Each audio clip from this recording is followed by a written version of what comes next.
Hello, everybody, and welcome back to another Final Fantasy XI live stream. It is HENM night. And, yeah, hopefully we fight something. That's it. That's it. Oh, that's music. Let's do sound effects. I'm just going over some gear sets, at the moment. There we go. And just hanging out. So we got a stream up. We're live. Hope everybody had a great weekend. I was a little busy, but we had a good stream on Friday. We did the Dawn Trail Early Access. Let me move that out of the way. All right. Yeah, I'm just playing around with some warrior tank gear sets. Of course. All right, Cammy, that'd be awesome. Honestly, we would like. I know a number of us would like to try the a new fight now that we've got Tonberry in the bag. It's kind of a weird thing because it's like I would kind of like to get more clears on Tonberry to start getting people loot. We've seen Jack all for loot.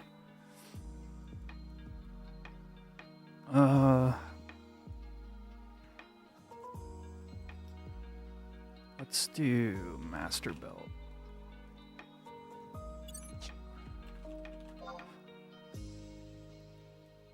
But at the same time, I kind of want to fight a new fight too, you know? So.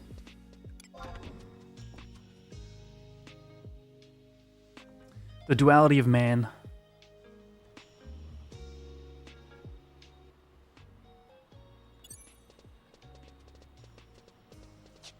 Are you pretty far along MSQ in Dawn Trail? No spoilers? Nothing? just curious. I guess the best question is more like, what level are you? Oh, I don't need H-Gather. I can load metrics today as well. Now that I've got the font a little smaller.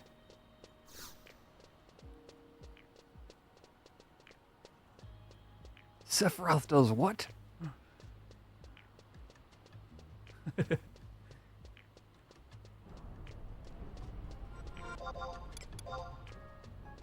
How dare he? Almost 99. All right, rock on. Yeah, I'm still going to be a little behind, giving people a chance to finish on their own. And then, but I do want to get to it so I can start, like, doing, like, dungeons and roulettes and maybe building a couple of tombstones. I want to keep a little bit current this expansion. This sounds really fun to me. But,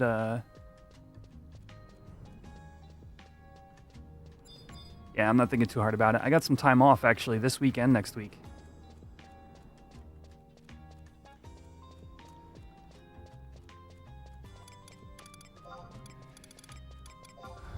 Shield skill 277.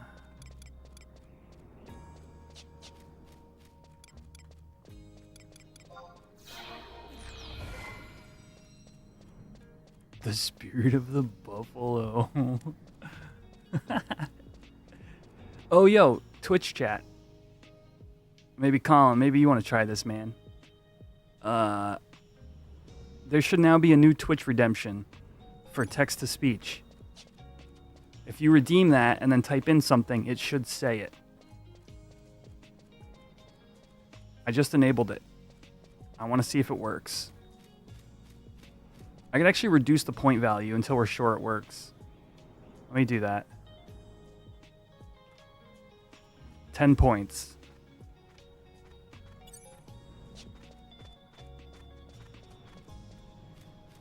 Normal raid comes out next Friday. Yeah, next Friday, as in not this Friday, but the Friday after. There's a small chance I get far enough for that.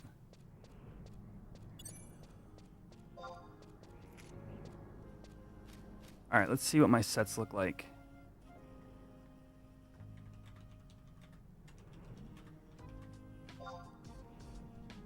Percent message percent.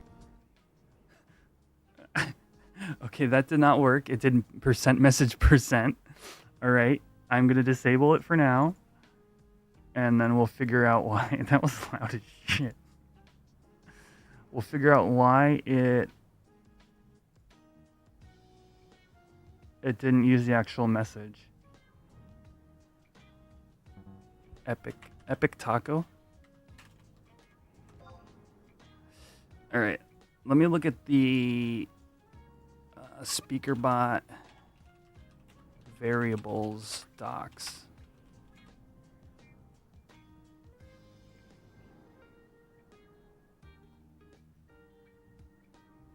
Let's go to Twitch.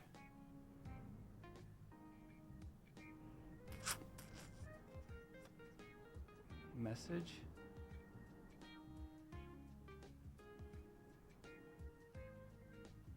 Wait, event status, no.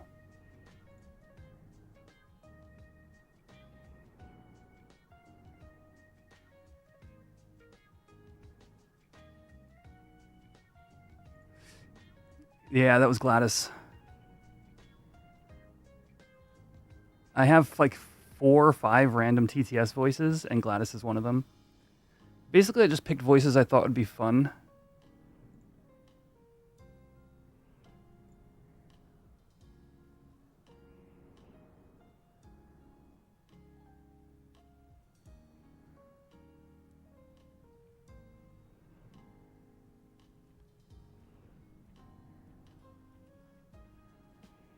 Yeah, message should have worked.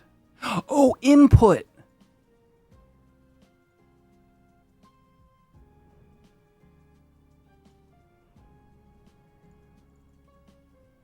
All right. The variable's input. Okay, I'm going to enable it again. And if anybody on Twitch wants to try that, it would be much appreciated. All right, text-to-speech is now re-enabled.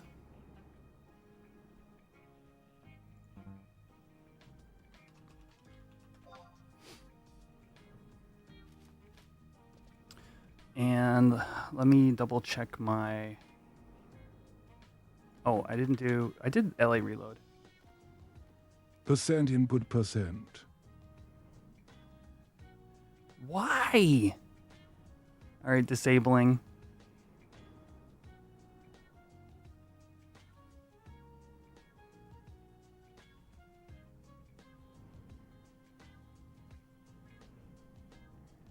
Look.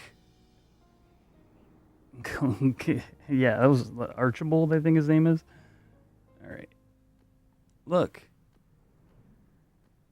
Variables are supported. To use a variable in a TTS response, surround the variable name with percent. Example, thank you, percent name for donating percent bits. The following variables are available in the message field. And you come down here and it says input. Say the text that is passed along with a channel point reward.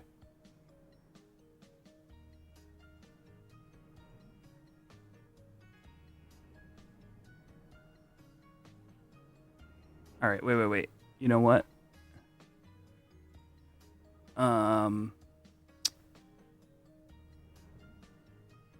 This is actually streamer bot. Speaker bot is a different. Streamer bot, Twitch, point redemption variables.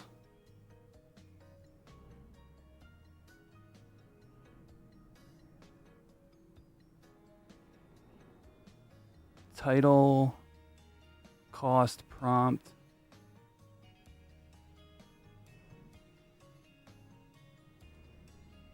Or I'll pull this up actually.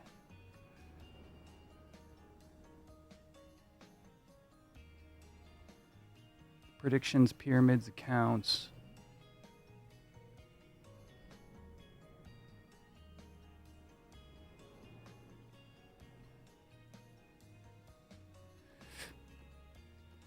No, this is all how to do what I already did, which is set up a redemption.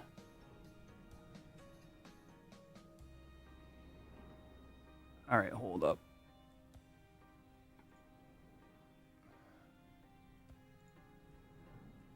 Oh, I don't want to watch a YouTube video right now.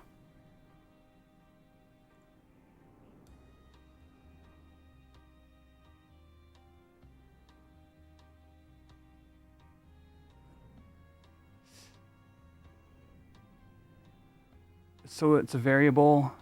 So it does need a variable. I mean, it does. It does. So if I just typed in the word input, it would just say input whenever you did a redemption. Kupo Catnip, what's up? Welcome to my troubleshooting part of the stream.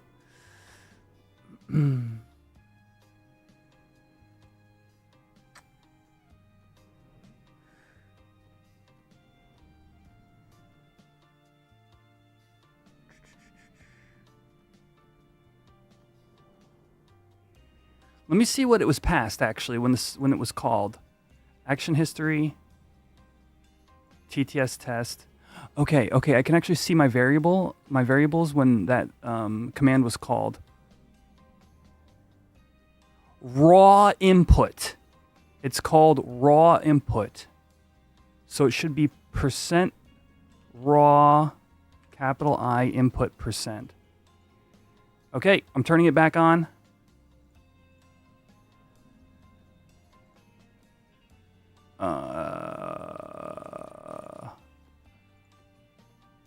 Enabled. Yeah, everything is a YouTube video, dude. And as a YouTuber, I gotta be like... Help him the cactuar in the back of Quetch's stream. Release me. Success! Alright, you guys have text-to-speech at 10 points for the next X number of minutes.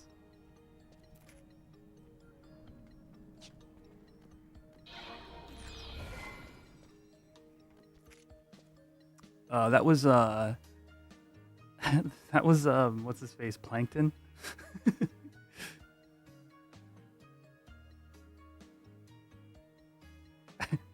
Release me. Okay.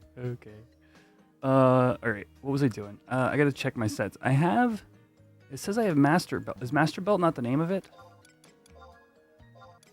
Shield belt. Why did I think it was master belt? What is a master belt? Shield belt.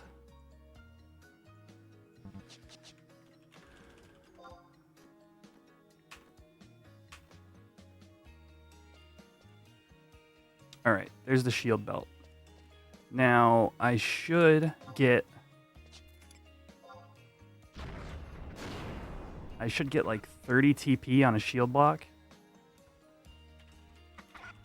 Actually, we're gonna turn off metrics. I don't really add-on load pars.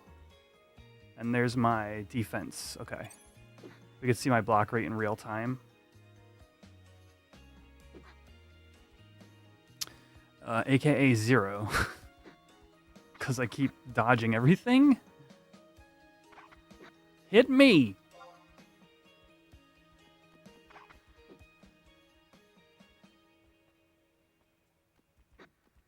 I'm as evil as ever. I'll prove it right now by stealing the Krabby Patty formula.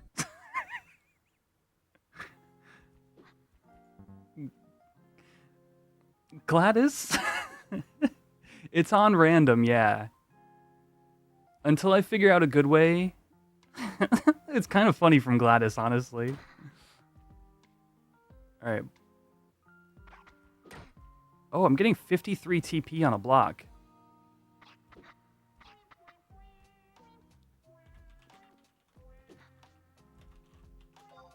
Maybe they fixed...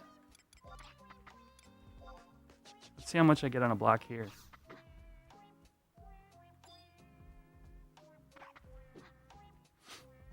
Maybe duality loop is fixed too.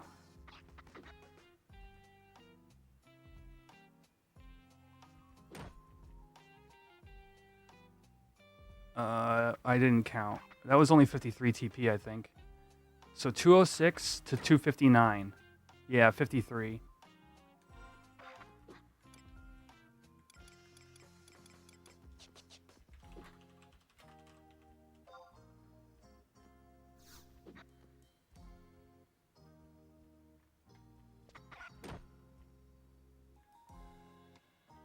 $259 to $310.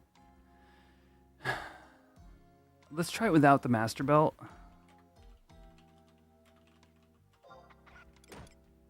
Or shield belt. Why do I keep calling it? What is a master belt? 412. Oh, Master Belt is huge. That is a huge TP boost. Shield Belt. Shield Belt. Shield Belt. Should bring me to 50, 88, 86, 486.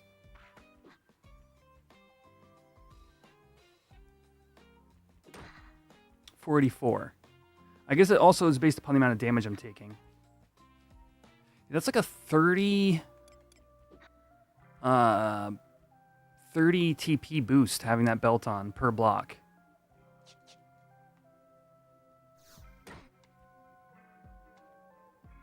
You know that YouTube is an option, but could get some stenographers to make a read tube where everything is written step by step. Dude, AI will be able to do that. The issue is that what we want? I don't know. I'm going to change my Twitch title and let people know there's more TTS.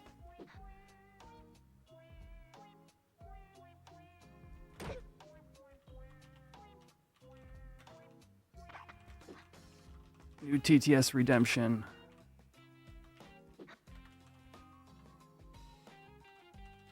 Horizon XI.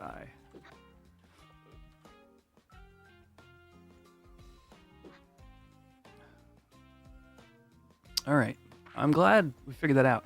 So the program that I use to basically do a lot of my stream backend is called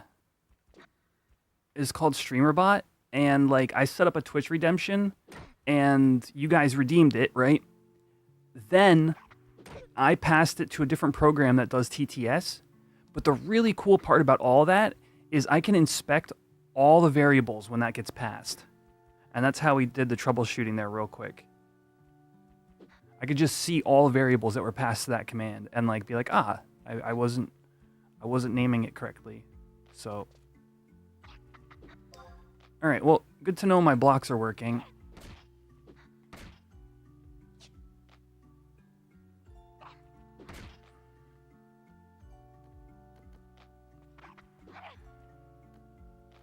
I'm going to absolutely shred this Tabar beak.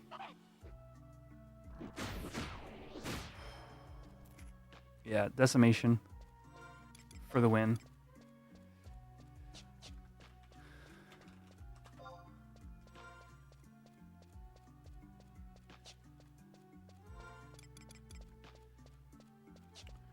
Dude, AI cranking out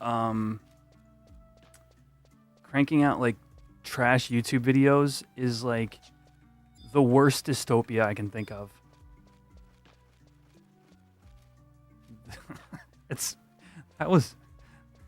Maybe that was a little excessive. I just hate it. I hate the idea. I mean, I guess just internet content in general. Y'all remember chat? Chat. Do you remember when when Google was good? And I don't mean like the company was good. I mean like when you searched something and you found it. Yeah, revolution, exactly. And then there was this period of time, I don't know if it was like 2013 or so maybe, where you would get these almost auto-generated pages. This is well before what we have right now with AI, so I'm sure it's got to be worse. You get these like auto-generated pages with millions of like ad placements in between information that when you read it, it seems like the information you were looking for.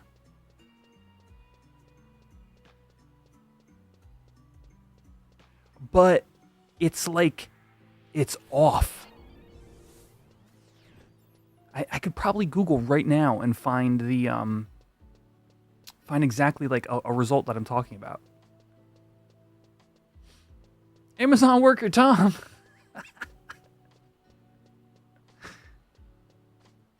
Incorrect.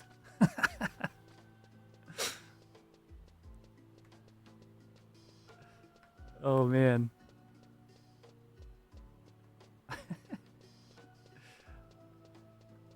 Yeah, no, I remember. Back from my Mario Maker days. That's so funny. Welcome back. So yeah, we're just LS is like they're probably building a roster right now for new HENM stuff. So we're not fighting anything quite yet. But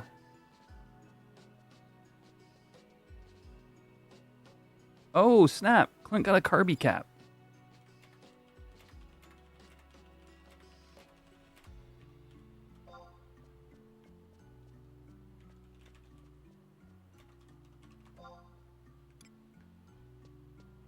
Let's go check it out.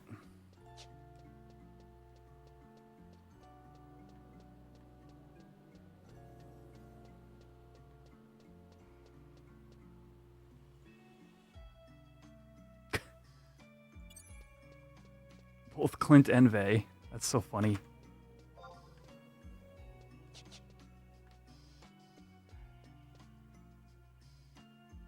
Going for the ugliest warrior look.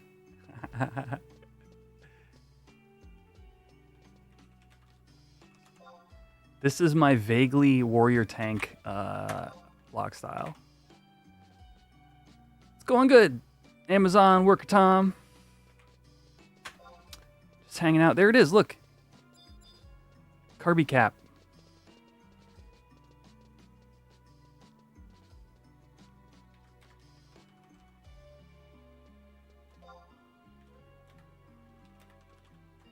From beta testers. So, Mitchell, I was thinking about this, but I also really like my, let's see. I mean, there's like the classic, but that just gives me more of a DPS spec.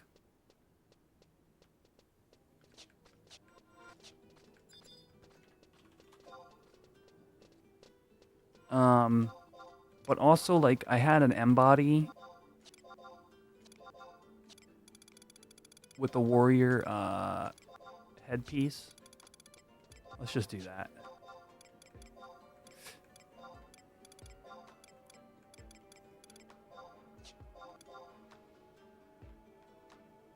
Like, I tried to make it warrior-esque.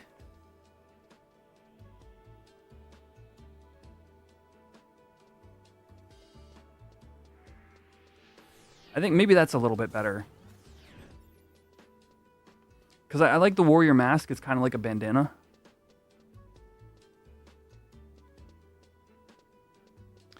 What I'm really lacking is... oh, you know what? I can do Asheron Shield, too. Because warrior can equip that. Not generals. Now, what? Asheron.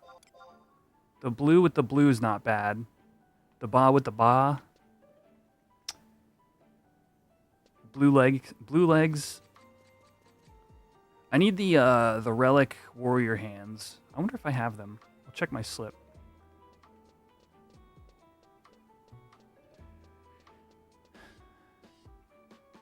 Yeah. Maybe the assault breastplate. It's the actual item is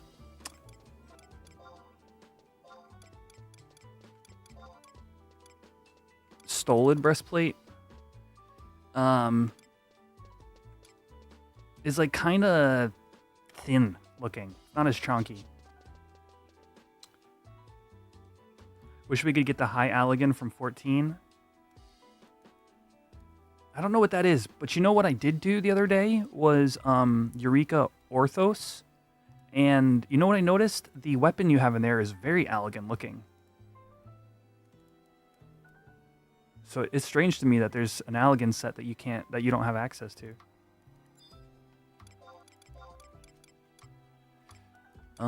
Let's see, storage, slip, relic armor.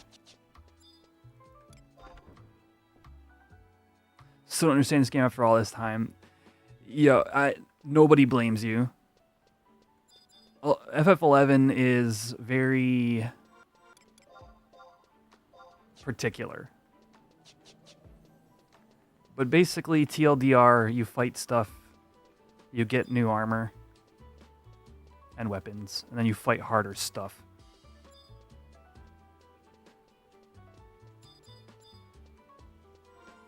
Let's see if I don't have the warrior hands. Relic hands.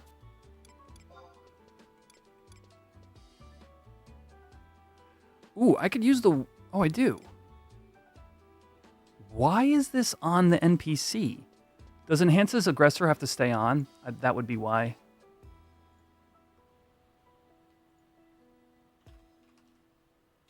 It's got to be that. Warriors Lorica. Oh, it doesn't say while active. I mean, it gives you 10 extra evasion. Whoop-dee.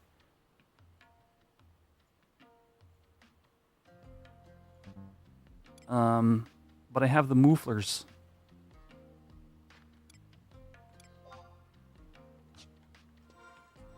We can weave that in, I think.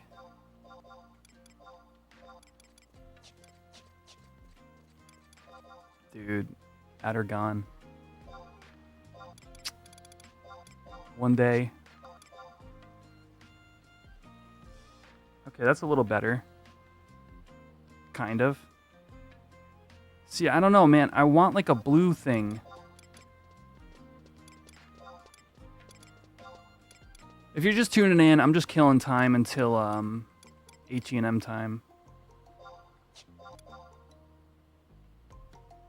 The red trim of the M body kind of like clashes with the blue of the warrior stuff I'm going for. What if I just straight up Warriors Lorica?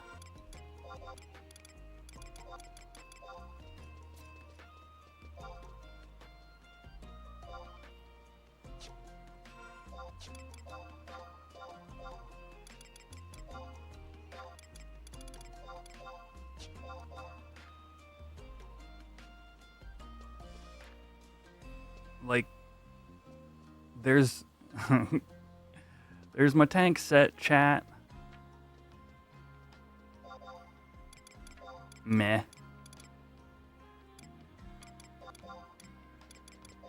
What about we throw in some Kaiser? Kaiser legs. Ooh. Okay. Those actually are really sick with the boots.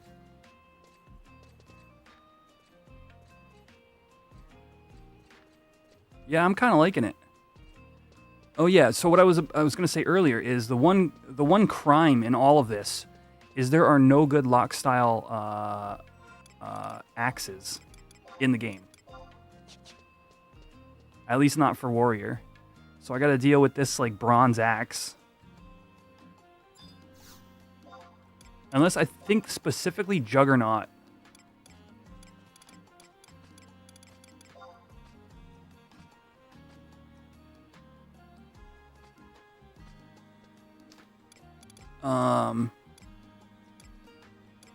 Maneater's not red like it shows. I guess Rune Axe. Oh, but that actually costs money. Juggernaut or Kriegsbeil that's like a 450k or a 2.38 million gil lock style.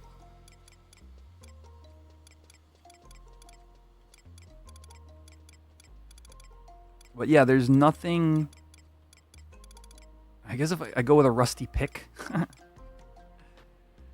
No, I'm using an axe, so I can't lock style the riddle. If I were using a sword, I would just have the riddle on. Rune Axe would make me look like a Beastmaster. And nearly anything I pick would make me look like a Beastmaster. Francisca? Oh, from, that crab. But is Warrior on the Francisca?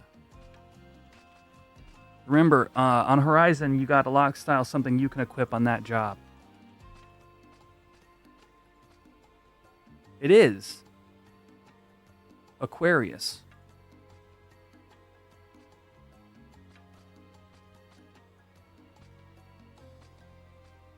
How much lengths do I want to go to get a lock style item?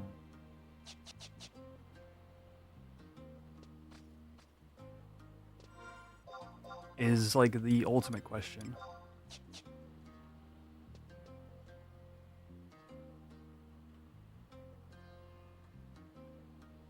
I'm kind of digging this tank looking set, and the blue all blends, and the M legs really make the Neptunal legs like kind of like have some heft to them, and it matches my pearl. Yeah, I'm with it. Here we go. We workshopped it, and we got there.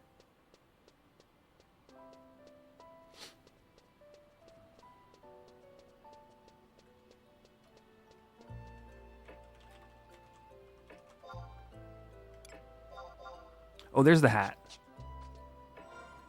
So this is the carbuncle cap, and it comes from testing. The people who helped play test the HENM stuff.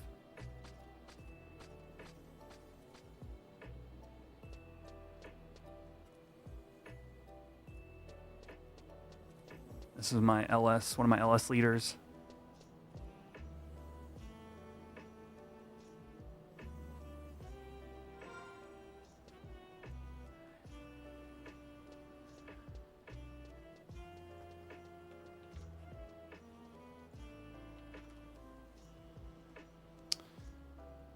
All right, reminder, Twitch chat, I do have text-to-speech enabled now. Hydrate! I do have text-to-speech enabled now, so if you want to redeem that redemption and have a random voice play your message, it's there. I finally got it to work.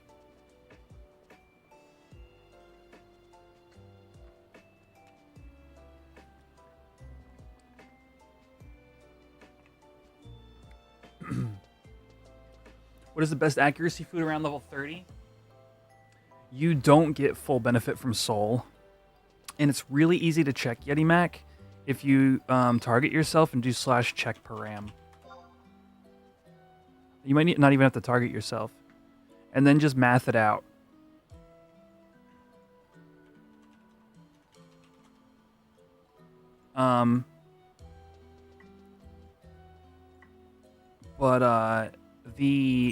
I believe you want to be using rice dumpling at that level.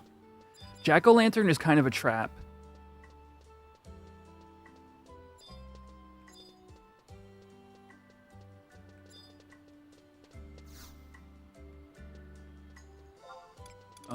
Food, meals, I think it's breads and rice. Rice dumpling. Yeah, that accuracy 5 mixed with the attack and like strength is probably going to do better for you than the 5 extra accuracy on Jackos. Like the flat 5 is just really good. Jackos are best for like very like certain jobs leveling in the dunes. Accuracy 10. Yeah. You're going to want rice dumplings for now, yeah. And depending upon like how, yeah, if you have like PCA and other accuracy items, you can forego sushi for a little while longer, but depending upon, if you don't have those kind of things, you probably want to be using sushi around 40-ish, 40, 45. And again, you just do check param and you see how much accuracy you're getting out of it.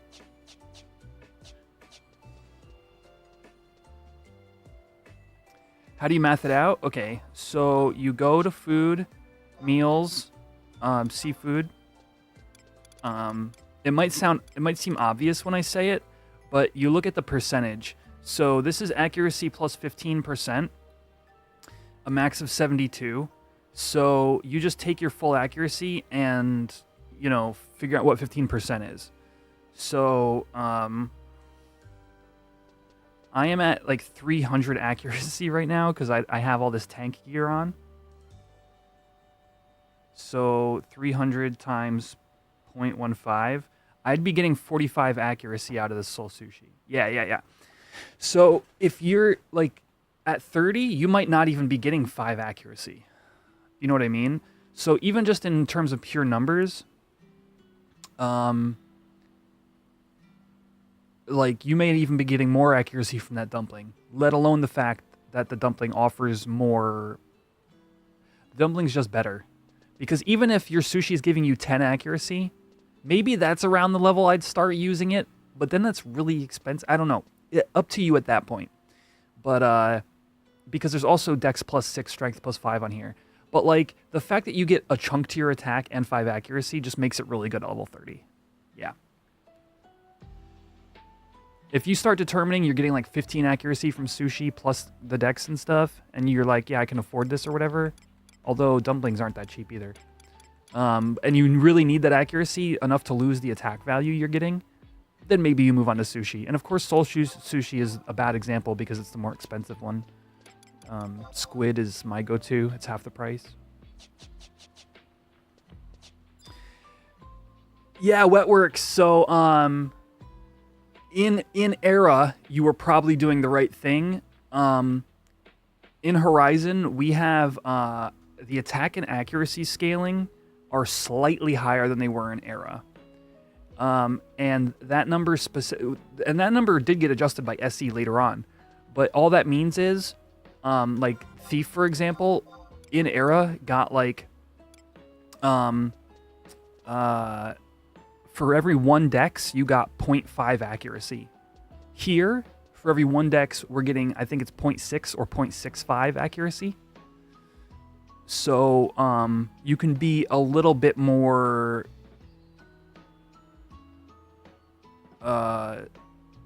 you know, your gear can be a little bit more forgiving on Horizon. But not by much. You still need to, especially on Thief, you really have to pay attention.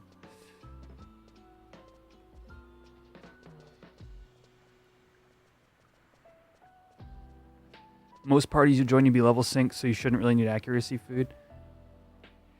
I really just think it comes down to what gear you can afford. Because if you can't afford more than a Venerer ring, and you don't have a PCA, that's like, you know, I mean, like Life Belt is only going to take you so far. But yeah, I mean, to your point, just if you're paying attention, like you should know what you need. Yeah, exactly. I recommend a parse of some sort. I use the add-on literally called parse. You can see it on my screen right now. In order to like gauge your accuracy values, and like anything under 75, even anything under 80% is probably you might want sushi. I'd say the red zone is definitely like 75% accuracy. That's where you absolutely need to make some changes.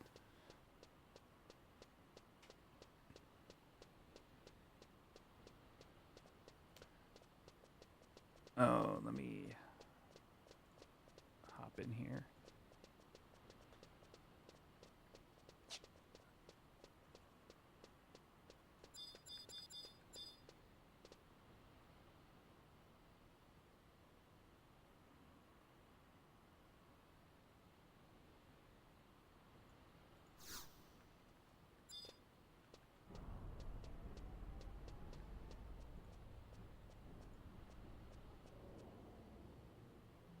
Never got the PCC. Yeah. All right, let me restart this playlist here. Yeah, it was. I don't know if it was more rare in Era or it's just the way that Horizon handled it. Is the rare EX version drops in the BCNM at a decent drop rate. So people just like spend their Beastman seals to really try to get the rare EX version because it's so important.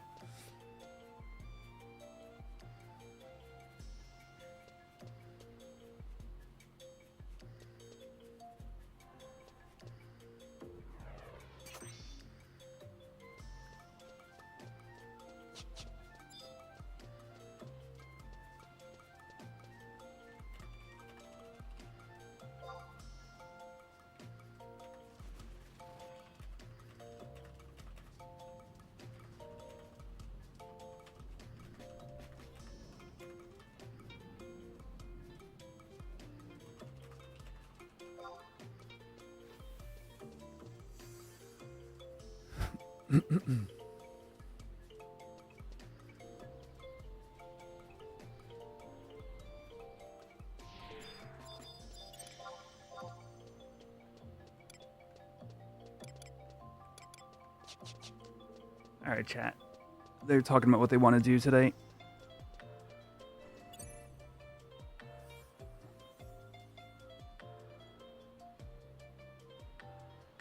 Before we get into today's HENM fun.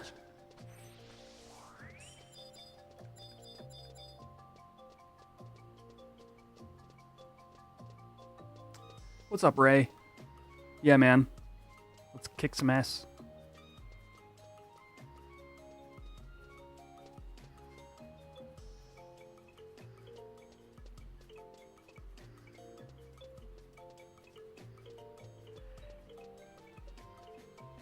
Yeah, I mean, you know, obviously this is Horizon, a private server and all that. They've made adjustments to make it feel a little bit better than it was in Era, but largely, you know, largely a lot of things are kept the same. You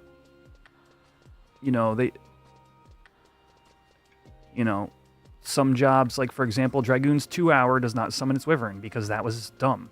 So they're on a 20-minute Wyvern timer, you know? So Dragoons, like, have their pet. Like, just, like, little things that were, like, just made Era so much, like, more obnoxious that have just been adjusted here. And for example, like, this home point will not teleport me to another place, even though it says it will. That's just an issue with the way the client works. So you got to run everywhere still, you know? And if that's, you know, for a lot of people, that's a deal breaker, but I really like 75 caps, so that's why I've been here for a while.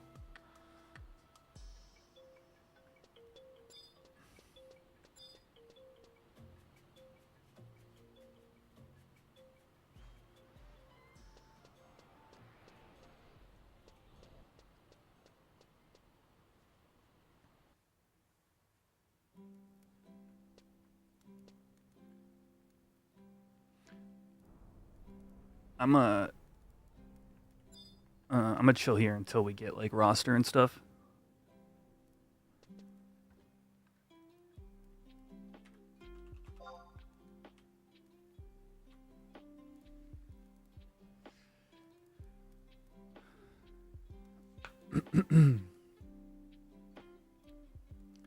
Club's a decent damage. AF armor's been tweaked. Yeah, exactly.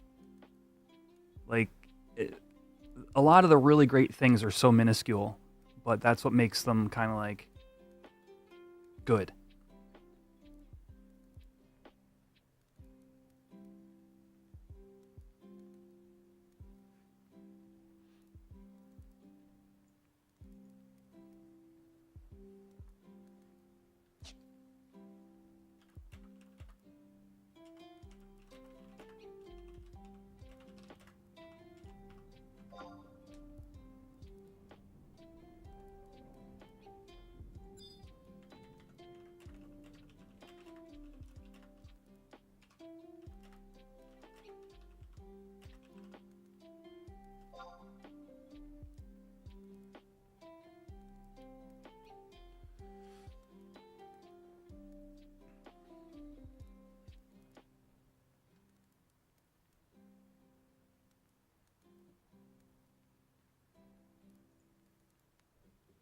So yeah, if you're just tuning in, it is HENM night.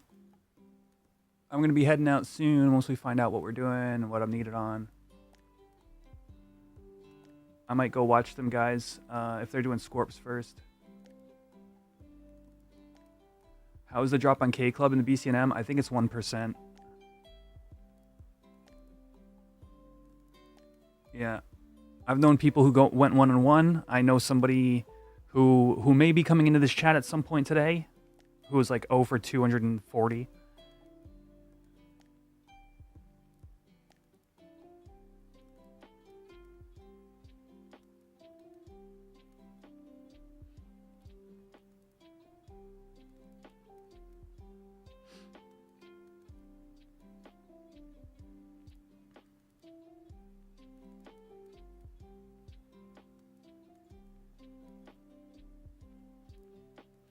I will eventually hit that up once I start my Red Mage arc.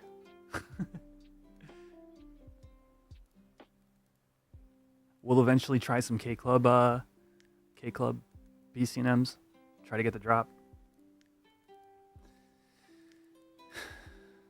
I I want to use my Mandao chat on something else.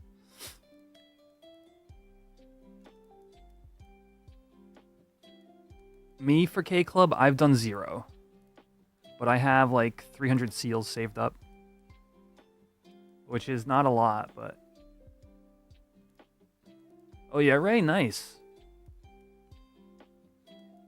Yeah, Ninja's super cool.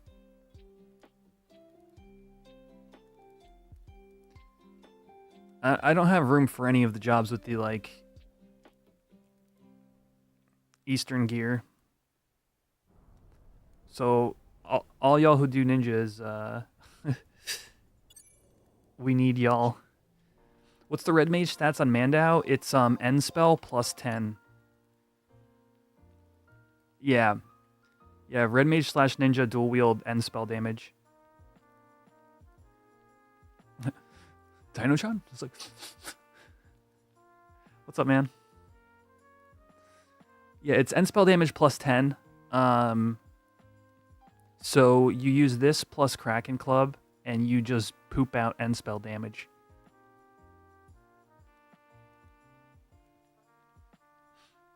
You coming back to Horizon yet, Dino?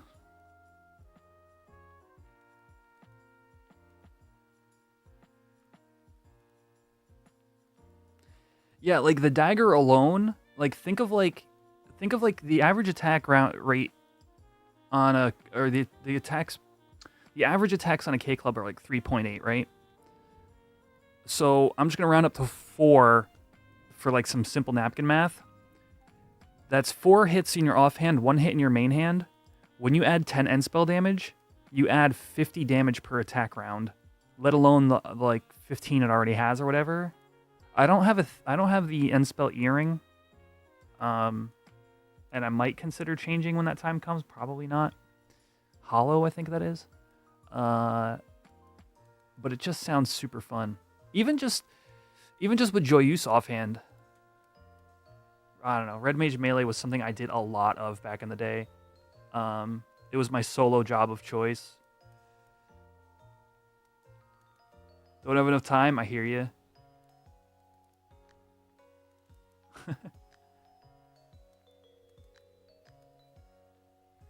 What does end spell cap out on Horizon? As far as I know, there's no like hard cap, but in terms of like how high you could actually push it, I don't know what the base value is here, like based on enhancing magic, but maybe 15. Assuming you dual wield Mandao and enhancing sword, that would bring it up to 30. Hollow earring 34, and then I think the red mage HP earring or ring, HP latent ring. I think that adds end spell damage as well.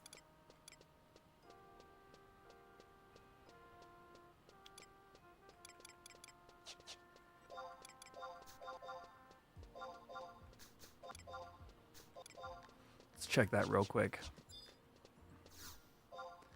Bid armor rings.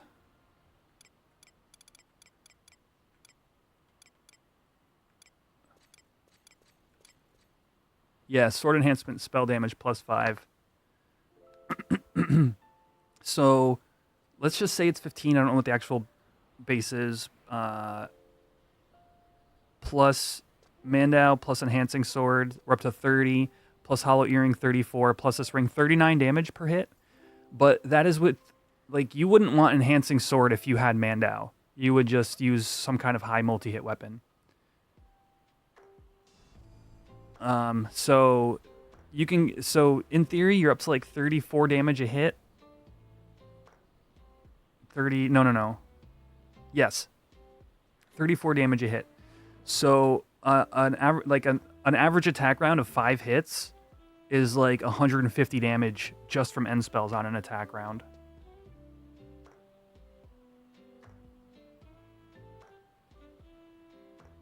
Oh, you got the club from Lord of Unzozo? Lucky.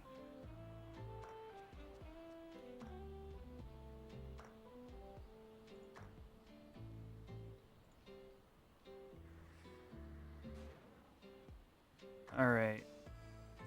They're doing crab. So I'm gonna go watch. What's up, Xander? What's on the agenda today? HENM Tier 1 into Tier 2.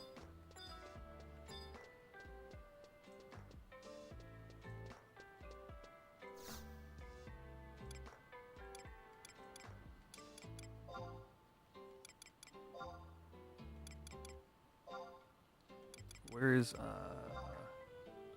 Durfland? Jeez, how do I always mess this one up? No, Durfland is Pashow, right? Norvalen is where I want to go.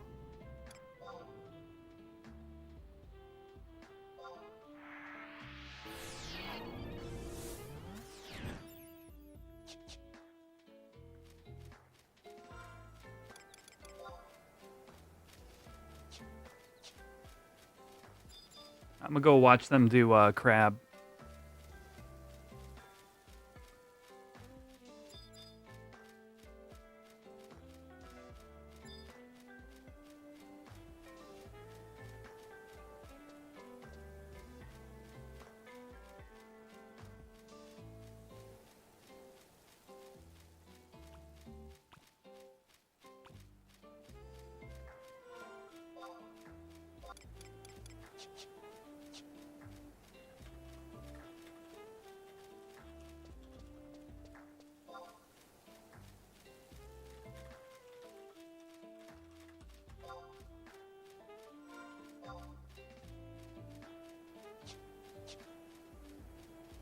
Oh yeah, that's right. There's no tradable version yet.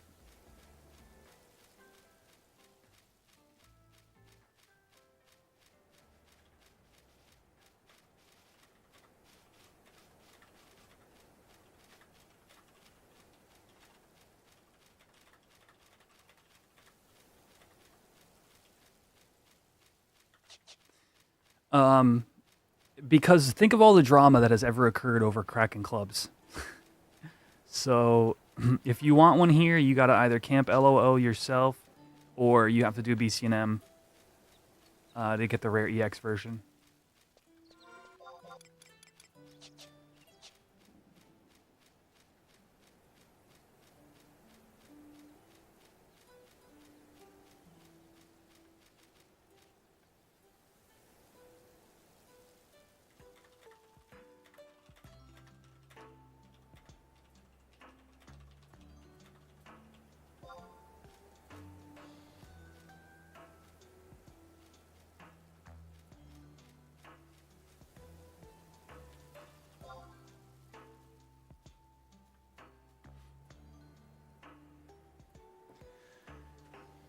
All right, we're here to watch.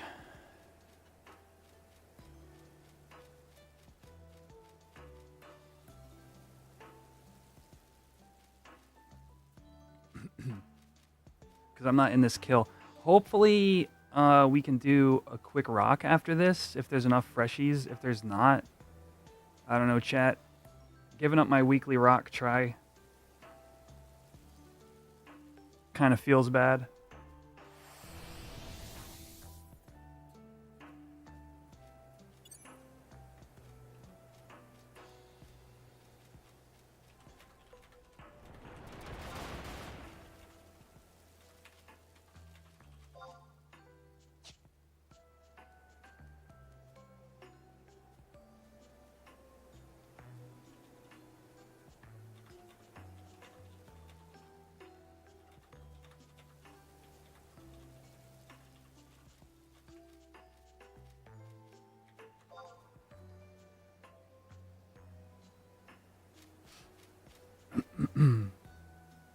So this is the same zone that King Arthur spawns in. What you're going to see here is a custom fight of that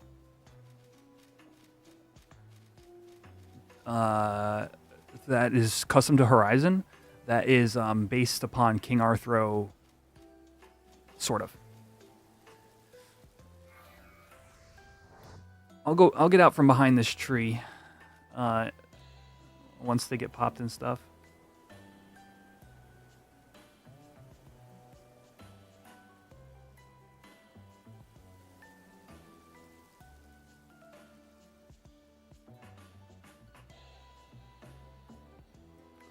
Tell you what, chat. I'm gonna use this opportunity to grab a quick restroom break.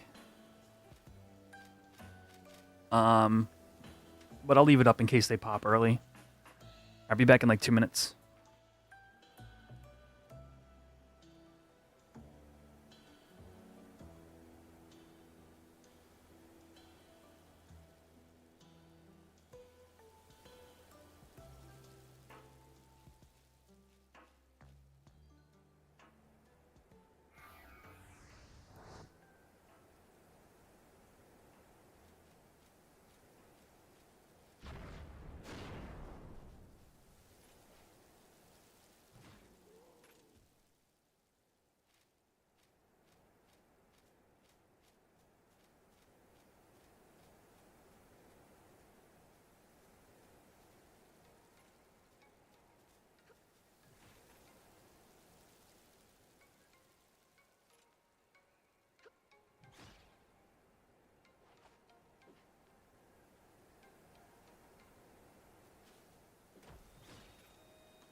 Did it tell you not to send too many emotes? Screw that. Botrix. Heck no. Get out of here. Botrix. Don't send too many emotes. You're being too lively on my Twitch stream. Heck no.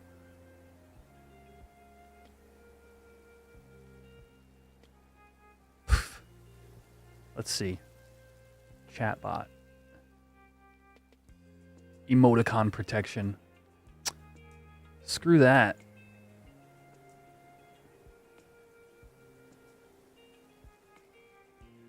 Do you got like a timeout or something? You did get timed out. Where's my mod view?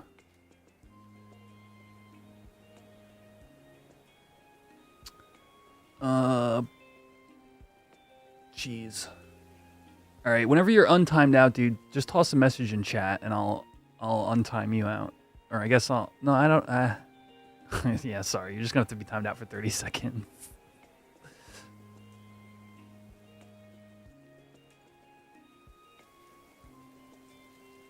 Yeah, they're talking about not doing birds tonight.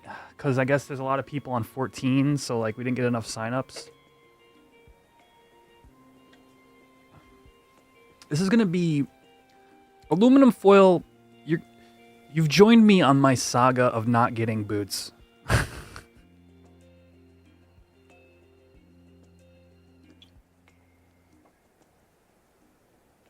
But I'm up to like 1.4 mil or something. 1.2 mil. I put a bunch of money this week. I put like 800K into some crafting. But I am just gonna save up for them. We're gonna see. It's gonna be a race. Can I save up enough gil to buy the boots, or do they drop and I win the lot? That's the game of cat and mouse. Paladin main? I don't think I could main Paladin. I don't think I could do it. Plus W legs. So, Von Smoosh, that is what part of what I put some gil into. Yeah, I bought I've been chocobo digging specifically for platinum and dark steel. And I put like maybe 10 synth attempts into my Schaller -1. I've got the abjuration sitting.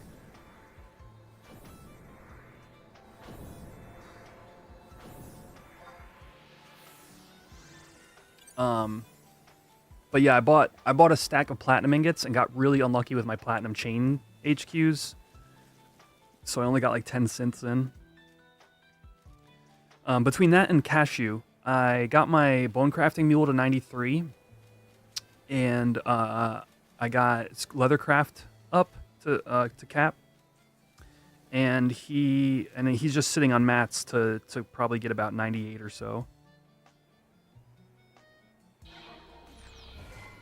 Streamer Lug has done nothing for me on these on the freaking rocks.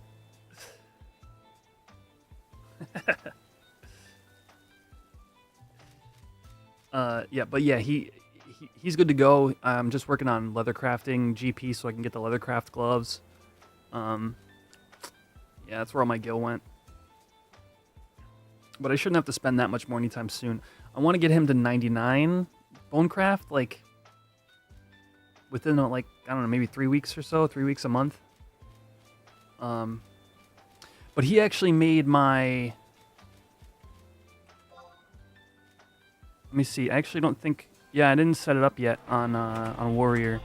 I went and used my stockpile of coral frags, and I made made an MDT set for both Warrior and Paladin and Thief.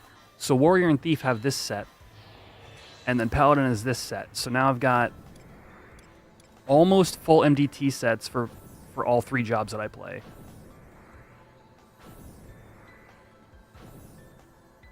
No Siggy, because I couldn't get back to freaking Windurst to get Siggy crystals, because he's my hardcore character and he's in Sandy right now.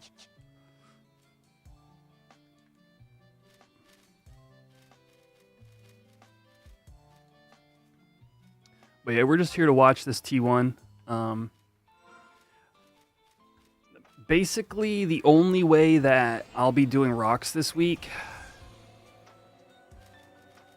is if we don't get our T2 win tonight, or if I'm somehow not involved in the T2 fight. I don't know. We'll see. What level is my hardcore character now? He's still like level 13 or so.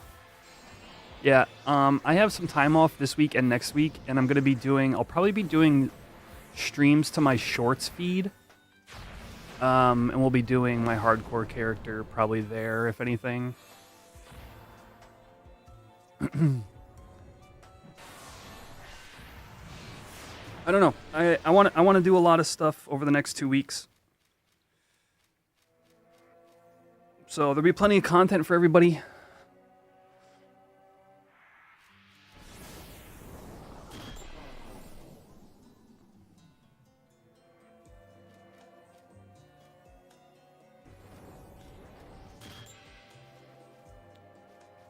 You mean rank 10 in all 3 nations?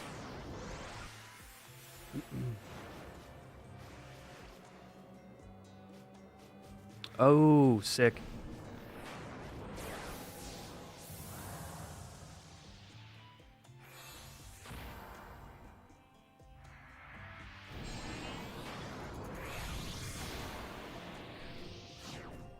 I don't know if I'll ever do it. 2-3 Bastock right now. Rock on. Welcome to the best nation. I hope you enjoy your stay. I think if I would put time into that kind of thing, it would just be on my alts. So like my main My main will never have all 10 or all 3 nations, I don't think. All right, here we go. Here's the fight, chat.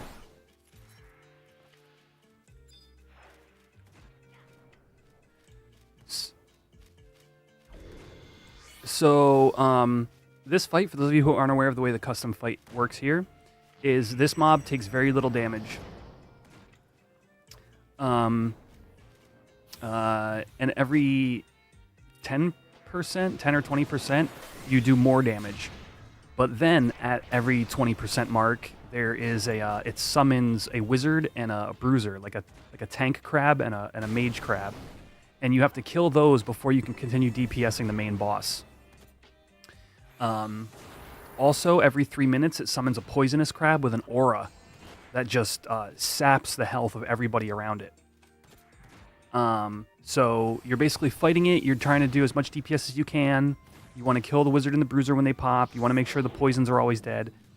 And then at the final 20%, it goes 100 fists, basically. And your paladin wants to, like, invincible at that point. And I think we even have a chain spell red mage for stun. And you want to blitz down that last 20%, otherwise that 100 fists can just take you out. Super cool fight. And it drops like a speed belt variant, if you're lucky. Monk does do pretty well. Yeah, there's the poisonous crab. The blunt weakness on crabs is nice. It's like 12.5% here.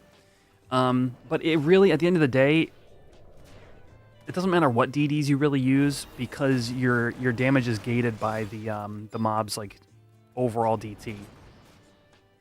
See, we've got, like, our relic warrior just crit for 10 damage. So take that, you know, take that for what it is.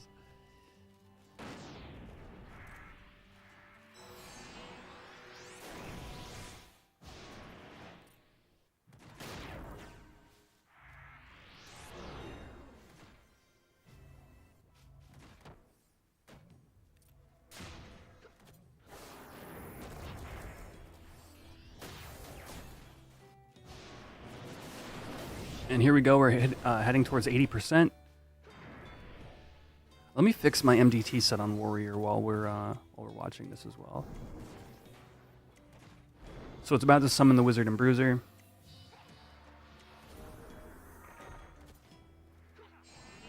MDT, right there.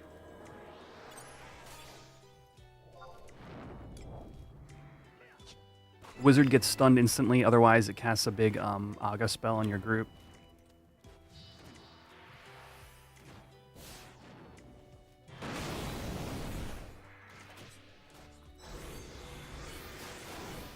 Poisonous and is over there shredding, so they probably turn to that and kill that now.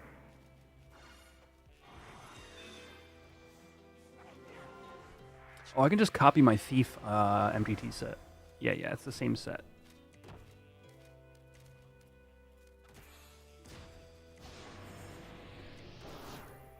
There we go.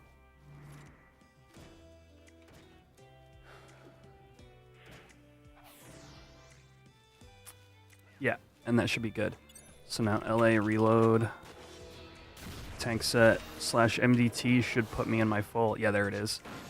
So you can see Merman's Harness, Mittens, Subliger, Leggings, Rings, and Earrings. Alright, they made it through the 80% phase. The ads are dead.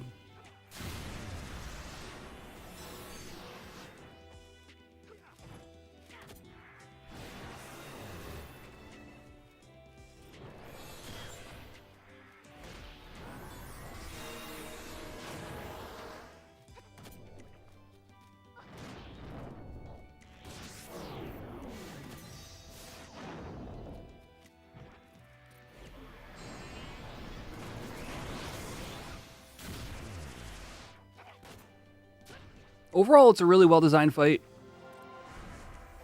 We've been doing the tier 1s for a long time now, so it's kind of like,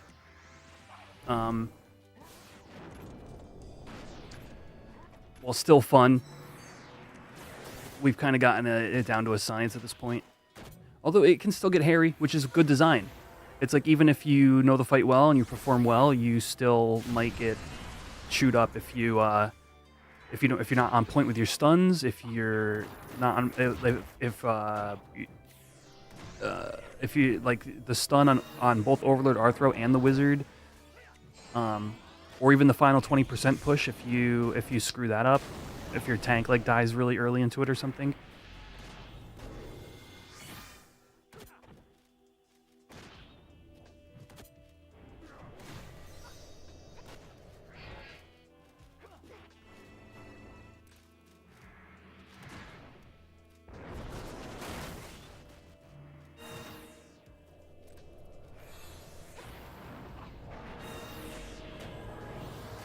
Exactly. Yeah. You can't just face roll the fight. You've got to like perform the mechanics.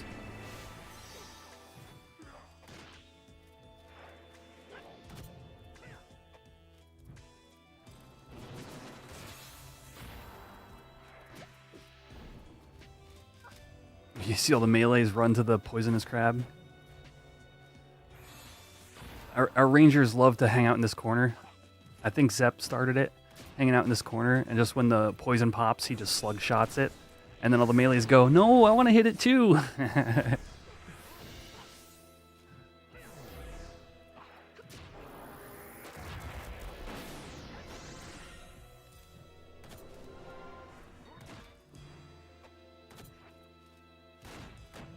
Those stuns are completely necessary, by the way. Overlord Arthro uses like an AoE flood. I think it's just called Flood 2. It's ancient magic. It's really fast cast and does a lot of damage. So if you don't stun it, your whole front line just eats like half their health and water damage. Here's 60%, so there's a bruiser and a wizard.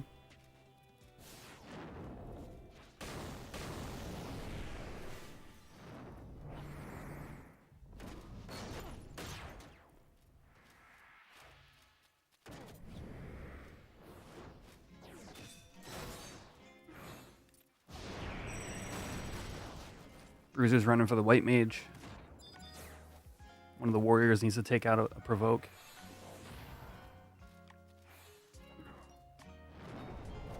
But also poison's up now and starting to shred the tank. And the ranger took it away. Whoop. And it's dead.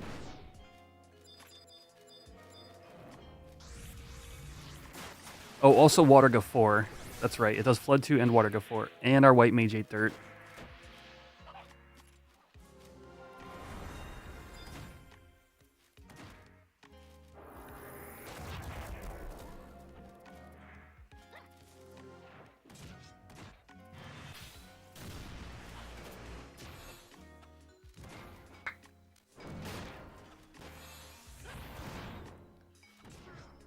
One day I want to come off tank this on my warrior and tank the bruiser because I tend to do really well on it. The one time I put on sword and or axe and shield for the bruiser, it just felt really good.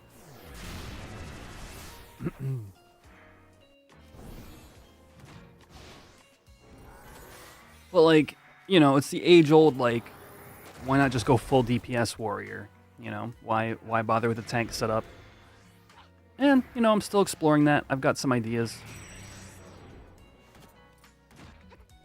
I know, chat, you're patiently waiting for the day. You're patiently waiting for the day when I actually tank something real on warrior. I know, it's coming.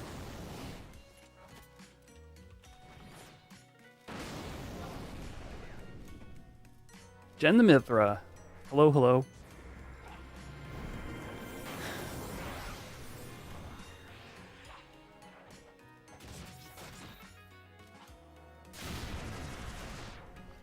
And you can see now it's taking more damage. You know, our melees are hitting for 40, 50 damage, 87 damage. That's not even crits. So now a lot of its DT has been diminished.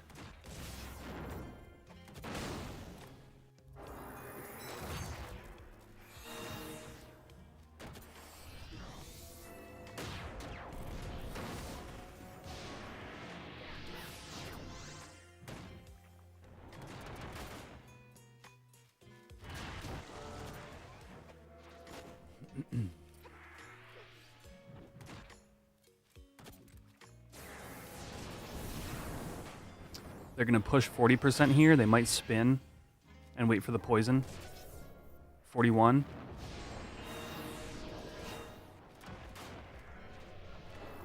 They might get poisoned at the exact same time as Wizard and Bruiser here.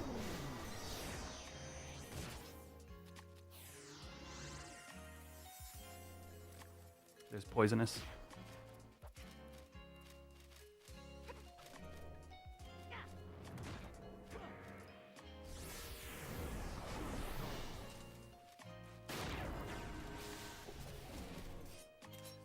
And now here comes 40% Wizard and Bruiser. Very good. That's exactly how you want to do it. You got to be careful of how many DOTs you apply on the main boss, because they could have potentially accidentally pushed the 40% there while the poison was still up. And you really need to focus this wizard. Once it pops. You really can't be lingering on a poison.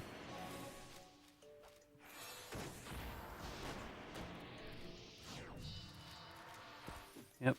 Now chase the bruiser around. Very good.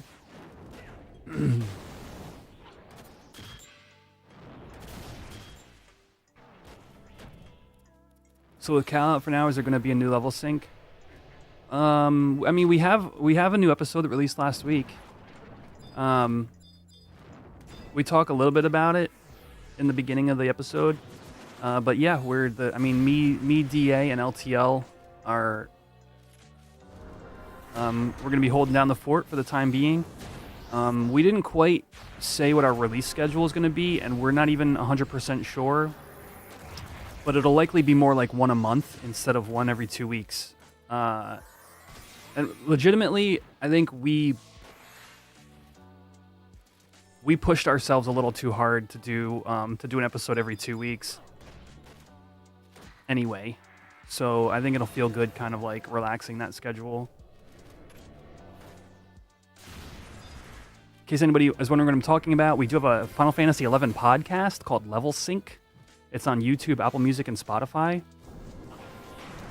Basically, at this point, it basically chronicled our entire journey from, like, week 1 of Horizon, which is awesome.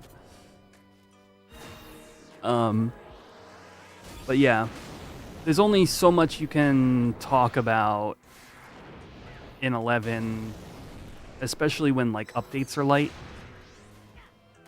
But, we hope to still keep making a quality show for everybody. All right, 28%. If it follows this episode 1, rock on. You love to hear it.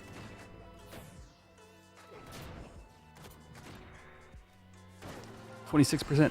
At 25, it does a soft rage, even though 20% is the real rage. So from 25 now, it gains an increased attack speed. And then at 20, it goes full ham and summons the ads. So you still have to kill the ads before you can continue DPSing the boss. They stopped at 22, which is good. I see a couple of dots on there, but nothing. Vay's got to get off of it. Vay's got to get off. Sour Lemon Squeeze, thank you for the follow.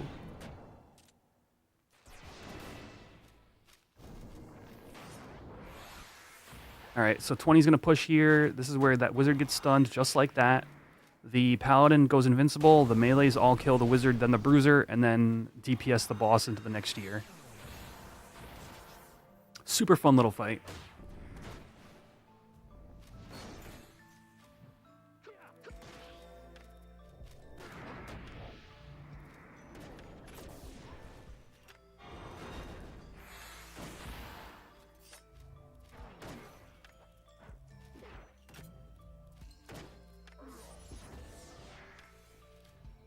Alright, the red mage's just chainspell stun on the main boss.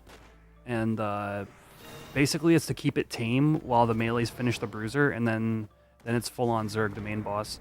At this point, the main boss takes, I don't know, maybe 75% of full damage. So it's probably less than that. It's probably more like 50%. So the the melees just kind of like start to shred it. Yeah, look at that. 17, 15, 13, 12, 11.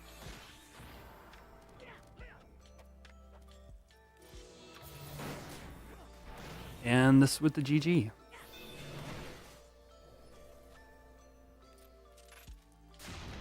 Belt? No belt. Another week with no belt.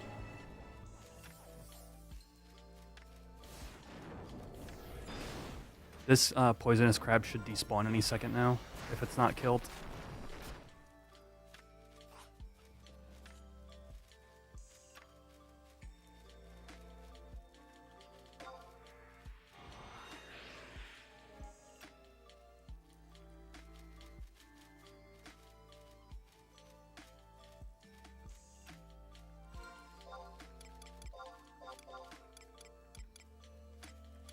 Alright. I'm gonna start running back. I don't need a warp cudgel. I'll save my cudgel. Oh wait, this will bring me to Bastok. No, we're gonna warp cudgel on out of here.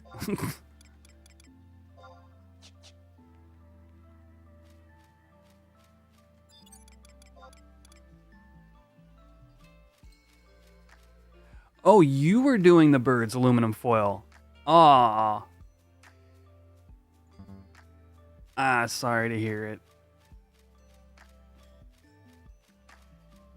I wish you more boots in the future.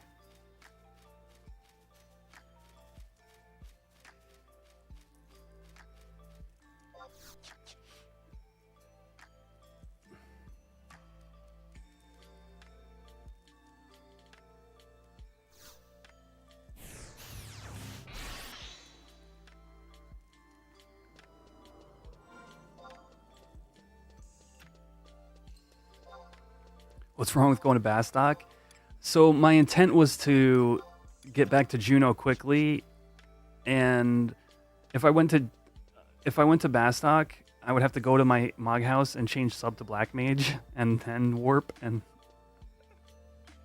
probably honestly save me a charge. I should have done it.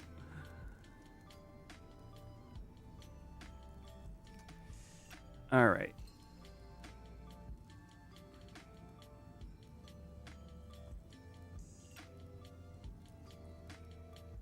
So they're figuring out what they want to do with tier 2s from here. It still depends upon like signups and stuff.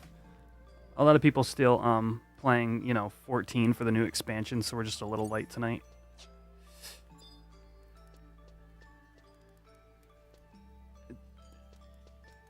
Dude, I love Bastok. I go there every chance I get. Go hang out with Sid for a little bit.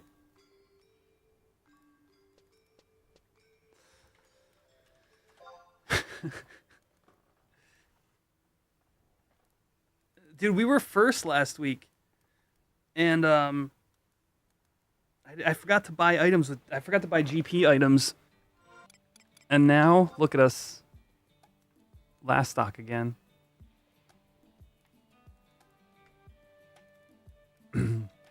We were doing so well.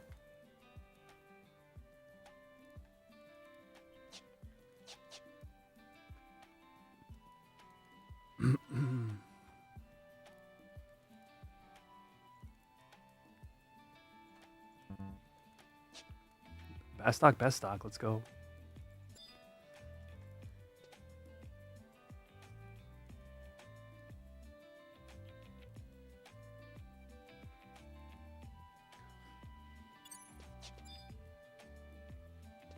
I'm just chilling. I'm chilling my warrior gear because we were testing it out before HENMs, but I might be on Thief. I might not even be evolved at all. I don't know. Either way, we'll definitely go watch the battle, and I'll give you guys the play-by-play.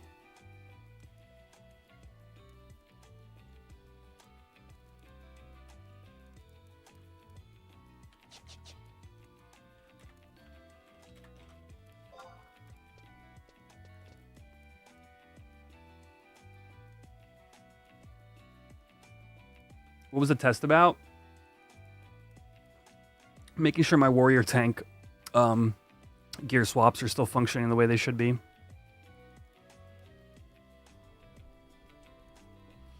And I also noticed they might have buffed the master or shield belt. So prior to today, okay, so this belt actually, let me explain this. This belt is only functioning on a Paladin subjob, and it gives you Shield Mastery +1 is what we thought it did. Well, at least that's what it was doing. But the way that Horizon had programmed the latents, this is a custom latent. They had actually accidentally left the original latent as well, which was Shield Skill +5. About a month ago, maybe a little bit longer than that, they fixed all of the things that were custom latents and took off basically they removed that Shield Skill +5. But at that time, this belt was giving 10 TP on a shield block. It is now giving 30 TP on a shield block. So technically, this should be Shield Mastery +3. Which is a lot better than it was. So I didn't even think about it. I just brought it out to be like, hey, is this still functioning? And lo and behold, yeah, it's actually really good. In this one specific circumstance. So other than that, I was testing my MDT toggle, which now is bound to my controller on the start button. Throws me in my full merman set on Warrior. That was basically it. Have you ever tried Evisceration on Warrior? Yeah, I brought it out to the Rock HENM way before I got my Mandau. And it's really strong. Yeah, I did Martial Knife / Riddle. And yeah, it was pumping out like 800. And that fight, you don't get too many melee buffs because you don't need them. You just kind of like DPS at whatever speed you can. And like often you try to low man it, right? So you don't have like double bard or anything like that. So, but being able to just crank out 800 damage eviscerations was really strong. And also ninja sub. So I have the shadows. Go to my block rate. That is the other reason I have parse up right now. The defensive tab on parse shows you real time block rate. Gloin did some math for me a little while back, and we actually ended up determining. And I know chat, for those of you who've been around for my other streams on this topic, you kind of know where I'm going to go with this. But basically, the bonus to defender, the 10% block rate, is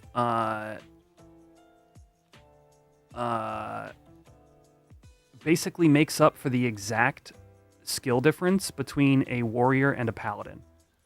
So we should have nearly identical block rates.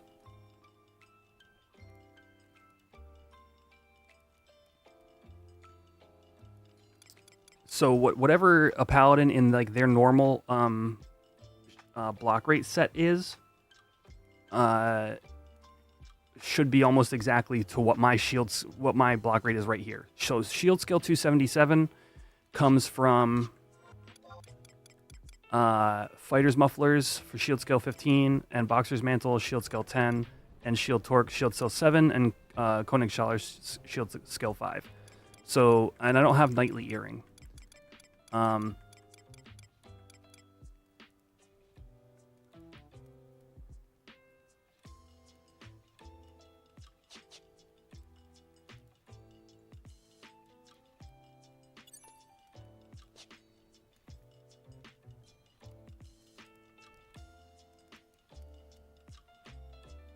I think with knightly earring, I might actually have like a 1 to 2% higher block rate than a paladin because of the changes to defender. The simple math was something like on a high level target, every 3 block rate or every 3 shield skill was 1% block rate. So I think I get something like 1% higher than paladins if I had a knightly earring in a perfect set. No merits.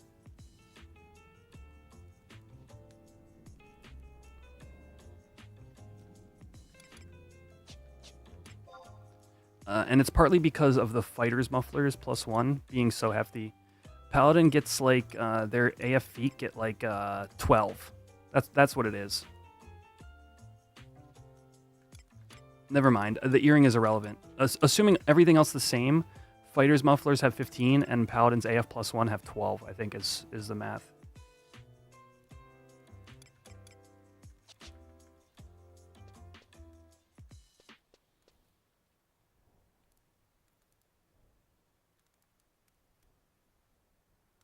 Yeah, I've been wondering if we're gonna get augments.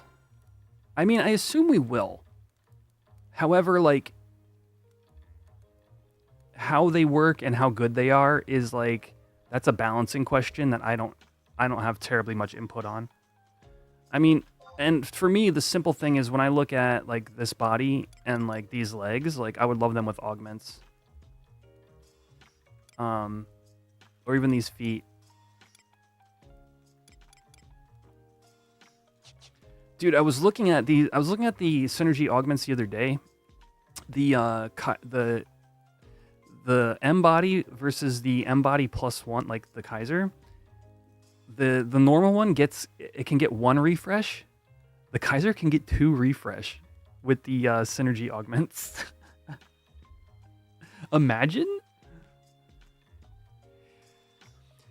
Yes, I do not like the way augments became when they added them. I don't like the idea that you got to get tatters from, like, imagine having to, like, it's just so awful. Like the idea of like lotting another M-body abjuration just so I could turn it into tatters just to try to throw an augment on this, it just does not sit right. Like, let other people get that item. You know what I mean? But if there was some sort of system to augment abjuration gear, you can make up for the shortcomings of some of these pieces of gear. Grounds of Valor was different. Oh, you could use... See, I wasn't actually playing during that time. We actually had a conversation about this because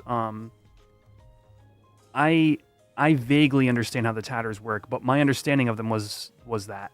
So you're saying any M abjuration could let you augment, like when you turn it into tatters, could let you augment like the body?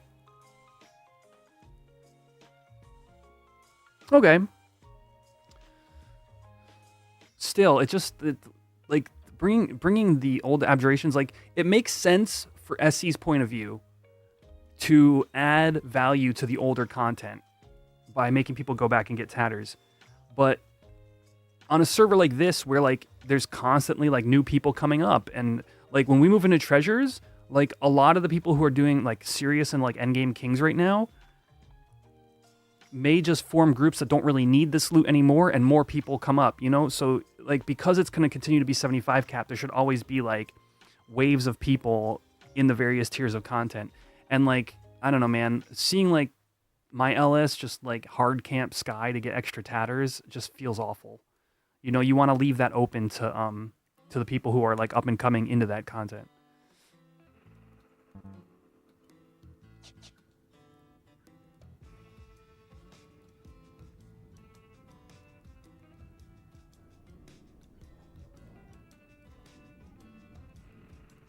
Oh, Dragoon/Blue is going to be amazing.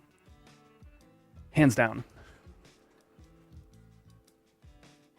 It's such a good synergy job combo. Genbu's Kabuto with haste on it. It's spicy.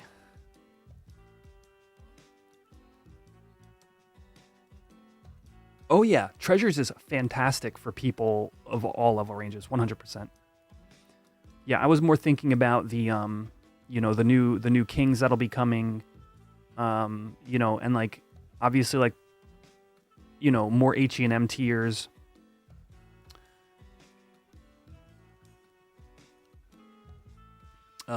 Yeah, the whole content cycle of Treasures is so fantastic. I'm really looking forward to it.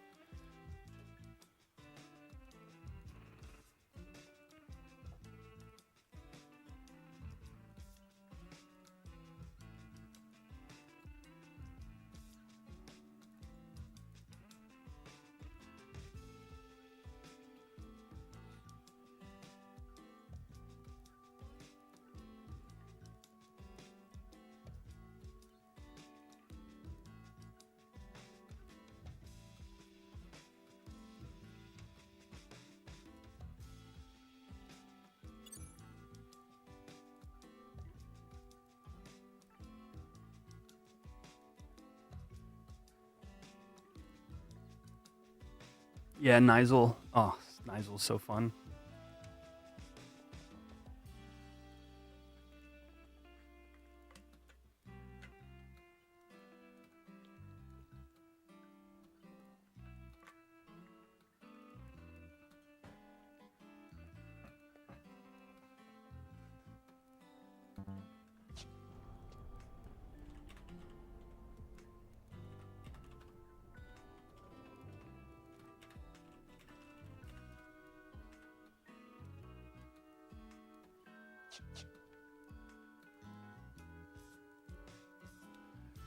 Shell's pretty dead right now. People taking a break till treasures.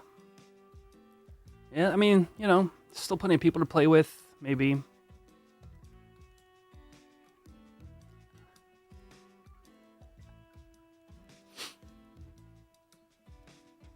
Treasures has not been announced yet.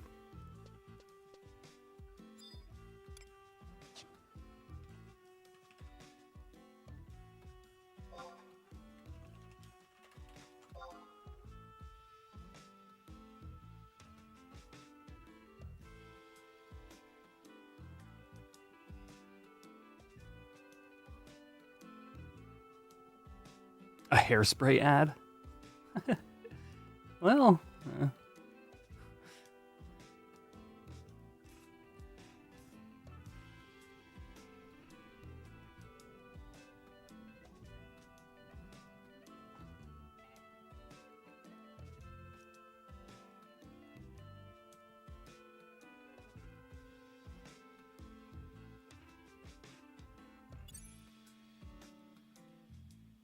Warrior today, I'm on.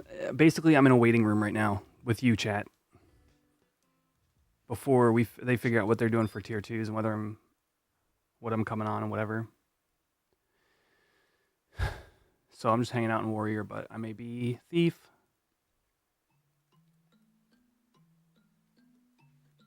I may just be there to watch, but like we'll go over the fight and stuff.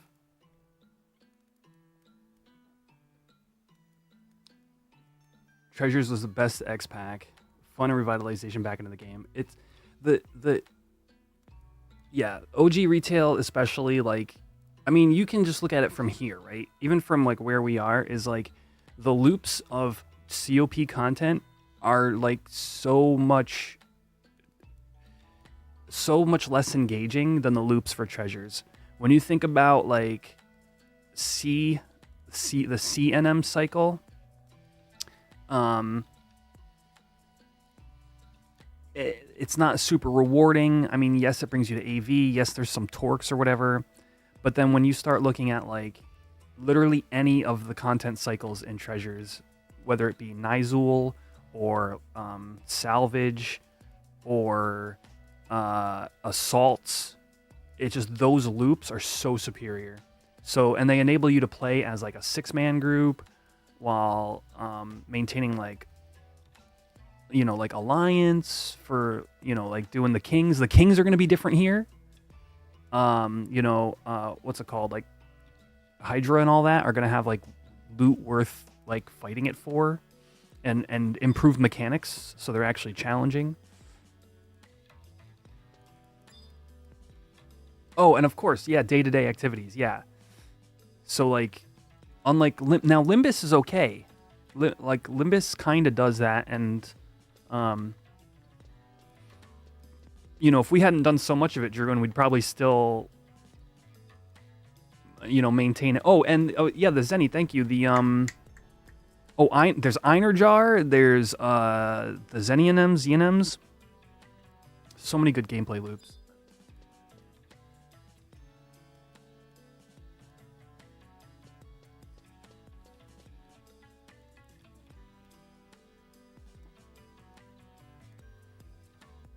I still didn't do the back alley quest, no.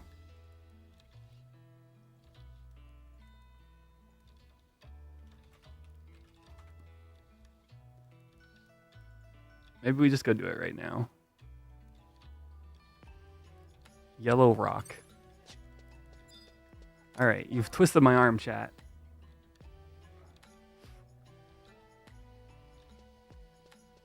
Oh yeah, true. Well, there's technically, you know, 4 different There's a bunch of different Limbus zones, but yeah, even then, you're not forced to do the different ones. You just you can kind of pick and choose.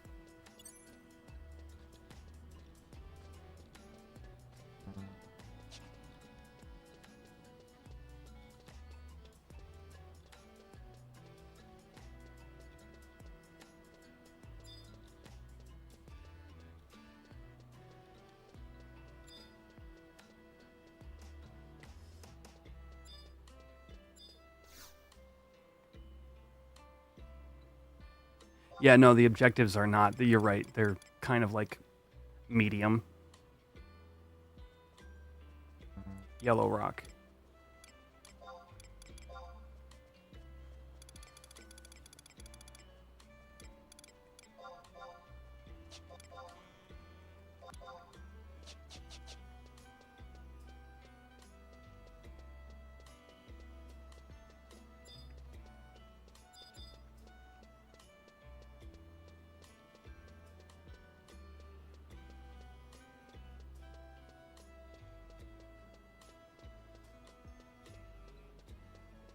E8.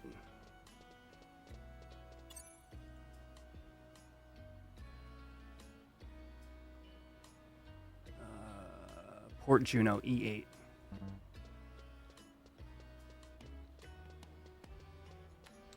Well, thank you for the follow, Kind Teak.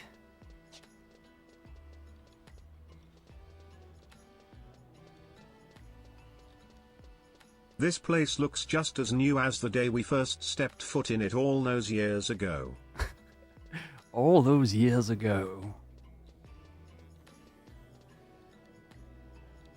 What'd I say? Upper Juno? Port Juno. I was in Port Juno. What am I doing?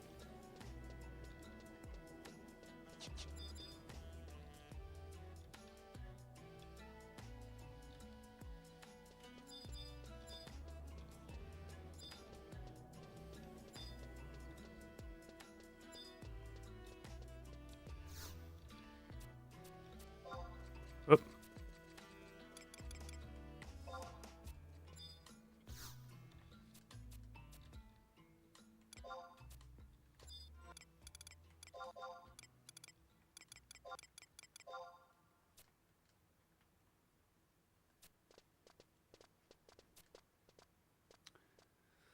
I need like some kind of like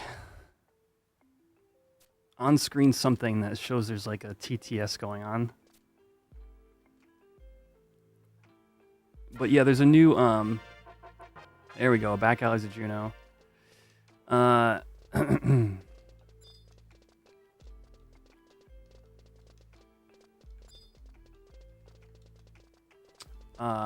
You've twisted my arm, chat. But yeah, super chats on YouTube or Twitch redemptions. I now have TTS fully enabled. Sort of. I guess I shouldn't say fully enabled, but it's now an option. And it's functioning.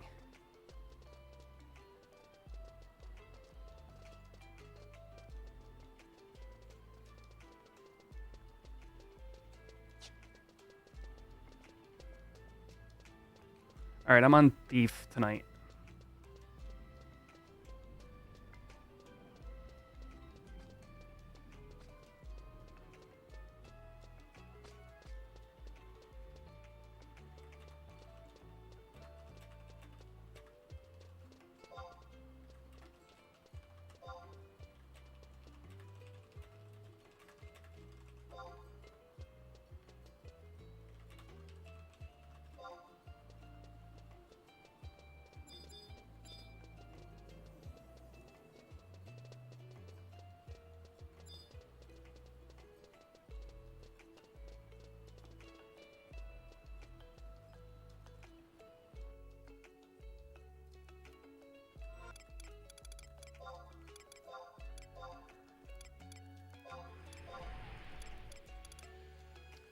Thief Sub Ninja.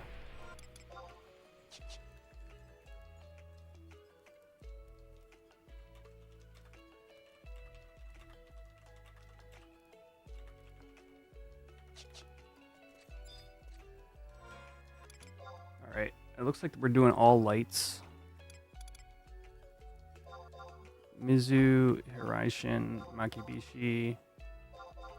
I forget which elements these all are. I know Surara is ice.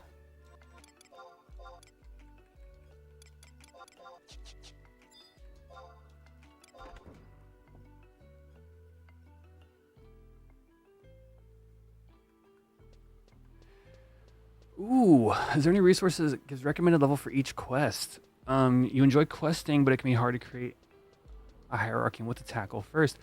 You know, questing is very strange in this game. I'll tell you, most players, 99% of players, approach questing as if you have a quest that you have to do out of necessity, then you figure it out and do it. It's very rare for somebody to just say like, I want to go out and find new quests to do. And I would say that there's definitely nothing where it's like level range based. The best resource I can think of. Let me get out to upper.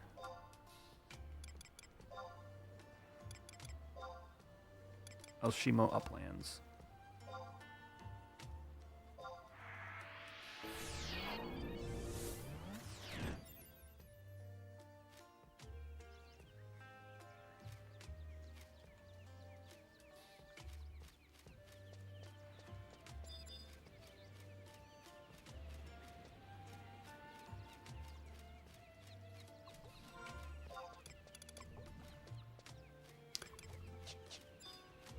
Let's see.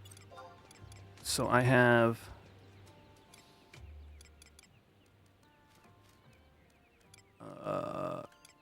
water damage, lightning damage. Okay, I've got lightning, wind, and fire.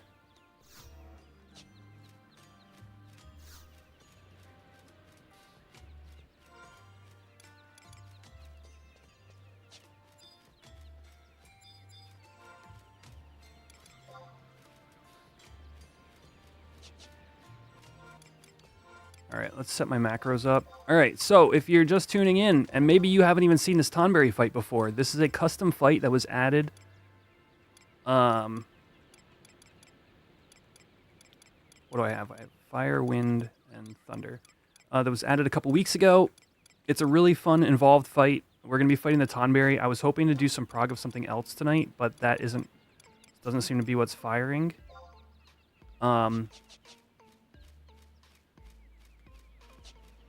I'm not trying to wheel, no. I specifically need light elements.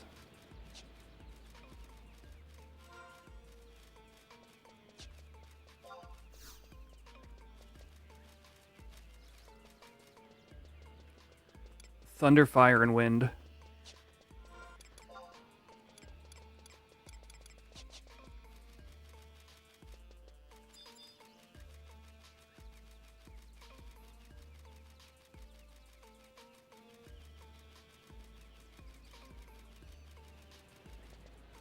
Yeah,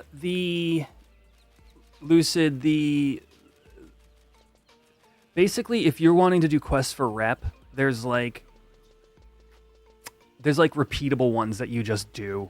I mean, it depends. So if the rep is more important to you for other purposes, you do the repeat ones, yeah, the turn-ins.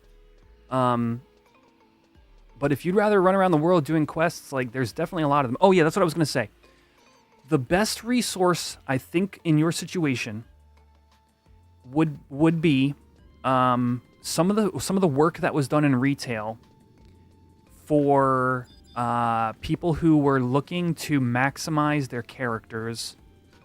There's a new system that SE has in modern retail that gives you like it's like an EPEAN score. I forget what it's called.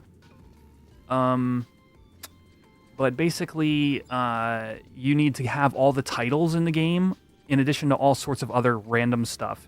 But it's basically like 100%ing the game.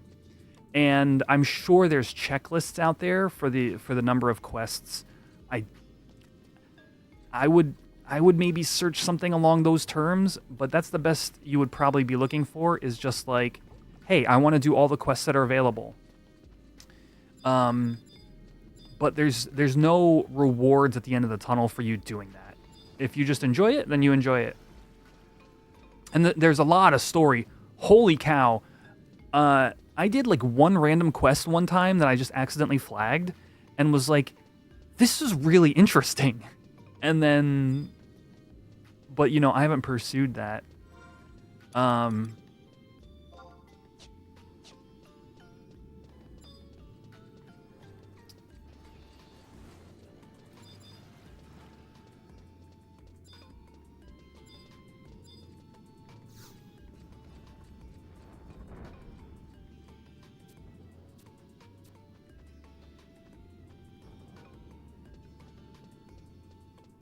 You were told to do all the generals from White Gate quests.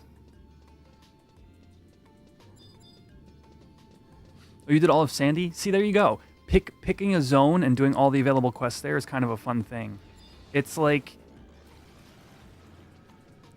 you know, the old game design, there's no like quest markers and stuff.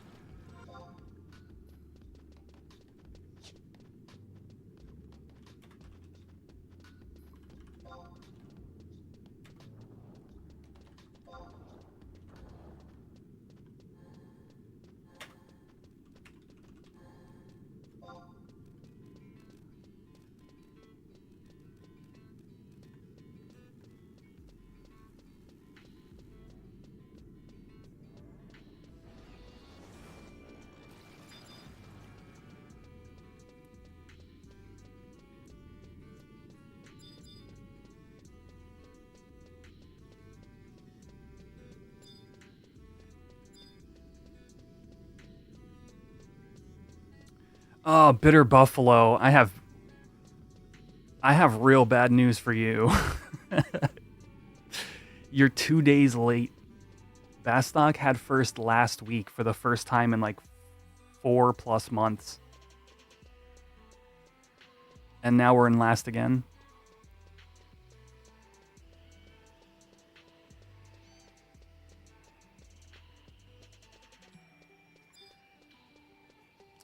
Yeah, really sorry.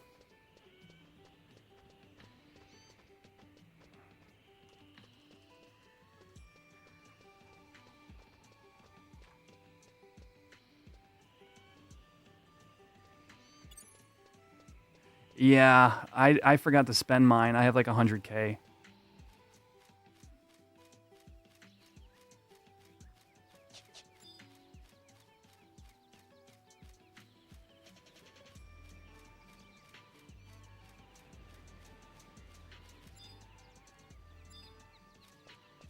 Where are we popping? Probably down there.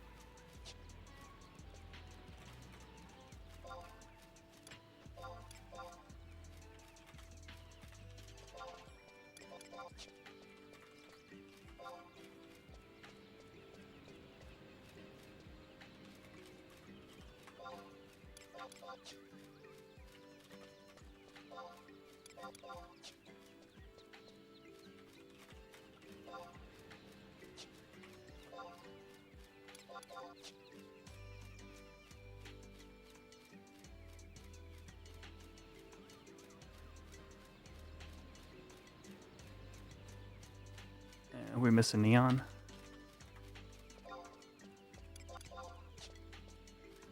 Oh, I already got an invite out. All right. Repositioning timers. Shift and drag isn't working for you?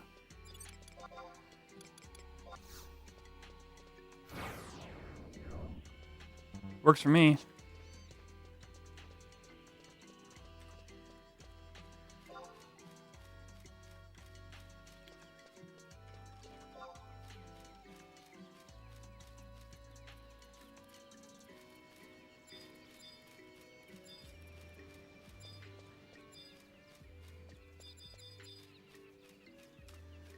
Um. Oh, is it timers or Strife? Is it timers or tea timers?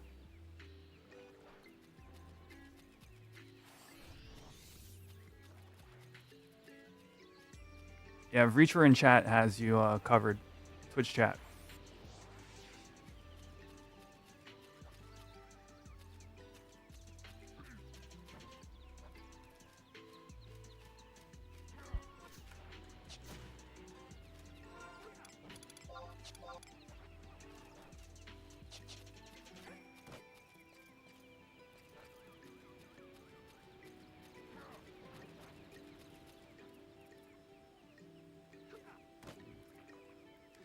The other thing is you might not and this is just a general thing people might have issues with is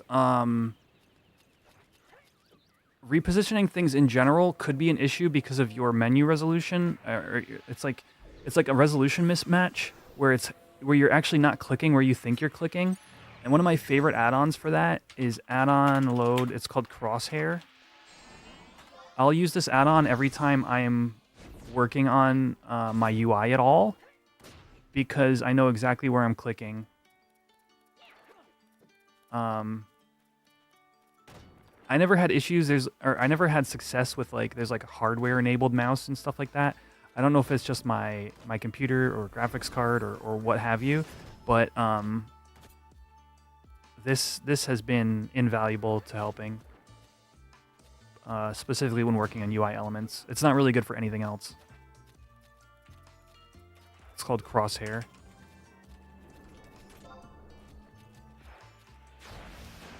I don't think anybody's found Tonberry hard mode yet. No.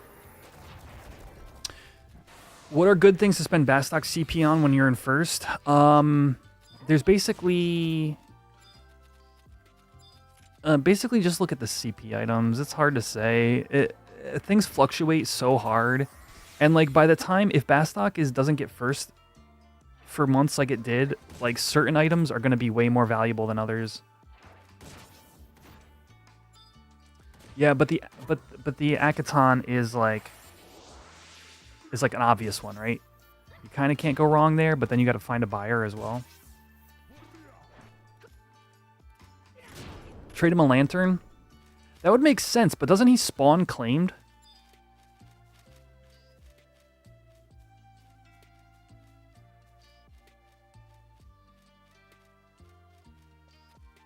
All right.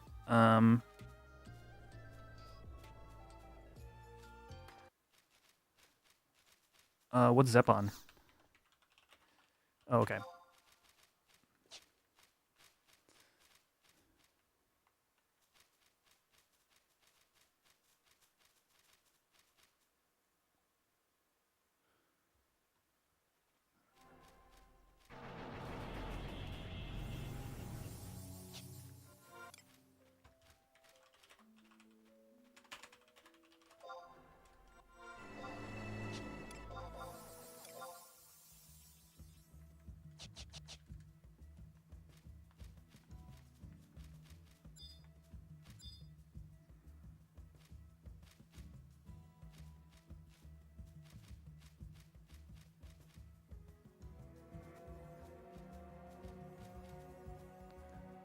Is Windower still a thing? You haven't played FF11 since 2010 or so. Yeah, Windower is still a thing. It's more common in retail.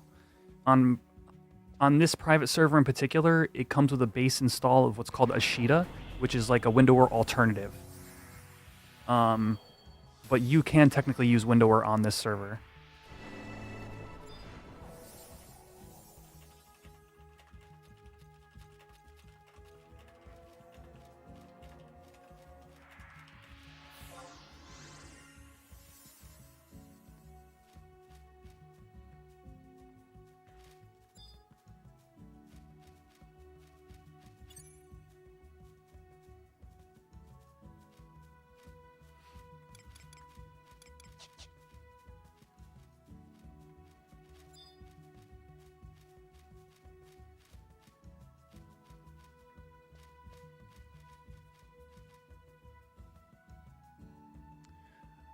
I meant to get a presidential hairpin. Damn it. Thank you. Oh, no. Oh, Lucid Quasar for your parse. I can tell you how to fix that. You need to load IMGUI style. It is an add-on that is, I think it's built into the launcher, but it's not loaded and it's not in the it's not in like the main launcher. I think it's built into the game, but not in the launcher. It's slash add-on load IMGUI style.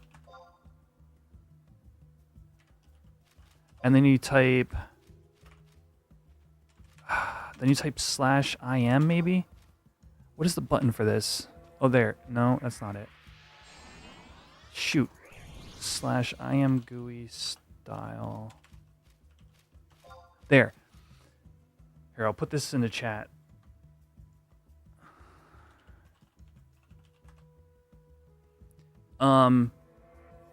You can adjust your font sizes and stuff here. Oh, you can even adjust your fonts. Yeah, so this will fix your issue. If your parse doesn't look the way you want to load IMGUI style. And then you want to type slash IMGUI style.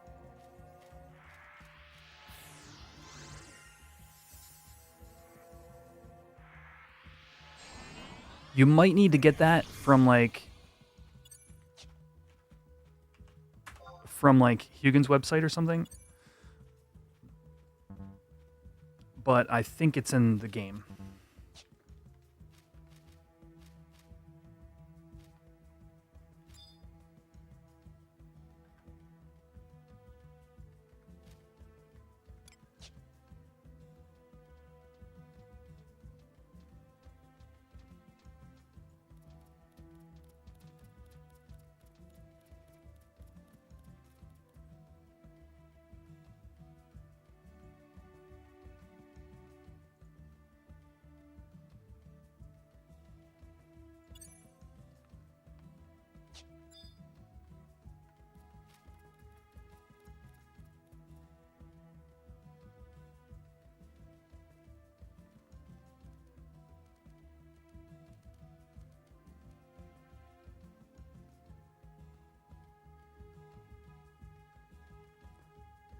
An unfortunate lack of Galka? Rayhorn's all the Galka we need, bro. But also short bus.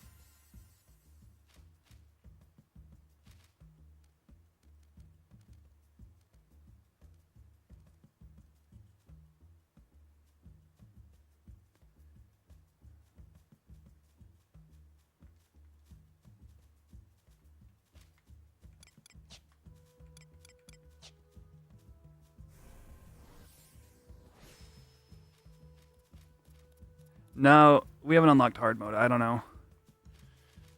I'm not sure. I mean, we could probably put some prog in on it, but I don't know, man.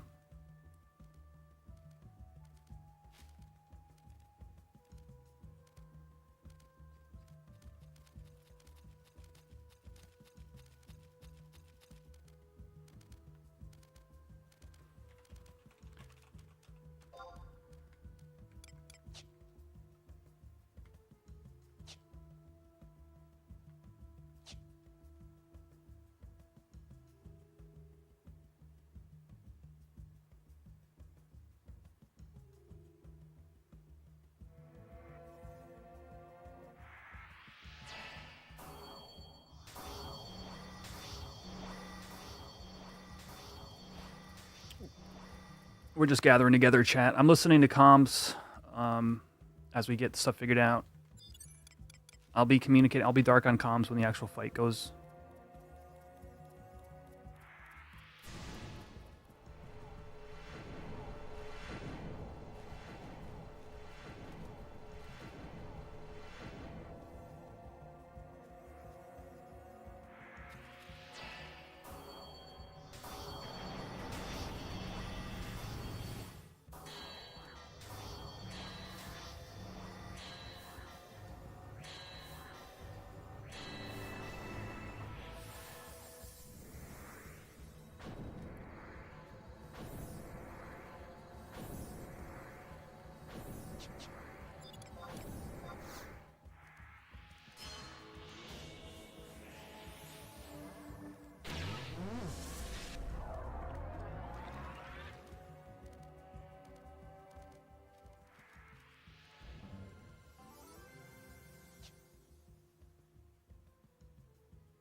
Metatron, even though it's fusion and light, it's not light in the sense that it's frag. It's light in the sense that it'll continue a light skill chain.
Yeah.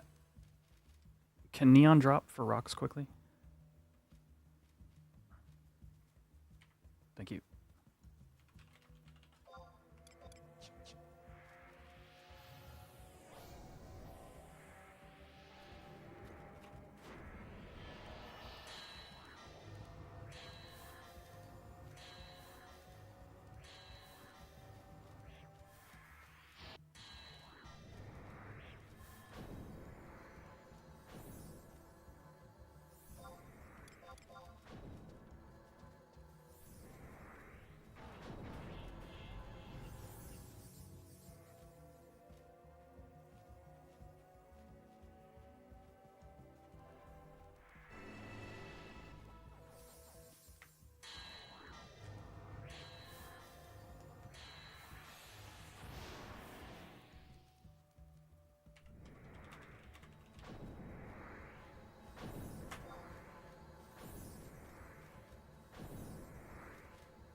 What are my thoughts on Kikoku? I think Kikoku is really going to shine once Salvage comes out.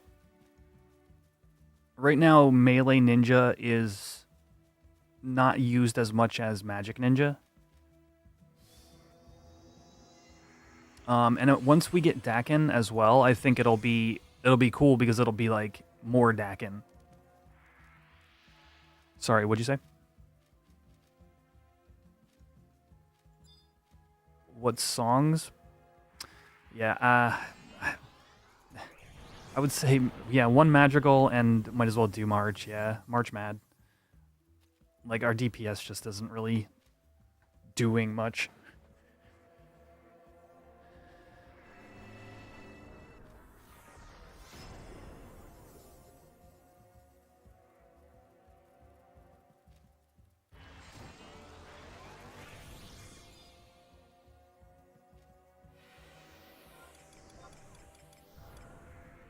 Oh, do we have any Icarus Wings around? I used mine in the last one.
Chad, I think we're waiting until Ice Day.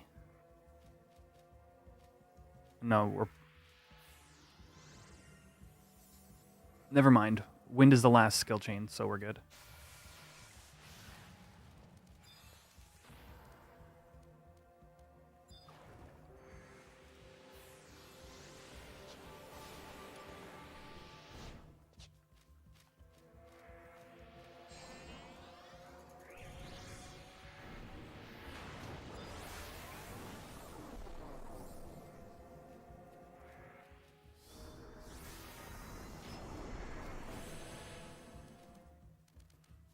All right, chat, going dark. Enjoy the fight.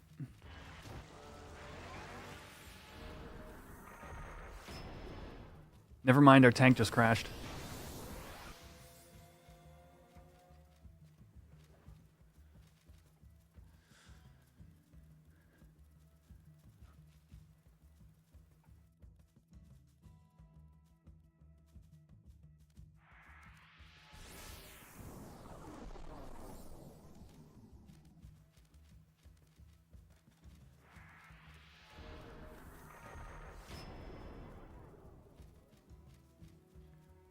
Is there a confirmed hard mode? Edbert was just saying maybe, but I don't know if there's been any real discovery yet.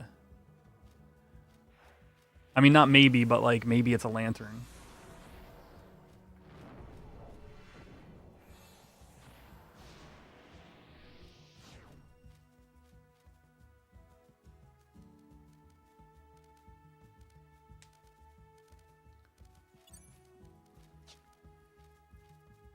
Yeah, we don't have any Mikage here tonight, do we?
And our tank is back.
Yeah, we're pretty low. We can do double mads.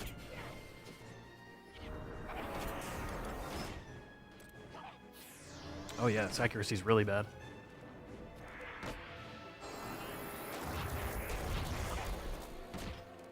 Well, we actually don't have a magical at all right now, so that's definitely why we're seeing lower numbers than normal.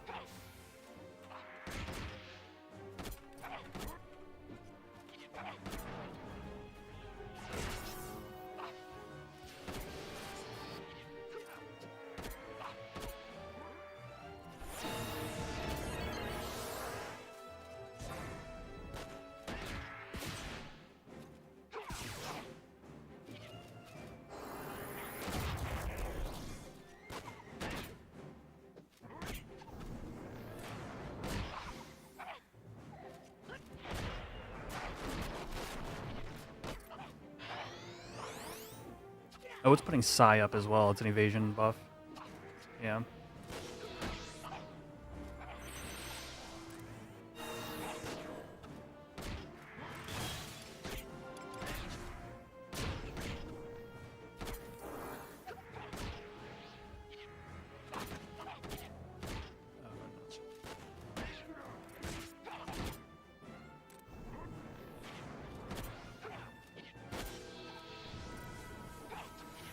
All right, 83. You ready, Saki?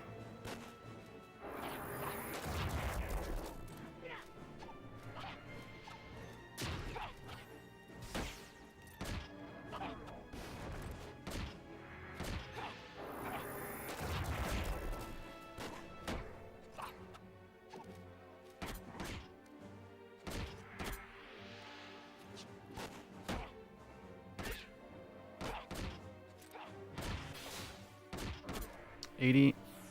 Should be triggering any second. Oh, I got picked.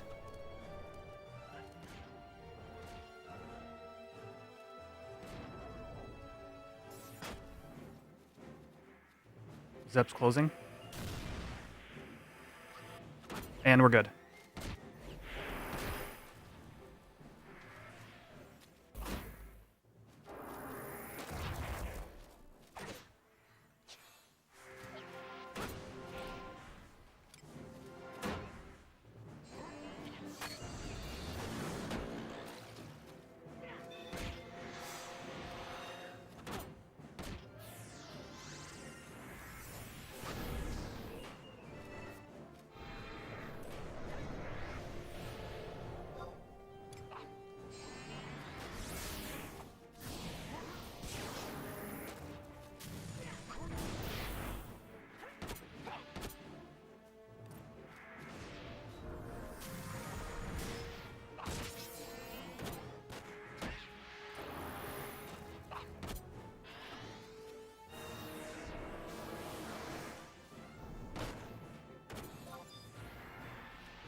Saki died.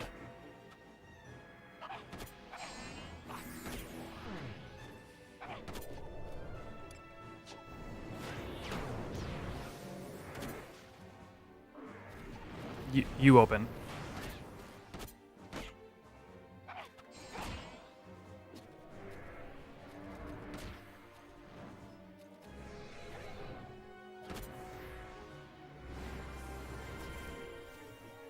And we're bursting thunder.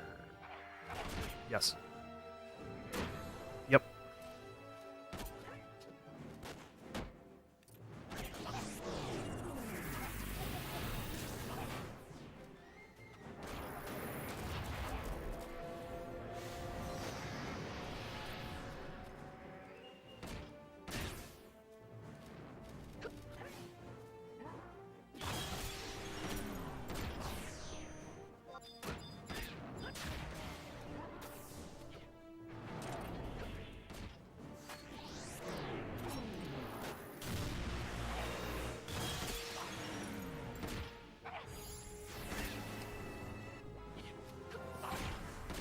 Zep needs TP before we push. Okay, you're meditating? Or not? Okay, never mind.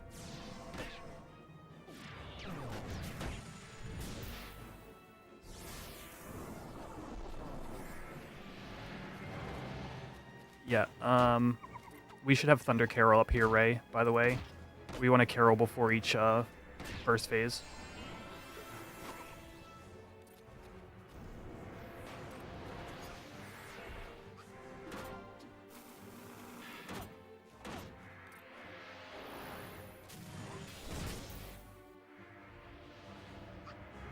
Yep.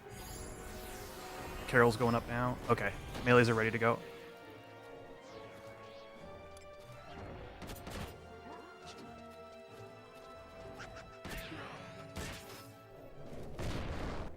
Go ahead and open. There we go. It's open and closing.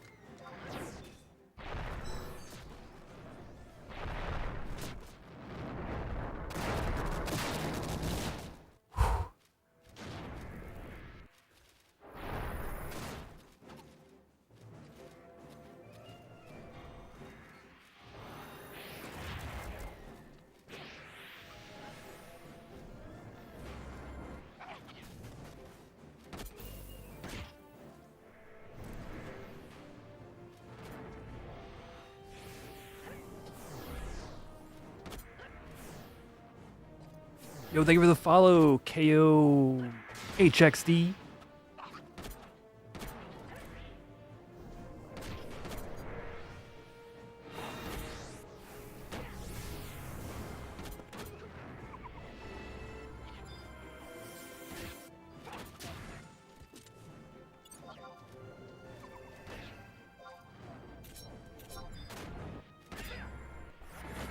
Sorcerer still over here. I got it.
I could do a hate rip.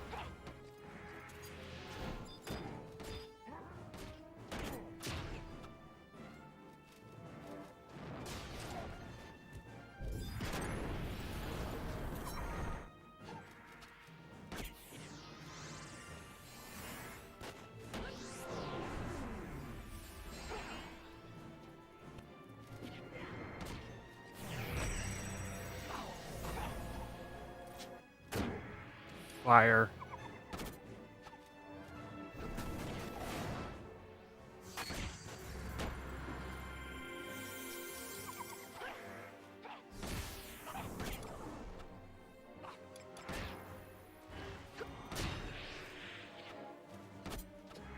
I don't know what Carol this is, but we're gonna need Fire Carol this time.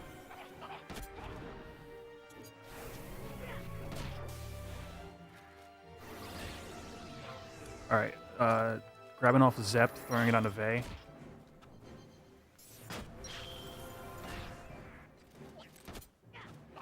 %.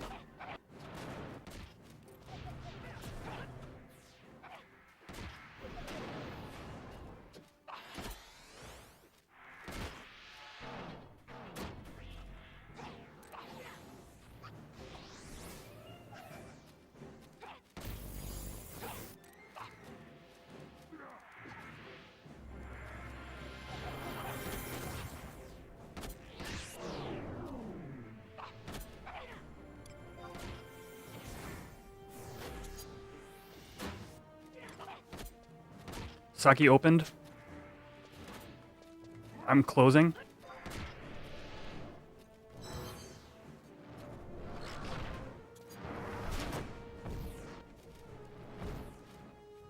Secondary go.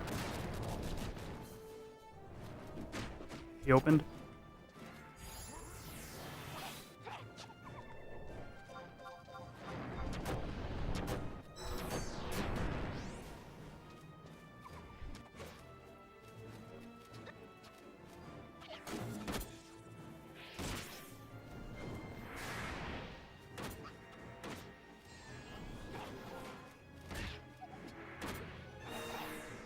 There's a ranger right next to me, Lester.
Should we turn and recover a sec here? Okay.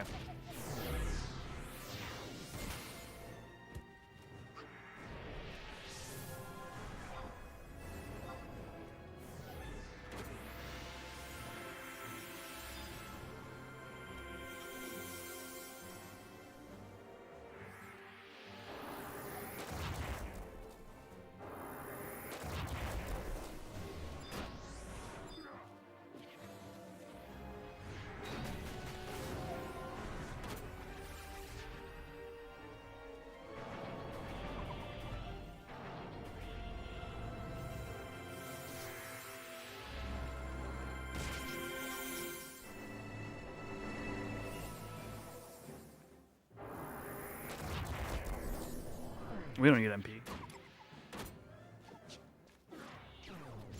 Oh.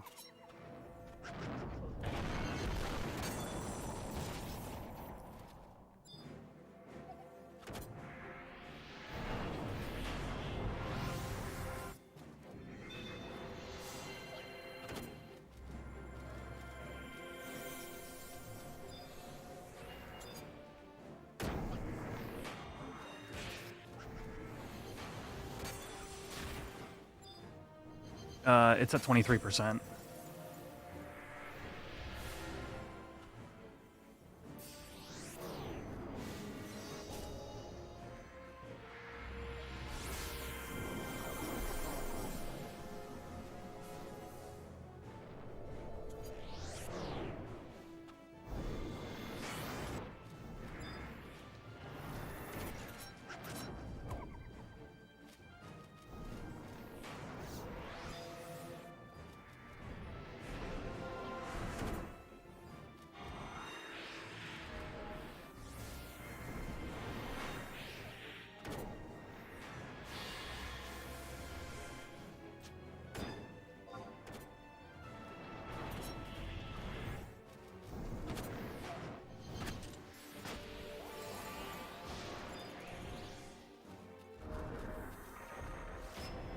That's fair.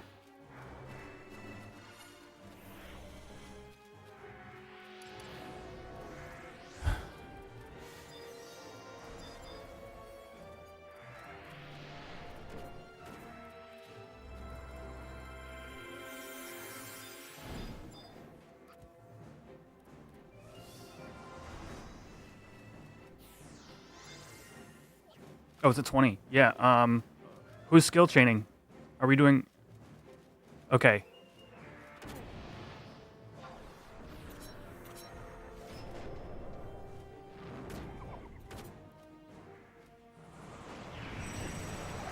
All right, here we go.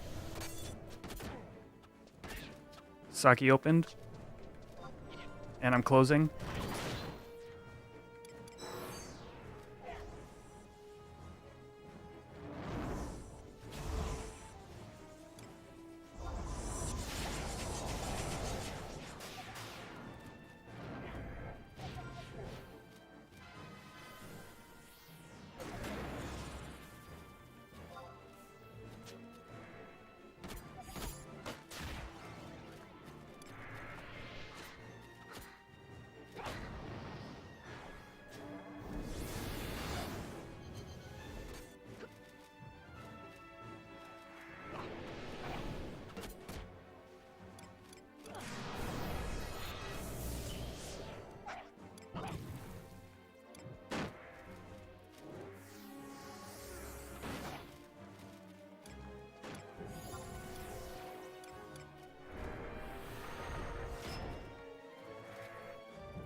All right.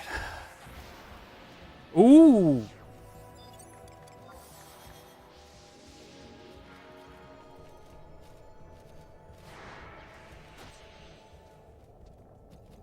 Nice, chat. Oh, man. We actually got good loot this time. Let's go.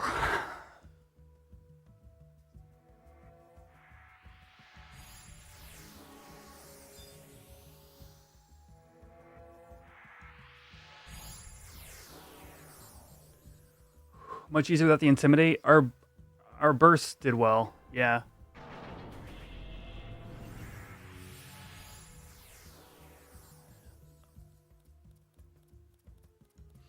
Man, that fight gets hectic at the end.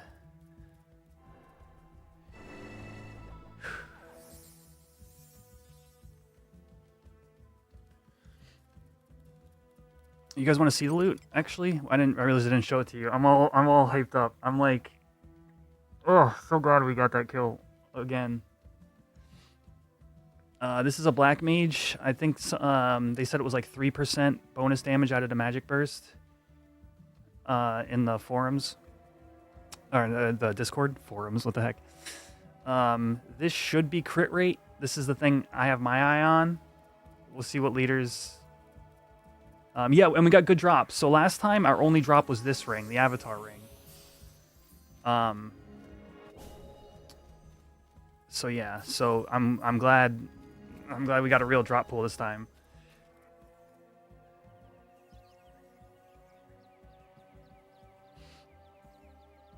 But yeah, this is like based on if you have Tonberry hate.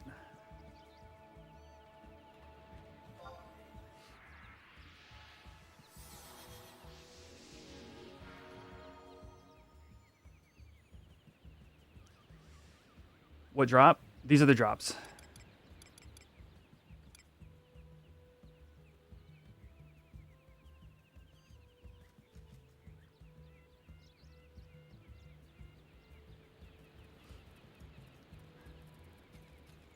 Congrats, dude.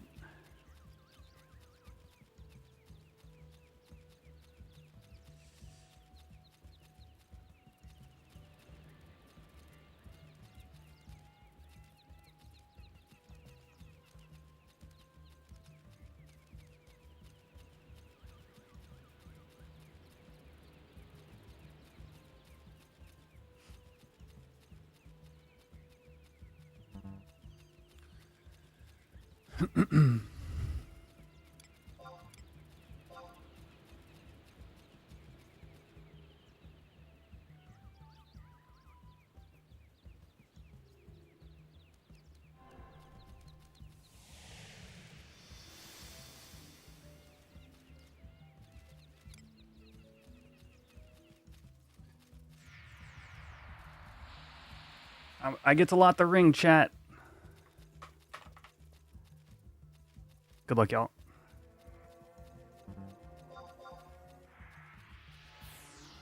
Oh, swooped in.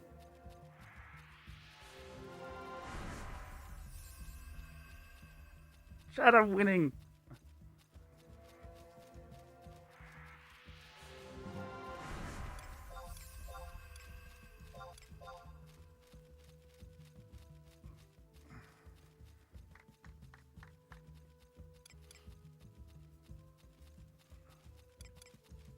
I'm gonna test the crap out of this ring.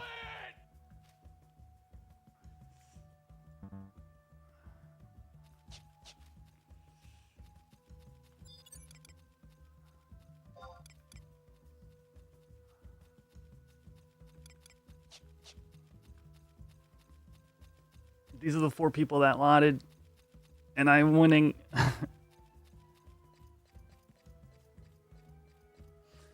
It should be 5% crit rate, damage taken plus. Is it 10%? It's a lot.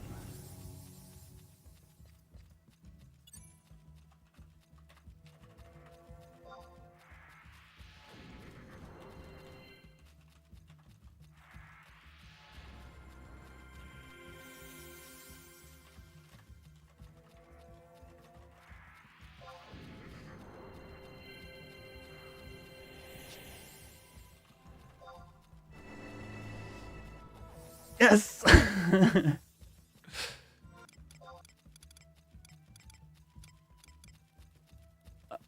uh, yeah, there was like a throat stab, and it might have just been 2 throat stabs. And Zep was 3rd on the hate list.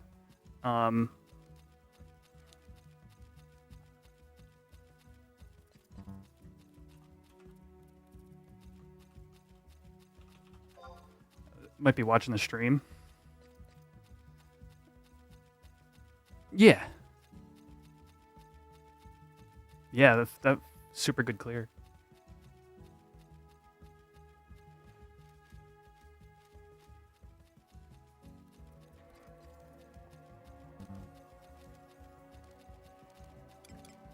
Tonberry's Grudge, chat. Time to go test it and make sure, because we don't... I mean, in theory, what we know about Tonberry's Grudge is what it is. However, Horizon is custom, so I am going to take it out. We're going to use metrics. We're going to make... we're gonna verify the 5% crit rate.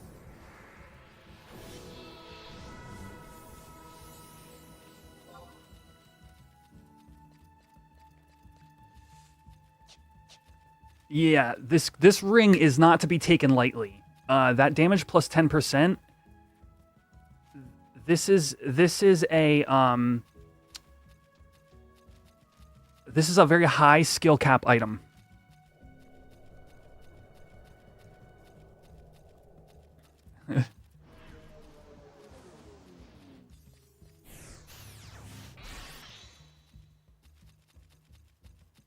Wouldn't that just be the dark summon? That was my thought. Like if you do dark magic when you shouldn't.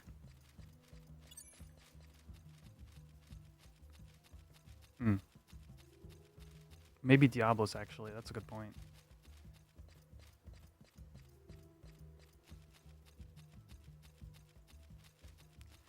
The ring is not unique to Horizon for the most part.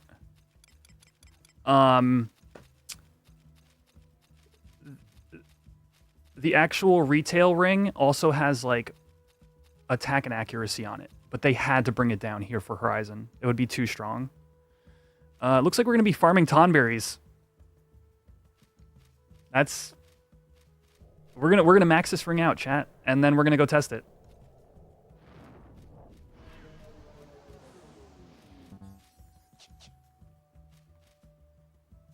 Yes, exactly. I'm going to check the price, and then we're going to go cap it out. What is the cap, Zeno? Is it like 6,200, something like that? Yo, Sikilana, thank you for the 100 bits.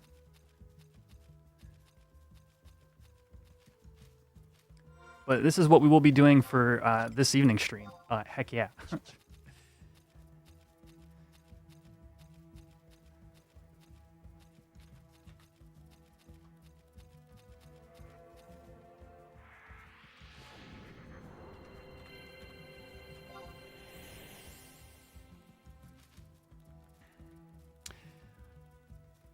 Yeah, that sounds right. I think that's the number I had when I first reset my hate, like last week during Tonberries. Dude, the loot pool is so good here, Ray. Like, plenty of people want the ring. All sorts of, like, we have all sorts of black mages to use the back. Like the coat giving +5 inventory space. Like, out of the 3, this seems like the one you should farm. You know, it just sucks. Like, I really want to fight the other fights, but we're kind of locked. Like, we've been kind of like doing this one, which is cool, and I'm happy, obviously. But like getting to actually fight the other stuff would be fun too. But this fight is definitely worth the farm. I mean, especially if hard mode is doable, and you get more drops, and however you activate hard mode, I don't know. But I am going to change leader to you, Ray, while I drop party, because I'm going to go farm Tonberries after I take a short restroom break. So when we get back, chat, when I get back, chat, we're going to be doing some testing. All right, I'll be back in like 4 or 5 minutes, okay?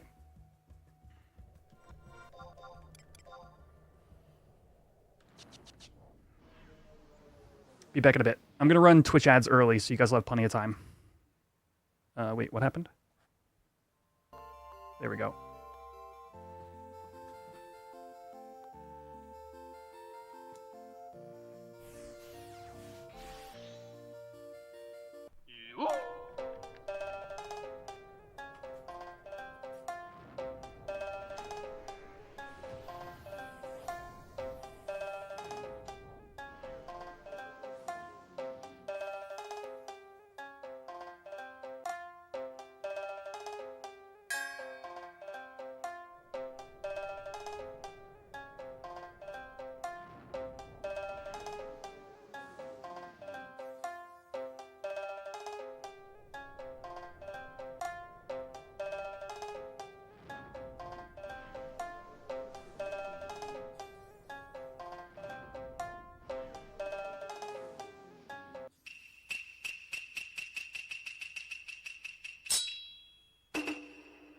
Right side wins.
Now get ready for a battle royale.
All right.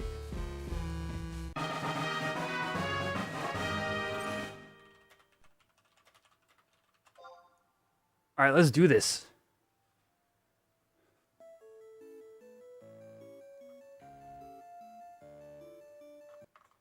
All right. First thing we need to do is kill a ton of Tonberries. And I'm going to change my Twitch, what's it called? We're going to change this to testing the...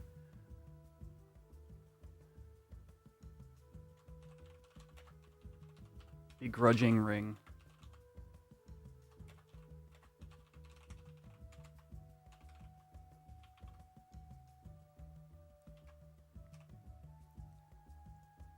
Sick. All right.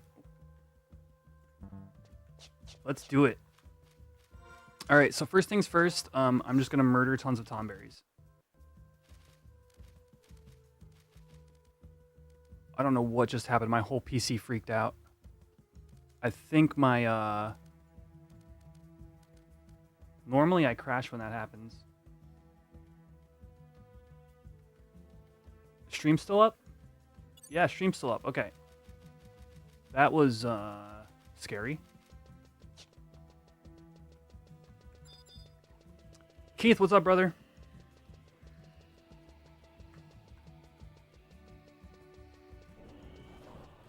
You just missed a heck of a fight.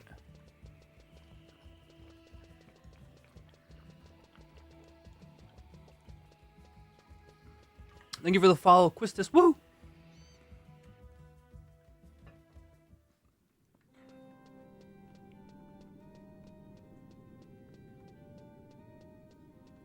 Alright, I had to hop out of voice. I gotta focus up here. Alright, so here's the plan. Murder Tonberries that have decent drops, because you might as well. Actually, I would kill lower level ones faster, wouldn't I? And I'm really close to the NPC checker over here. Oh, these... Do these Tonberries drop good stuff? Oh, and let's put that ring on. Heck yeah.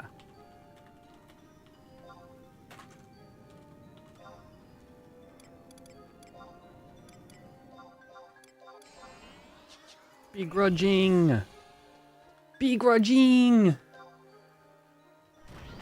You're in Mexico? Dude, rock on. You out there getting some sun and some mojitos?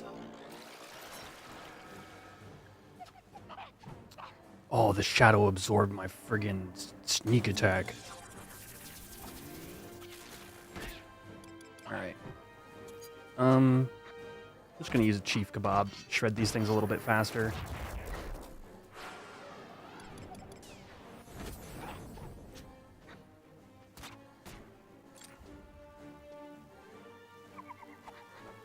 Take off my accuracy set. And we're gonna load metrics. Because it has real-time crit rate tracking. And we can actually... Let's see. We can actually remove... We don't need that. We're just looking for crit rate here. Alright. Camera distance zoomed out far? Well, I have it. I use an add-on for that, but I'm not currently using it. But that would be XI camera.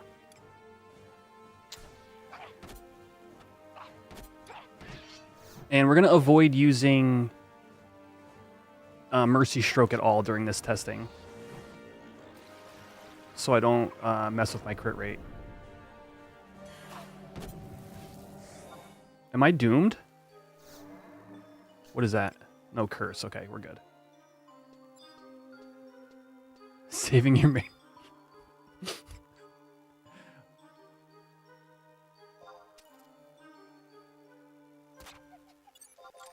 All right, man. Be well, okay?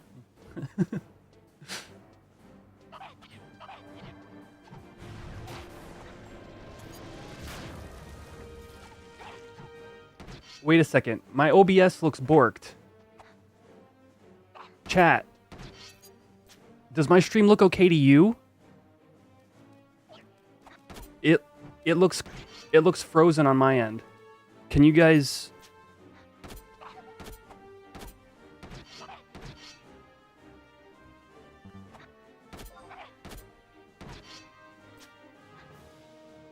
Stream is fine? Okay. Ricky, the OG. How you doing, brother? The avatars are frozen, you're right. SA is crashing. Looks good on YouTube, rock on.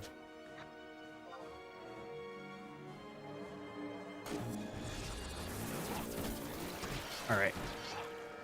OBS is frozen on my end. But,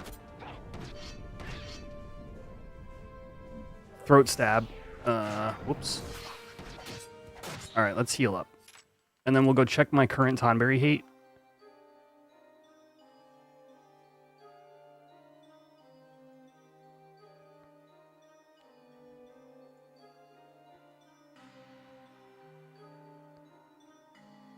And now we're locked in now. There was a little bit of a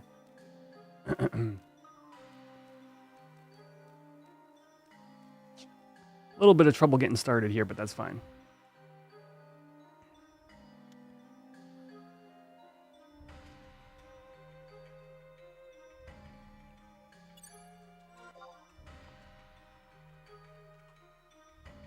Throw that in.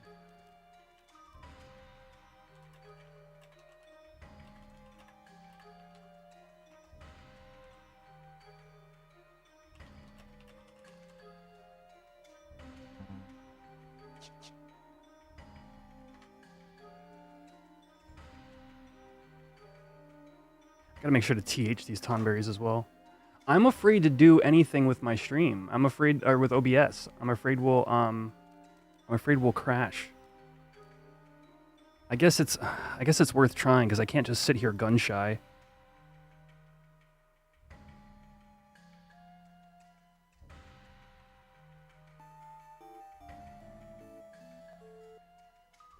All right.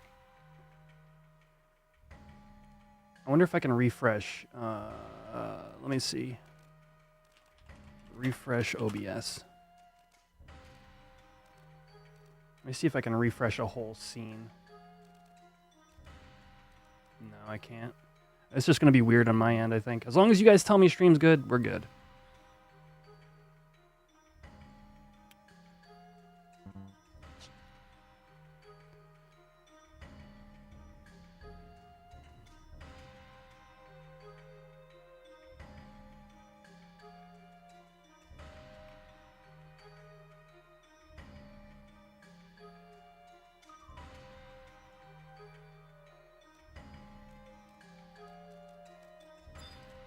All right.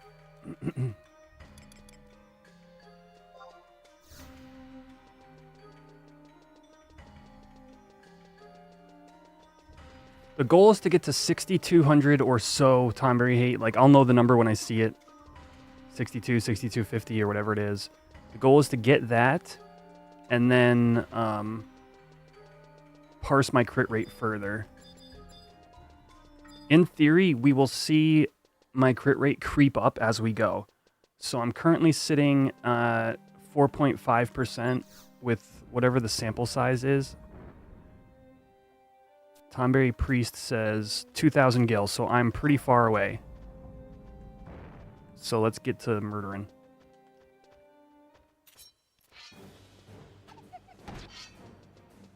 And I gotta fix my macro palette.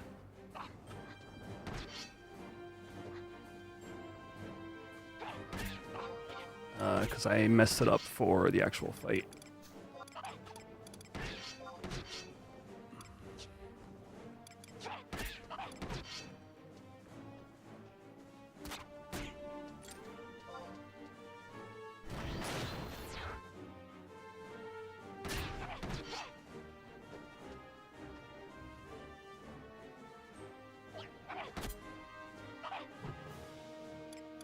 How do Bloody Bolts fare on these? Probably low.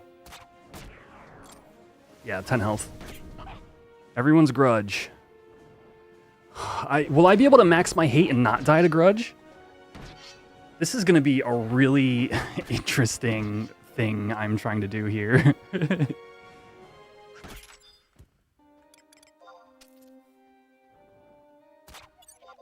Limit points. From 2 weak mobs?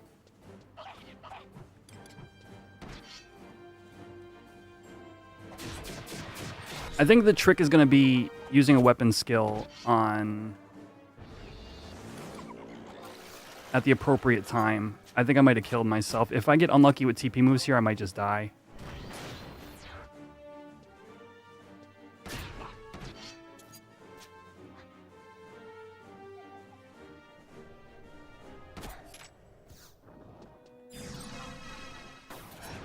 Yeah.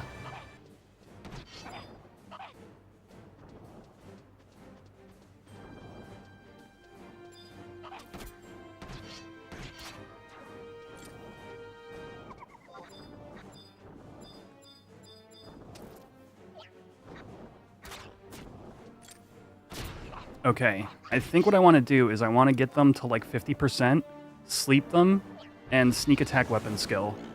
I think that that's my safest. So after this one here, I'm going to immediately shoot a sleep bolt. Oh, actually, it's a summoner, so it has low health. Okay, that one did not give EXP. Okay, so some of these are, I guess, 55. What level is the lowest level EXP for EPs?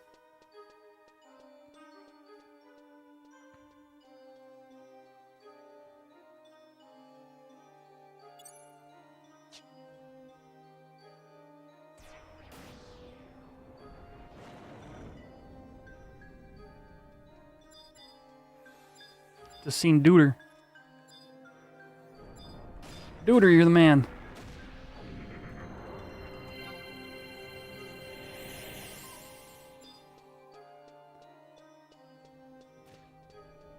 Hey.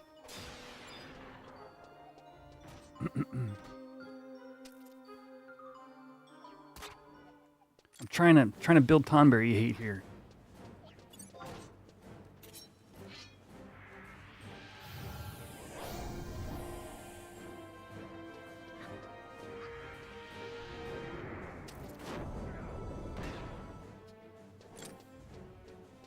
Thanks, dudes.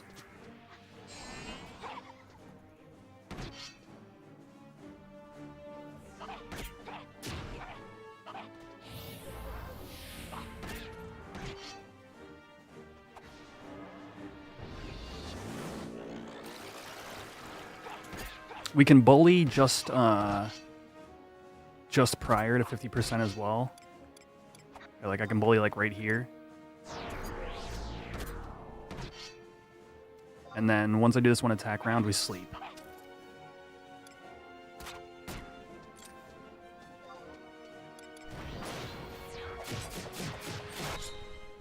That should be the safest method I have. So we killed like 5 Tonberries. You know what? Actually, the better play, I might even be doing this all wrong. Yeah, because now it only went up by 100 gil. The better play is probably just killing the Tonberries outside.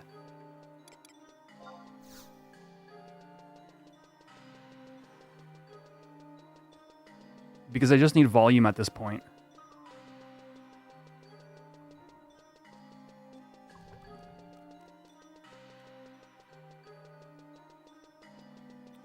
My paintbrush? I think I might have gotten it. I feel like I... No, I got the Tonberry key.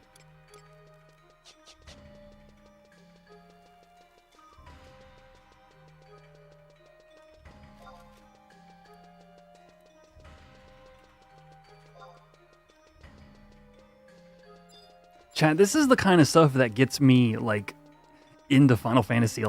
Like, I just love, like, testing stuff. It's so simple, but... What happened to my LINKPEARL? Well, that was weird.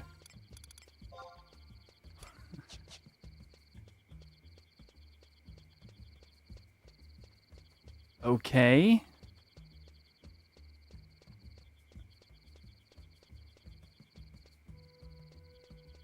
Chat, can you confirm that my stream is still working? Everything's weird.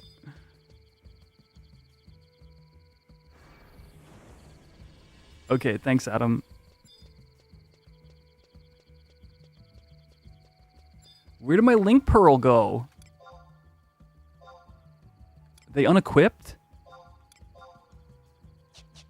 My link pearl randomly unequipped?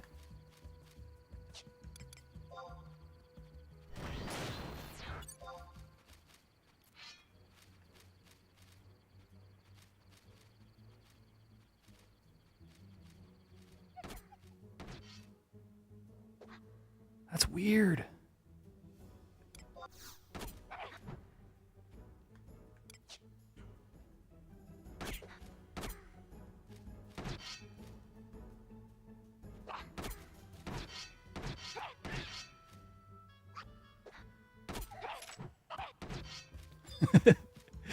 I mean, we are here to test the the hidden effect of this ring. That's great. Come here, you little creep. Yo, how many hours are we gonna be farming Tonberries, chat?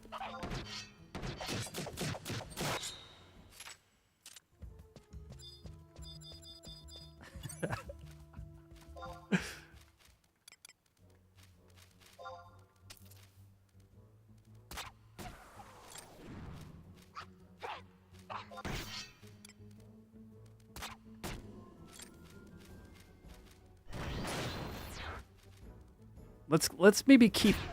We gotta make this fun. We gotta make this interesting somehow. Tonberry. I'm gonna put. Oh, OBS is screwed up. I was gonna say I'll put a Tonberry tracker on my screen and just like increment it +1. But OBS is borked.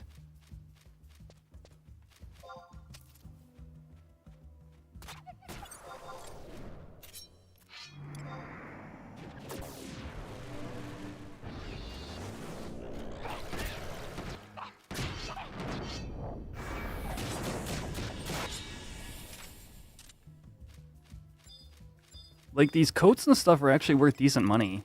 And, like, the lanterns, I think, decent with alchemy, too. So, like, this is not a bad farm. It just happens to be also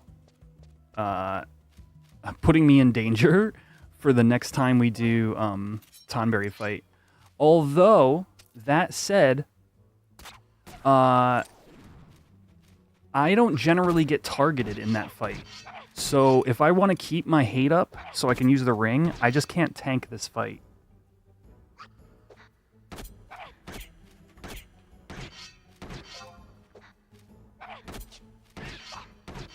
Going forward.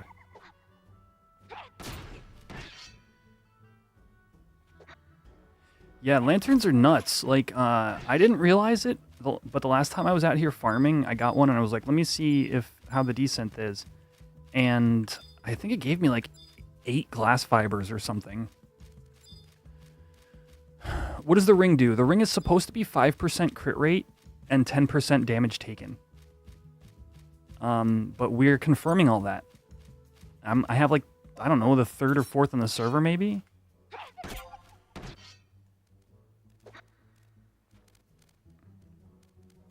Assuming Horizon hasn't changed anything.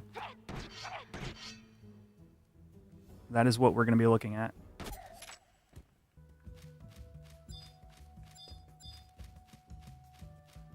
Poison potions also, like, honestly, good money. They're like worth like a K each.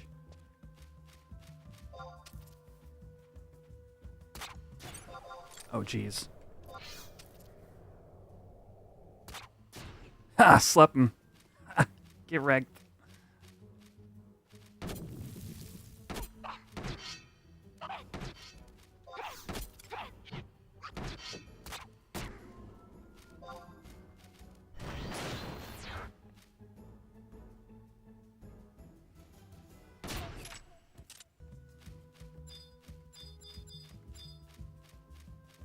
Alright, I may kill too fast for repops. Meaning we're gonna need like a second farm spot. And then I'll flee in between. Yeah, we can go towards the entrance.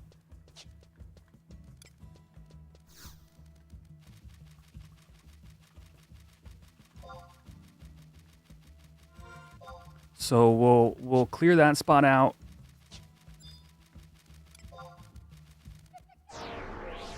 And then flee to this spot. We'll clear this spot out and flee back.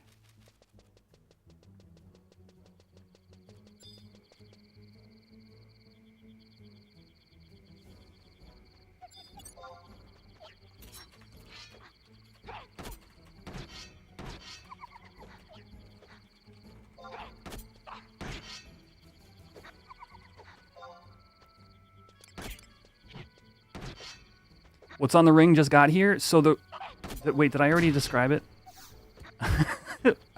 The question before you on YouTube was the same question.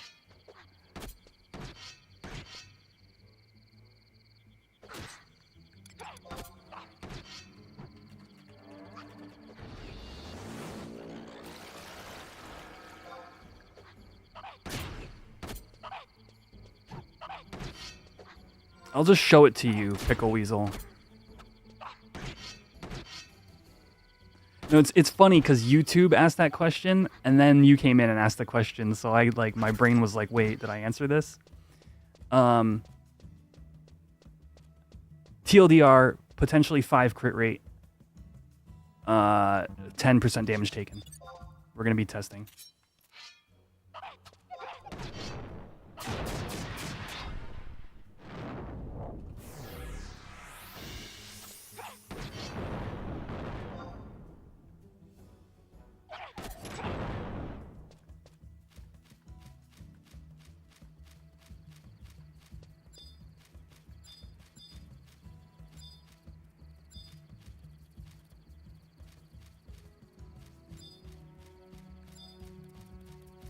Costly Author Q, thank you for the follow.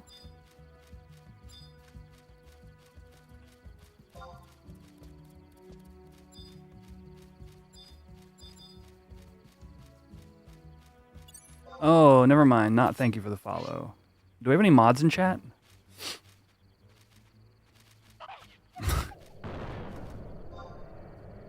Oh no. Ha! I nerfed your Stone Good 2 with my emergency magic damage taken macro.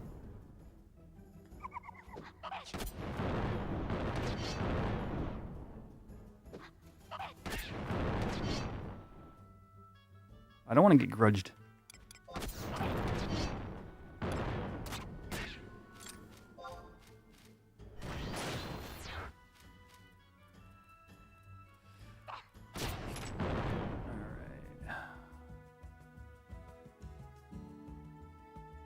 Yeah, my mod view is not working on my end. Wait, there we go.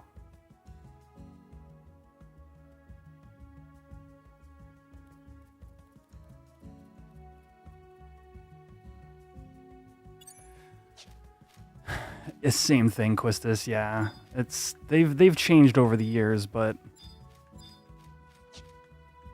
the play is still the same. Do you want followers? I want followers.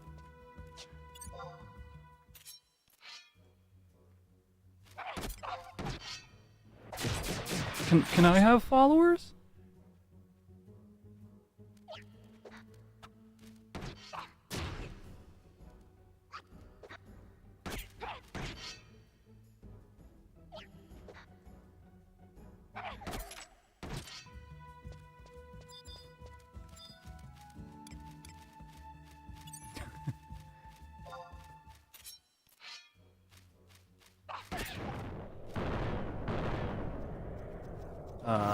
That's the sound of magic damage.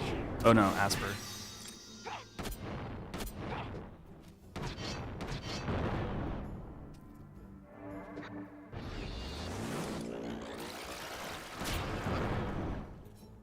Yeah, I'm not using my...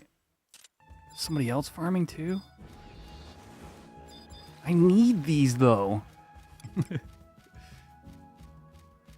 This is my farming spot. I just gotta change to Beastmaster and I'll have the whole shtick down. Dude, I poke my head into the Beastmaster channel of the Horizon Discord every once in a while. It's like... Some days it's like... just like looking at like a car crash, you know what I mean? Because you're just... there's something interesting about it.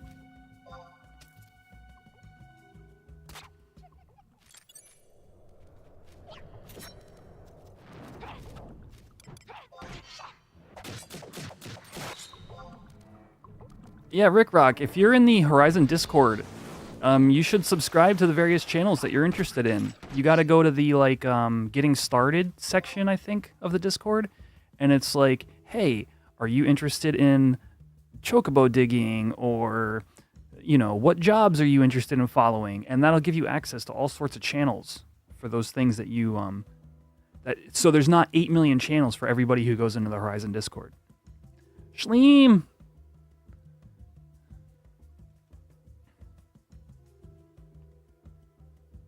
Gotta heal up. What we're gonna do is we're gonna farm Tonberries until my food is done, and then I'll go check my hate again. You're the second 75 beast in the server? Dude, rock on. I wouldn't say beast got gutted, but I guarantee you, you likely weren't around when they removed bestial loyalty. But like, beast is still used for everything it was used before. It's just not as OP. Yeah, Wild Oats got nerfed. It went from 15 to 5. It's dig time. Good luck, good luck. I have tomorrow morning. Tomorrow morning is ore digs. By the way, I totally forgot to mention this, chat. Tomorrow's my birthday.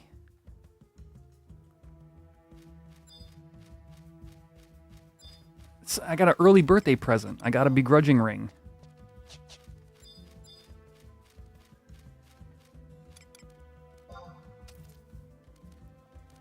Thank you, Quistis.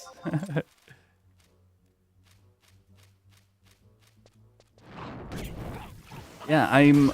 My plan is to stream. I don't really have any other plans for tomorrow. Particularly, I'm probably going to be doing something later in the week. Yours too? Rock on.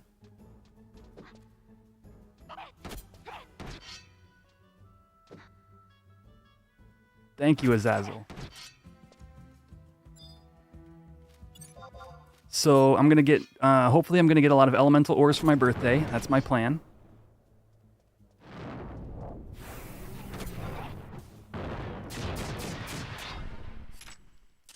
Happy B-Day. What is the begrudging ring? It is potentially crit rate plus 5, damage taken plus 10% if you have full Tonberry hate. That is what it is on retail, but we're here to test it. What am I now, 22? I'm going to be 19 years old, Kimari.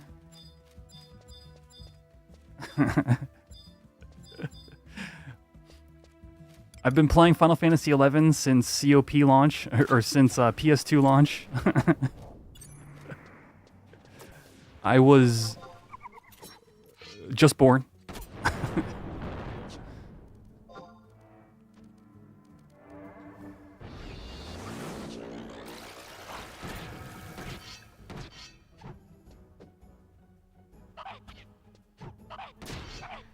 We're maintaining a roughly 11% crit rate right now, which is against basically like targets where I'm assuming my D-Dex is pretty high. It's not a huge sample size. I'm tracking my crit rate right now, even though it's not a very scientific thing, just to see if we see an increase. So in theory, if I continue to fight these Tonberries at the same level, I should see a ticking crit rate. Whoa, hello, random gang of people. Oh, they're probably going to fight the Tonberry.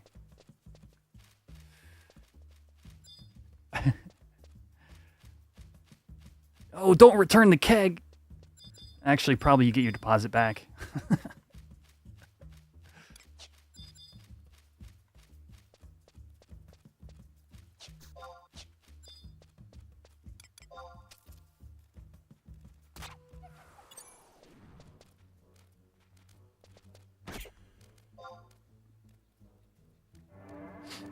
Thanks, Shaleem.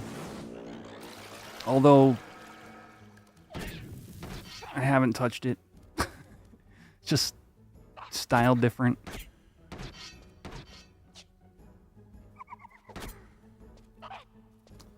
You know what? I did cut this off. If that's what you mean. Cut off my goatee. I was tired of it. All right, now we zip back. No, they've been the sides have been like that, yeah. If you're just tuning in, chat, I'm gonna be murdering Tonberries for the next foreseeable future, and then we're gonna do some real tests on this ring. This is not the right way. I'm always fleeing in the wrong direction.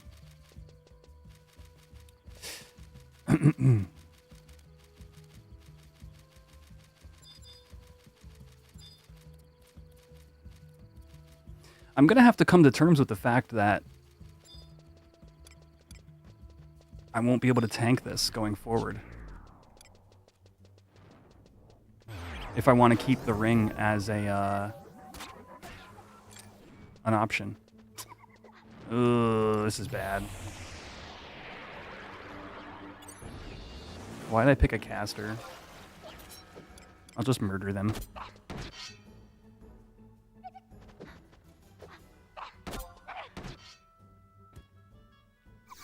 There.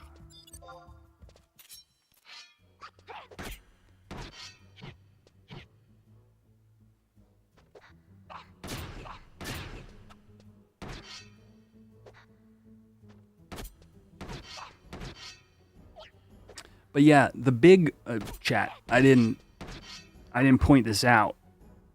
I didn't want to jinx it because I really, really wanted this ring. When the tier 3s come out and we get the thief ring that lowers sneak attack cooldown when you crit, that pair is going to be potentially very strong.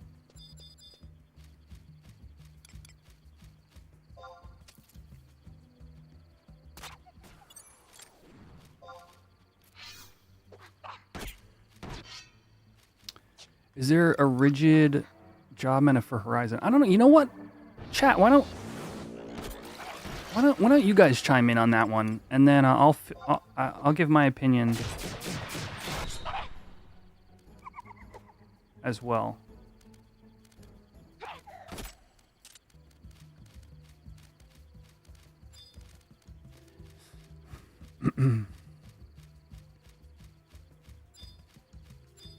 Adam's asking, is there a rigid job meta for Horizon?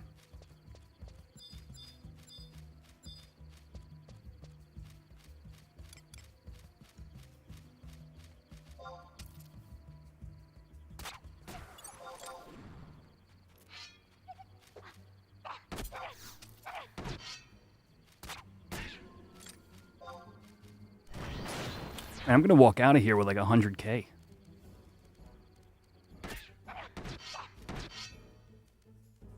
All my guilt issues solved.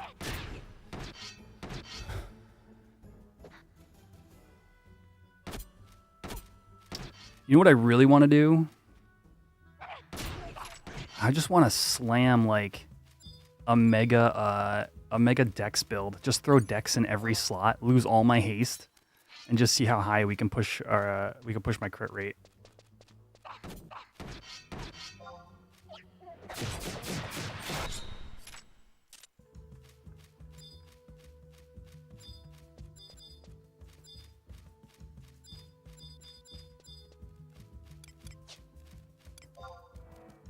But yeah, I'm gonna be up at 7 a.m. Chocobo digging on my birthday. That's my plan. Stream will likely be maybe 2 or 3 o'clock, and we'll probably just do a bunch of stuff on Horizon. What do you guys think? Oh, it's also technically Dawn Trail official release day is tomorrow as well. So I don't know what that means. Like I already had early access, so I don't think I get anything special tomorrow. I don't really know 14 enough to know if that means anything.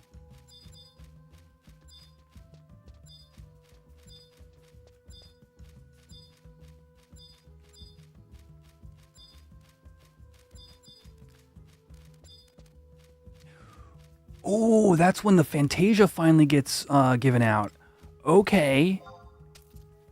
So maybe tomorrow what we do is we just Maybe I build my first house in 14 as well, and maybe use the Fantasia, because I wanted to change my character proportions with that.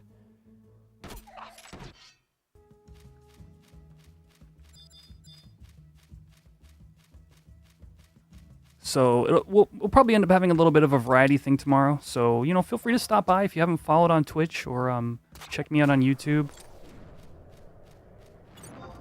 It'll be a nice hangout tomorrow. Oh, you're not actually sure. Damn it. I was baited by Prinny.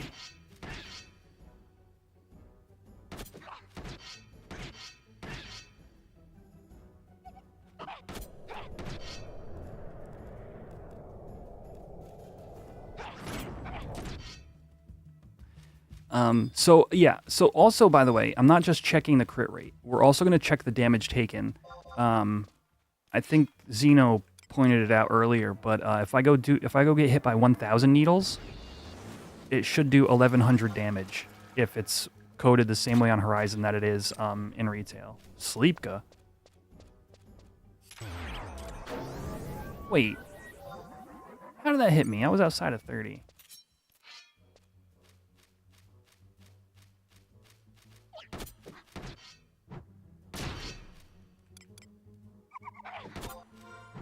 What ring is that?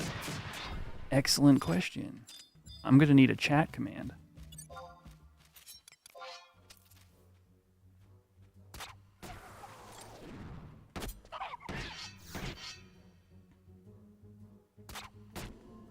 How am I so fast? What, killing the Tonberries? My thief's pretty stacked. That's my secret.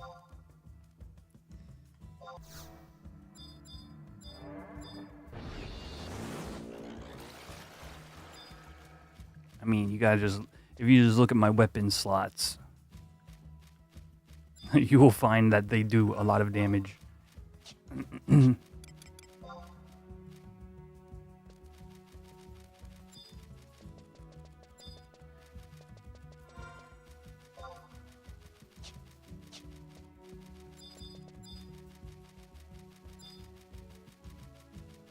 got some Red Bull left. Let's go.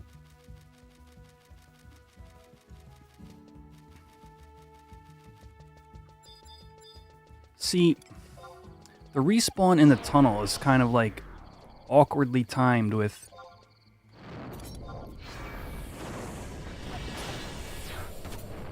Damn it. With my fleas.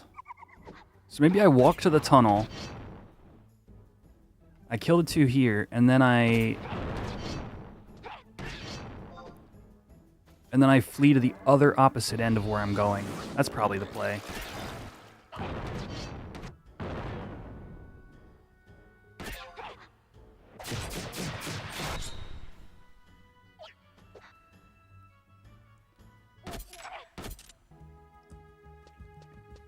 My crit rate has been ticking up. It could be sample size, but it is likely from the ring, because we are getting a lot of attack rounds in, so they should be averaging out.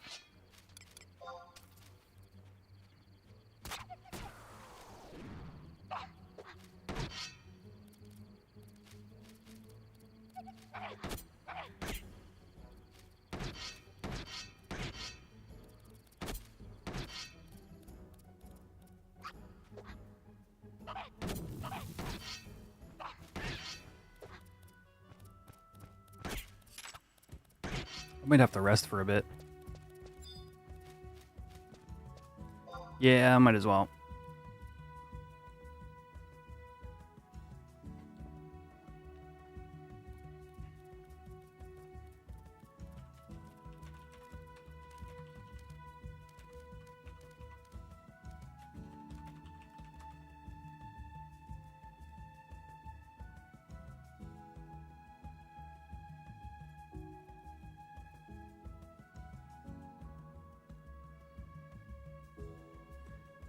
Who's the new person that joined the Discord?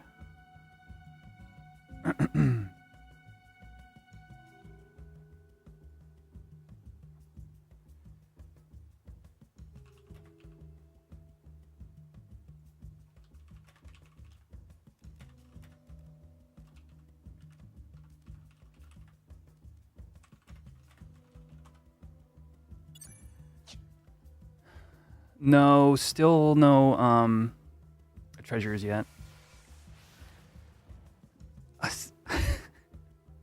Thanks, Josue. You're the second person to say that, but it's just styled different. Appreciate it though. Oh, that's how you get your Fantasia? Oh, okay. I wasn't paying attention then. I shaved. You know what it is, you guys? I shaved my... I have no more goatee. That's what it is.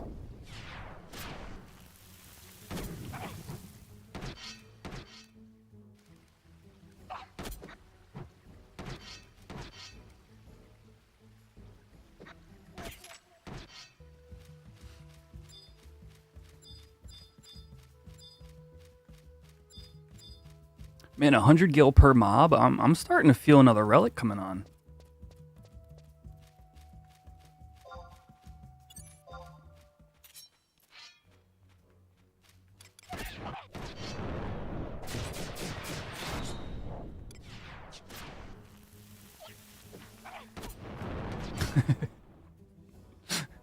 Let's see, 100 gil per Tonberry. Relic currencies are currently coming down because a lot more people are farming now that zones aren't congested. So let's say 100 mil for a relic right now. That's 1 million Tonberries.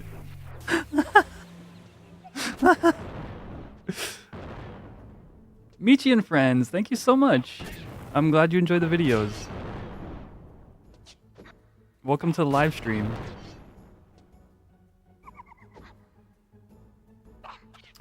Yeah, Josue. We beat the Tonberries, and I won this ring lot. By like 10, and we're out testing it.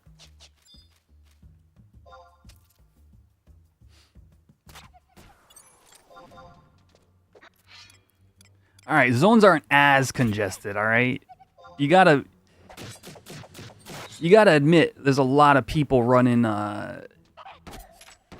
Dreamland zones now, and there was 0 before the patch. Pretty much. I wouldn't say 0, but not to the extent that it's happening now. So, like, all right, maybe less congested. Gun, no, Thief only gets Mandao. No.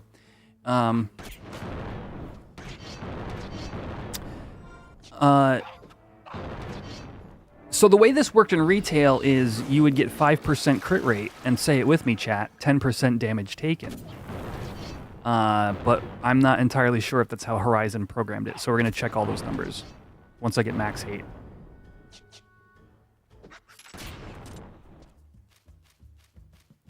Who the heck has 100 mil? Whoever kills 1 million Tonberries.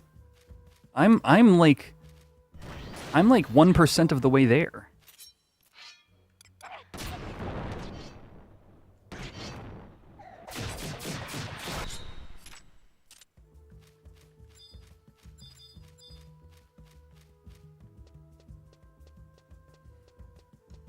Well, only like 999,902 more Tonberries to go.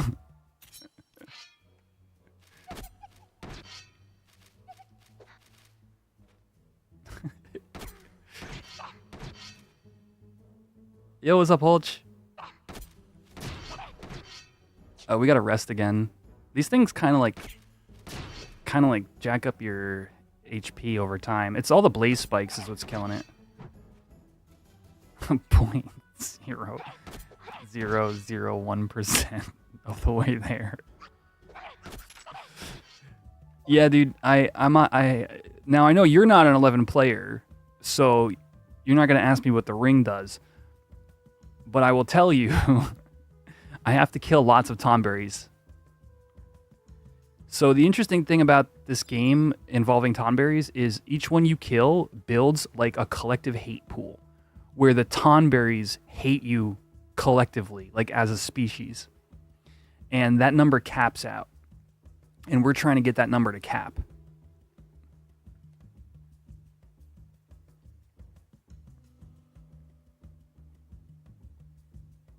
That is the goal.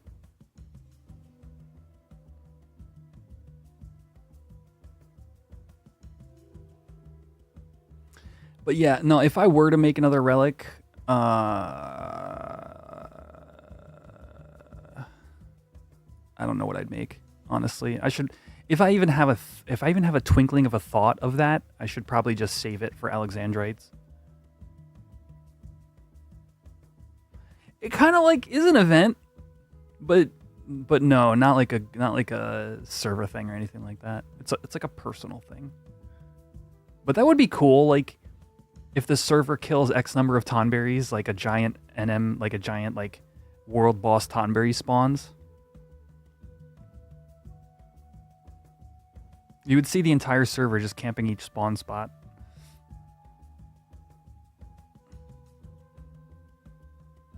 You get a Tonberry NFT. Ugh.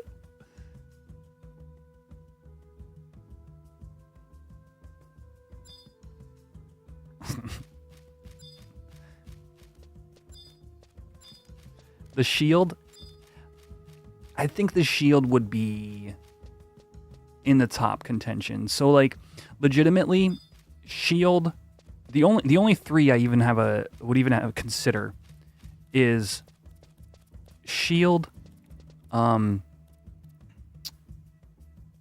Bravura, and Gallarhorn. But because I have Mandau to go with Gallarhorn, but I don't want to make a relic, even though it's really good for like a job I don't really play and don't even have room to gear. So like that's kind of out of the question. I don't want to main Paladin. I'm more interested in tanking on Warrior whenever more support comes down the pipe for that. So, and I want to shield tank with Warrior. I don't want to use Bravura to tank. So like generally all three of them are like meh. How does this compare to Eden? Is it easier to solo? I honestly don't have a basis of comparison for you. Maybe somebody in chat can answer that. I think the servers are similar because you had similar devs working on it. How is Horizon not getting in trouble with retail FF? So, yeah, that's more of a question about private servers in general. Nasomi has been running for like 10 years as a private server and has never had an issue. The thing is, I used to answer this question a lot more back when Horizon was new. And, let's see. And there's a lot to think about. Like, Rancor tank? What is this? The putrid-smelling tank is found on the lanterns of Tonberry assassins. The lantern's mysterious light is said to have hypnotic powers. Yo, Hulch, where you at? We gotta do a test. I'm gonna wave this lantern back and forth in front of you. Rancor tank.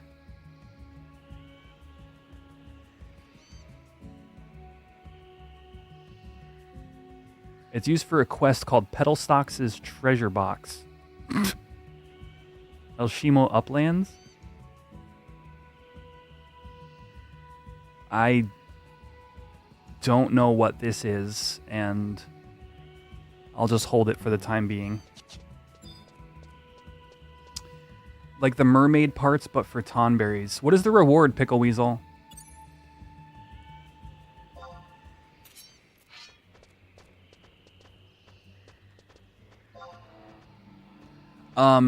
So there's a bunch of things, and I'll say baseline is Horizon's not making any money.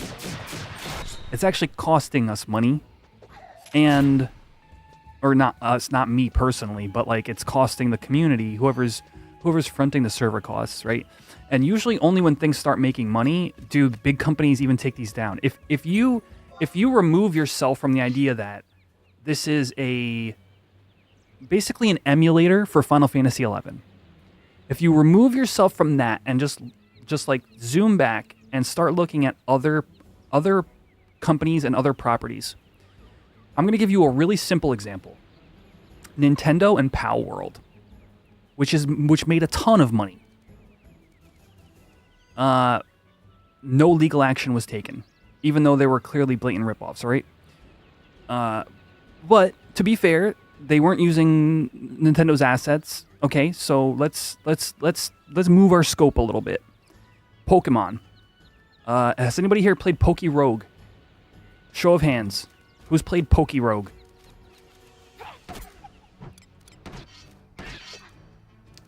Or really any Pokemon ROM hack, or even there's like a competitive Pokemon.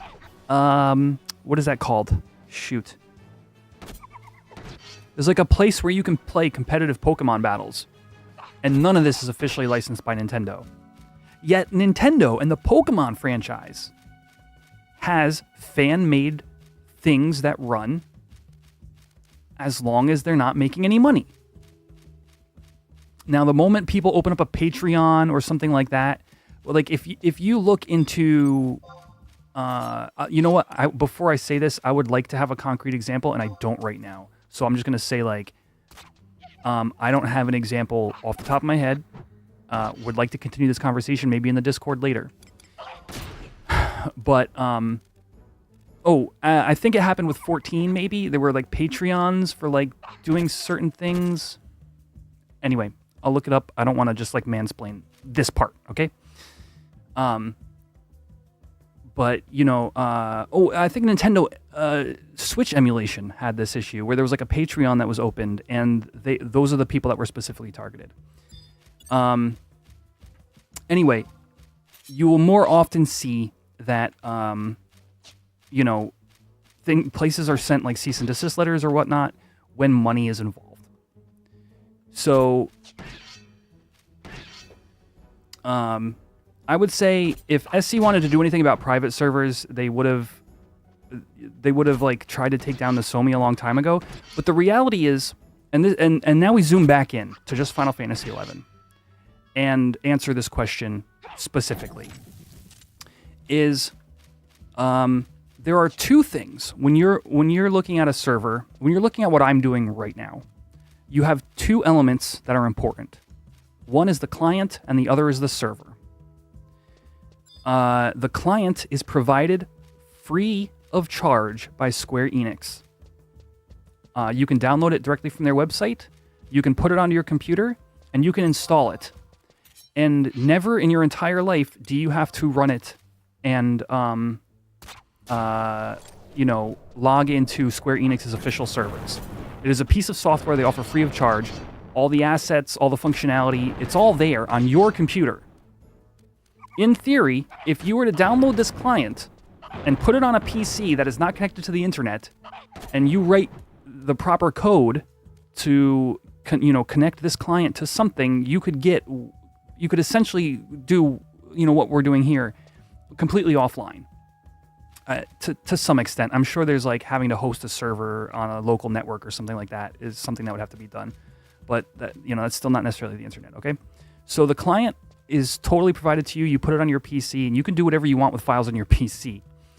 The server, which is where the game actually takes place, is all custom written code by the community that does not belong to SE in any way, shape, or form. It's code that says a player connects to my server. I got a packet that says open a door. I'm going to send a packet back that says okay.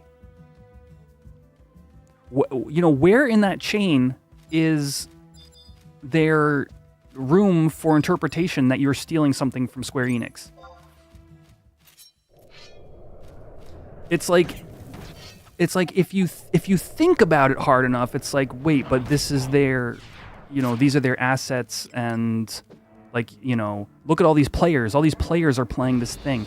Yeah, but the server's code has been handwritten by people, and it's all an approximation of something. It's essentially emulation. And we all know, those of us who've been on the internet for a long time know that there's nothing wrong with emulators. It's when people start giving away free ROMs of code, free ROMs of video games, that is when, back in the day at least, probably not happening anymore, that's when you get in trouble, is when you distribute a ROM that you don't own. And if the ROM in this case is the client, they're giving it to us for free. If the emulator in this case is the server, that is just some code on some server somewhere that we as a community have decided we are going to connect to this server, and we're going to interact with this server in a way that we all agree is fun for us. So, you know, that has been my understanding, you know, going forward.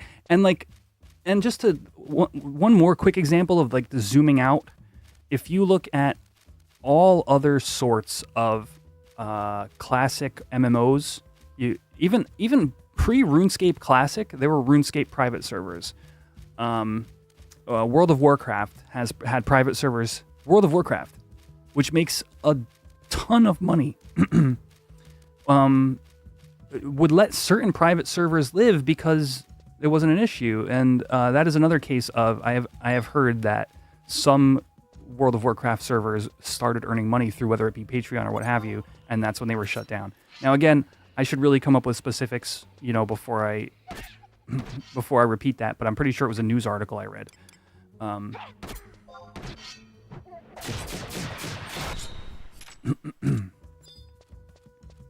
right, we got 5 more minutes of killing Tonberries, and then we're gonna go check my my Tonberry hate.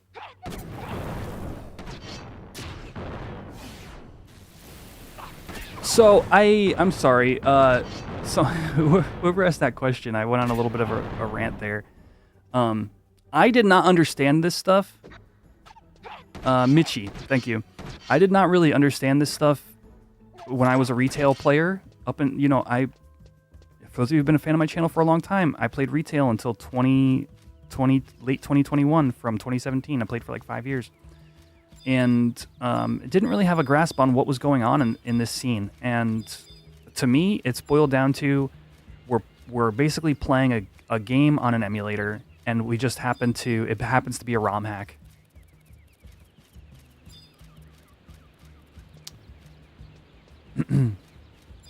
Yeah, I wonder, Josue, and again, if Pokemon games are allowed to run rampant, and Pokemon is like notoriously huge. Like Final Fantasy XI, to me, it seems like it's not even worth their time. And I get it, because we're so involved. This is a thing we love and appreciate and interact with. And we think, you know, don't take away our precious. But 14 is so huge, and 11 retail, they just continue to milk subs off. Yes, emulation, yes. So I have, for example, I have like Super Nintendo cartridges behind me. I could take them and I could use a ROM tool and remove the ROM from those, and I own it, and I could play it on an emulator, and that's exactly right. Emulation is a form of preservation. An emulator itself does not do anything legal. ROM hack, what that mean? ROM hack, you not played any ROM hacks, Cody? It's like they're pretty popular for like Pokemon games, Legend of Zelda, Link to the Past. If you ever watched randomizers for any of those games, those are all ROM hacks. Is they take the code, they take the ROM, and they alter parts of the code in order to create a different experience. You know, and to me, that's kind of where I put this on.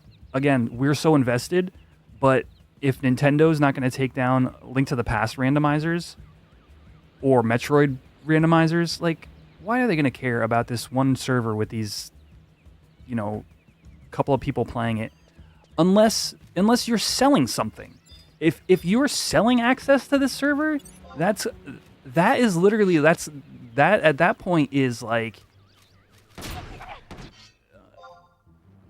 that's pirating. You know, I guess. Maybe that's not even a good word for it.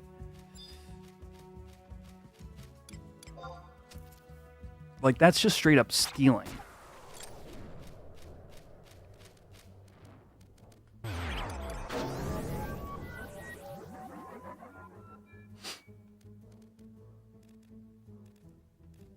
ROMs, yeah, me too. I mean, hands down, the very first thing I remember pirating as a kid was like Game Boy Color and original Game Boy ROMs on the world's worst like 1997 PC.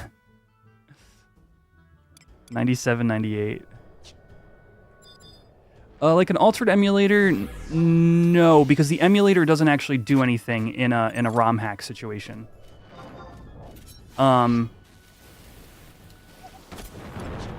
So typically you use a patching tool in order to create a ROM hack. So I have Link to the Past, right? If I take that ROM, and I rip it off my cartridge, and I use a patching tool, and I change it so all the sprites in Link to the Past are now Tonberries. That's a ROM hack. That ROM can be played on any emulator. So it's less on the emulator side and more on the ROM side. All right, let's go check our hate. Crit rate has crept up. We were at 13.5. Again, not super scientific, but I think all the Tonberries are similar in level. So we crept up from roughly a 10 crit rate to 13.5. And now we'll see what the Tonberry hate is. And then we'll go check the damage. Damage taken, rather.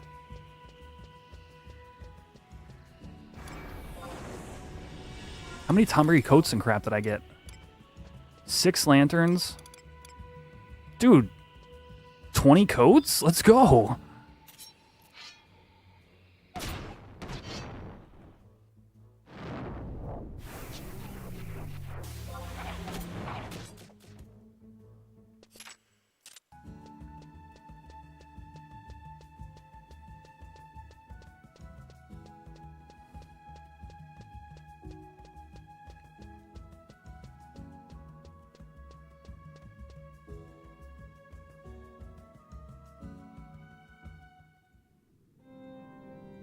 All right. Look, my LINKPEARL's off again.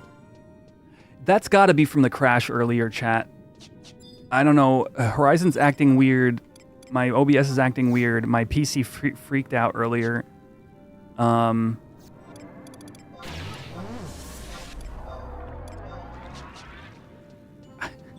What's up, Nocto?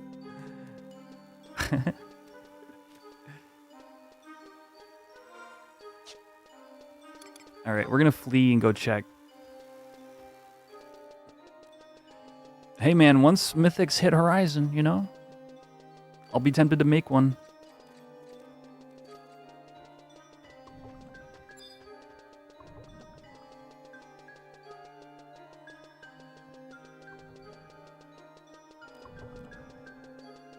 Dude, we were joking. Somebody brought up the other day in 14, they gave Summoner another Bahamut. So, like, Summoner in 14 just basically always summons Bahamuts. And I was like, yo, Bahamut gang. How am I running so fast? I used Flee. Ah! 1 hour of Tonberry farming? And my number went up by 700?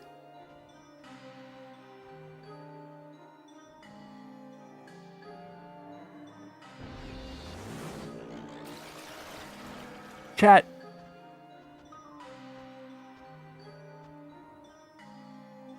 I don't know how to feel about this.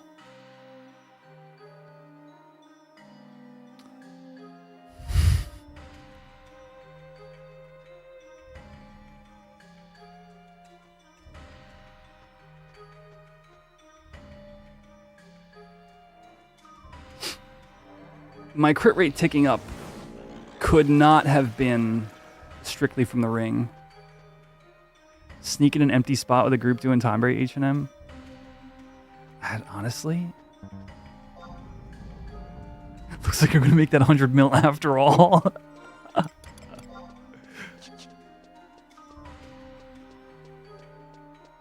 Dave, I just spent an hour killing Tonberries, and my hate went up by 700 gil.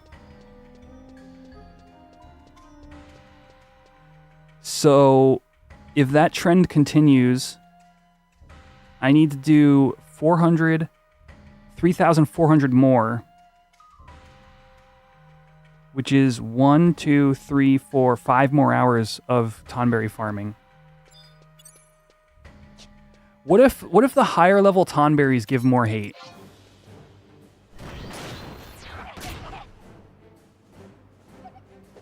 Oh, I shouldn't have fought this one. This might kill me.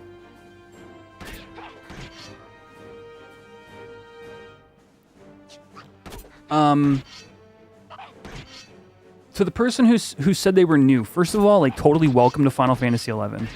I didn't mean to just, like, glaze over your question. Flee is a thief job ability that enables you to run really fast for some number of seconds, depending upon a couple of factors.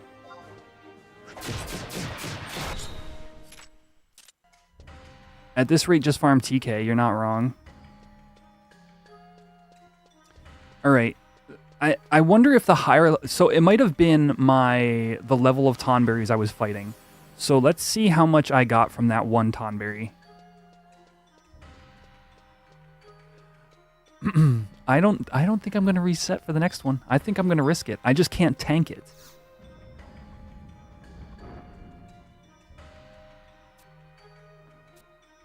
$2,825. All right. So one Tonberry gave me 12 increase. All right, so this is what I want to do. Now I'm going to go outside and I'm going to kill a lower level Tonberry and see if it's less than 12. Yeah, Druin, it's...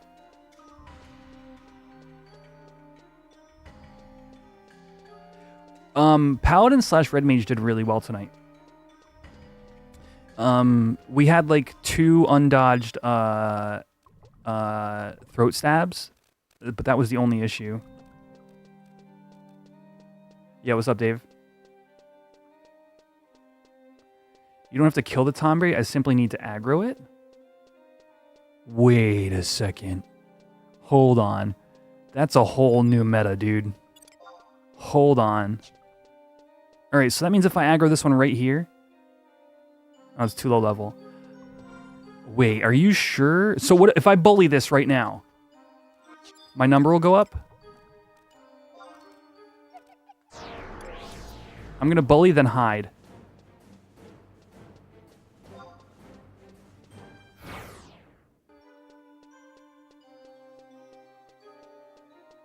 Oh, I might have used hide at the wrong time.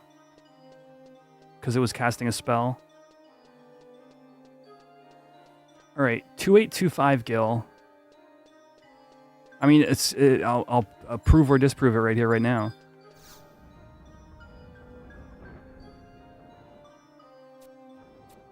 Yeah, no, that did not work.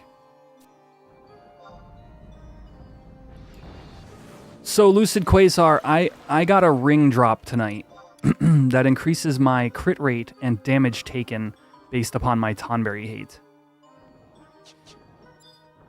Yeah, it appears as though I have to actually kill it.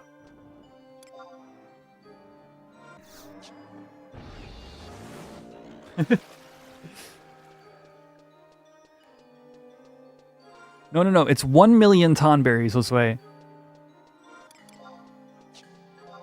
I just got to kill 1 million. I killed like 200 tonight, if that. Wait, I guess 700 divided by 12?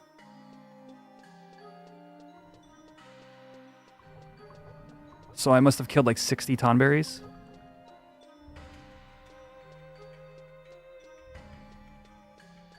Alright, so we're going to kill a lower level Tonberry and then check my hate difference, because if farming higher level ones increases my hate faster, then that's going to be the play.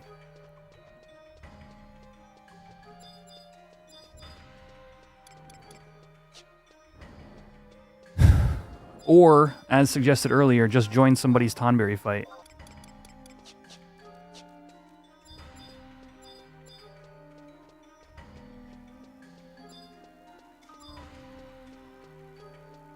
Because that fight seems to give like 2k hate, right? Am I crazy? 2K Gil hate or whatever. I don't know. I don't fully understand how the Tonberry NPC works, except capped numbers, capped hate.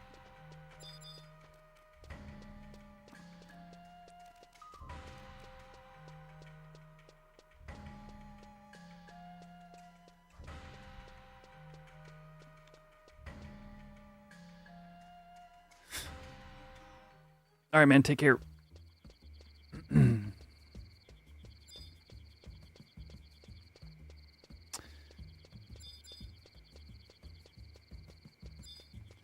All right, we're gonna go snag another low-level Tonberry. Oh, that one's level 63. These are higher level out here, but we gotta check this. So a level 46 Tonberry.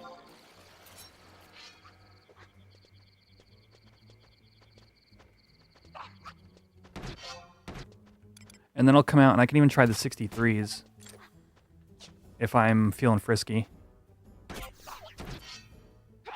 But it might just be, if this is the case, it might just be farm thief's knives.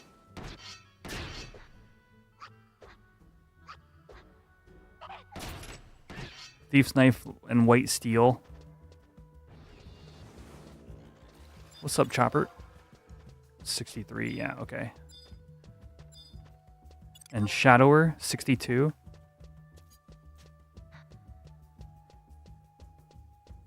I just need to be extra careful that I kill them with a sneak attack weapon skill at like 50%.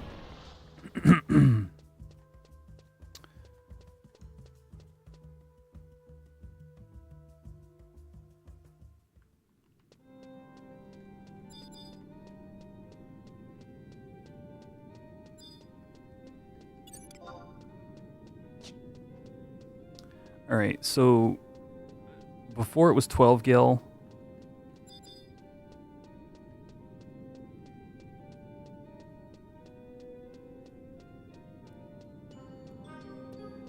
We're at 61 Tonberries out of 1 million killed for my next relic. And that's if I don't sell any mats in the auction house. If I sell mats in the AH, man, we're going to cut that number at least in half.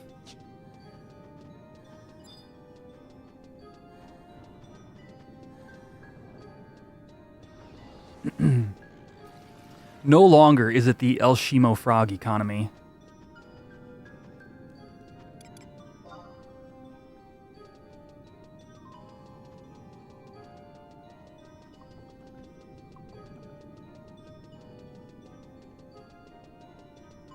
My link pearl's unequipped again. This is wild, dude. No, I don't want to drop it. Jeez.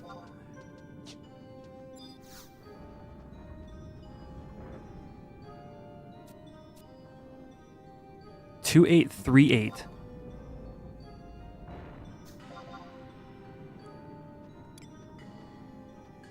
That was 13. So the lower level one actually gave one more, so it's probably a rounding issue. But 10 level difference, I guess. All right, we're gonna fight one level 63 and check then. If not, I just don't know how. I legitimately should just jump into somebody's run and be like, I need to absorb the hatred. Please. I will play whatever. I will come Paladin sub White Mage and play a healer. Like, I don't care. I just need the hatred.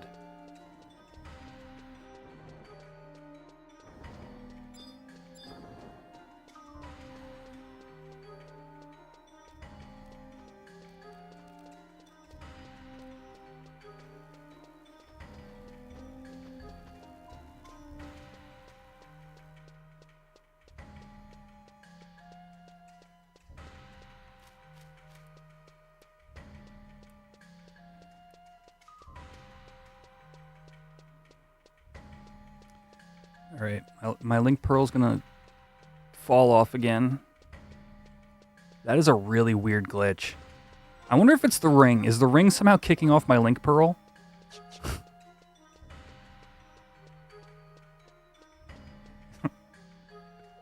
I doubt it. It's got to be that crash from earlier. Wait a second, chat. My link pearl's still on. Hold the phone.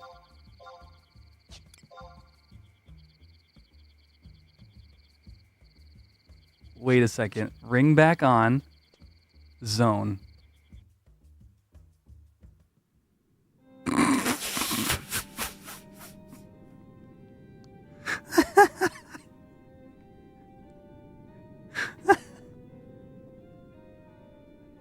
Yeah, but I didn't test it, chat. I saw it and I said, that's funny, and then didn't think twice about it.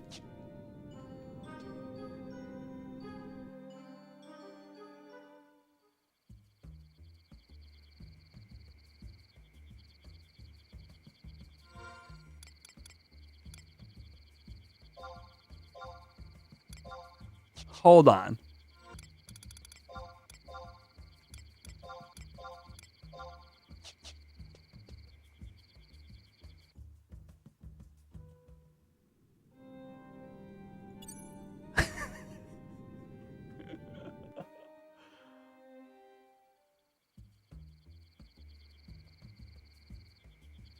Oh, I was recording this whole stream? I meant to just record the fight. That sucks. That's probably what happened. I probably filled up my hard drive.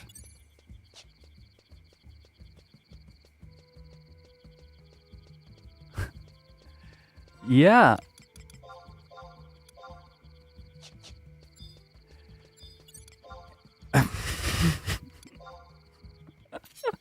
I guess they didn't find that one in testing, huh?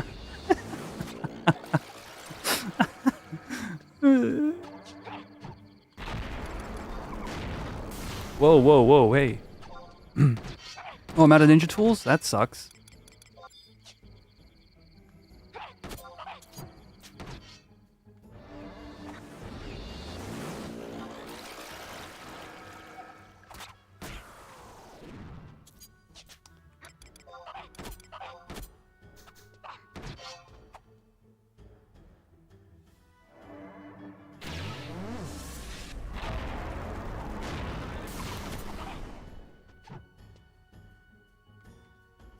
I gotta be careful here, otherwise I might eat dirt.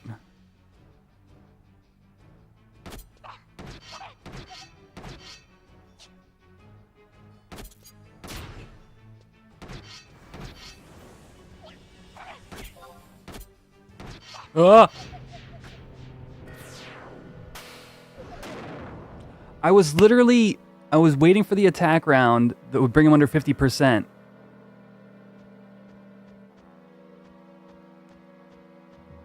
And I went to sleep bolt so I could go behind and sneak attack weapon skill. And now look at me.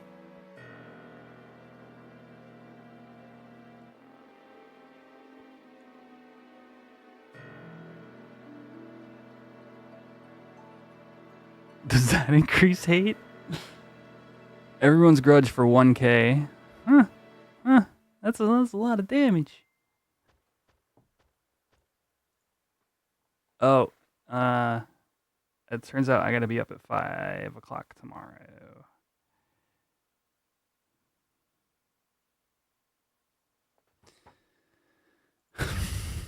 We might have to resume testing tomorrow, chat. I've got way too many Tonberries to kill.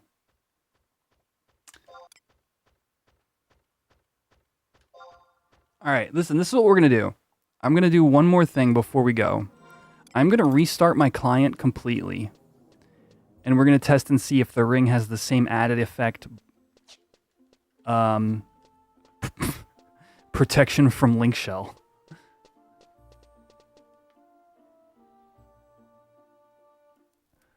All right, you ready for this, chat?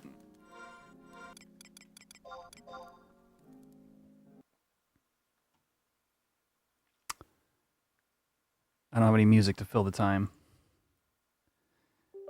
Because if it's just the fact that my client half crashed, I would prefer, you know, to know. If it's the ring doing it, I think I want to put in a bug report.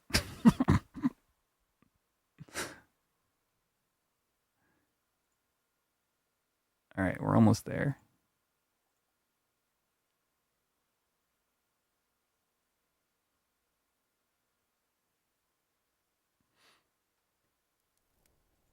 All right. Chat, can you see my screen? Because my OBS is still like frozen, so I can't tell. Can you see Quetch right now?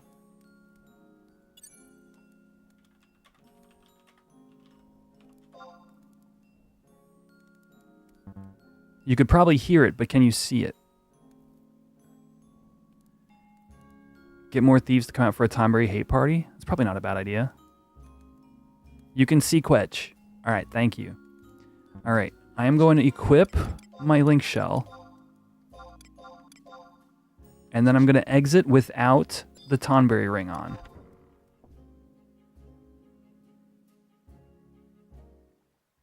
Link shell still there.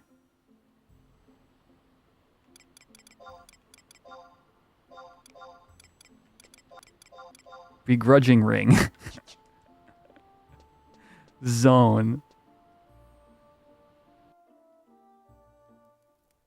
Okay, that is hilarious.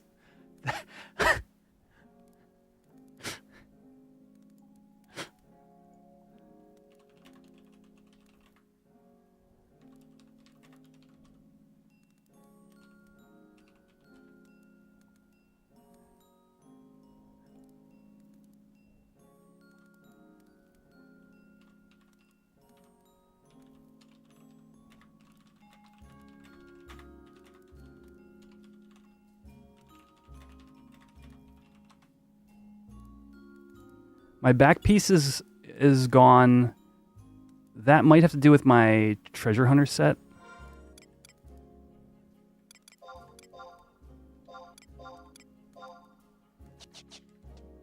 See, that shouldn't happen here.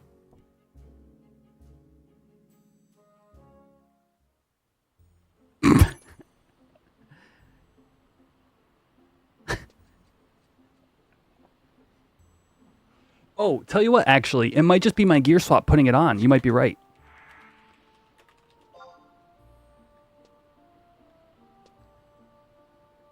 So now I'm going to disable gear. I'm going to unload gear swap add-on, unload legacy AC. Or slash unload legacy AC.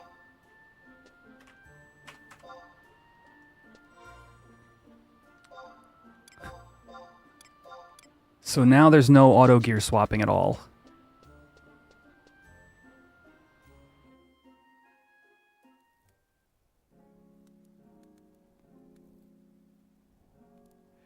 It is also not equipping my back piece.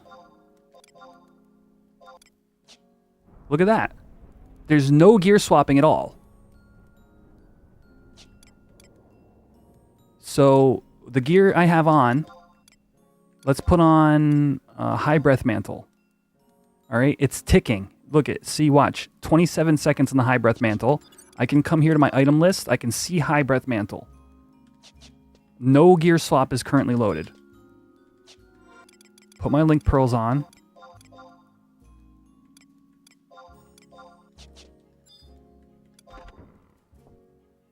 And exit. Now, if it's just the client not showing my back piece equipped, even though it is, we'll see high breath mantle in the item menu. And we don't.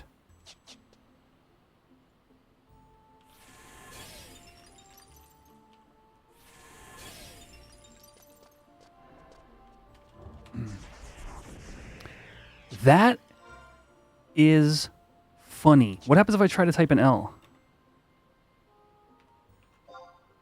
I have no link shell item equipped.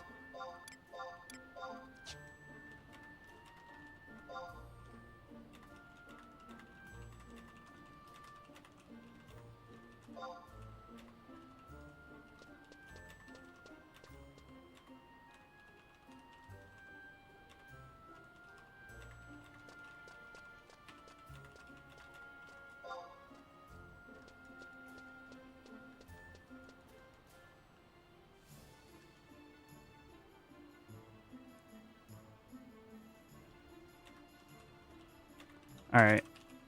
That is hilarious. And random. And a good way to end the stream, honestly. I gotta be up at 5, so...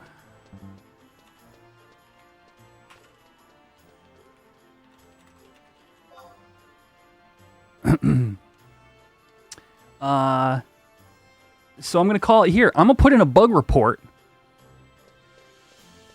I guess.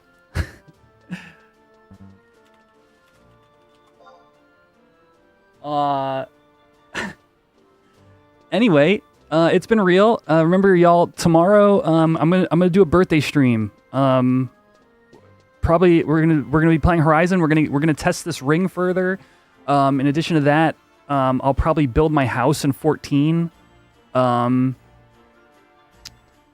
don't know. It's gonna be a nice hangout. So swing by if you wanna chill, and that'll probably be going up like 3 or 4 p.m. Eastern time.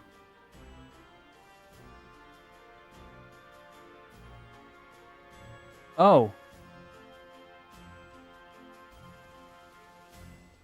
Oh, there's actually already a bug finder report on this.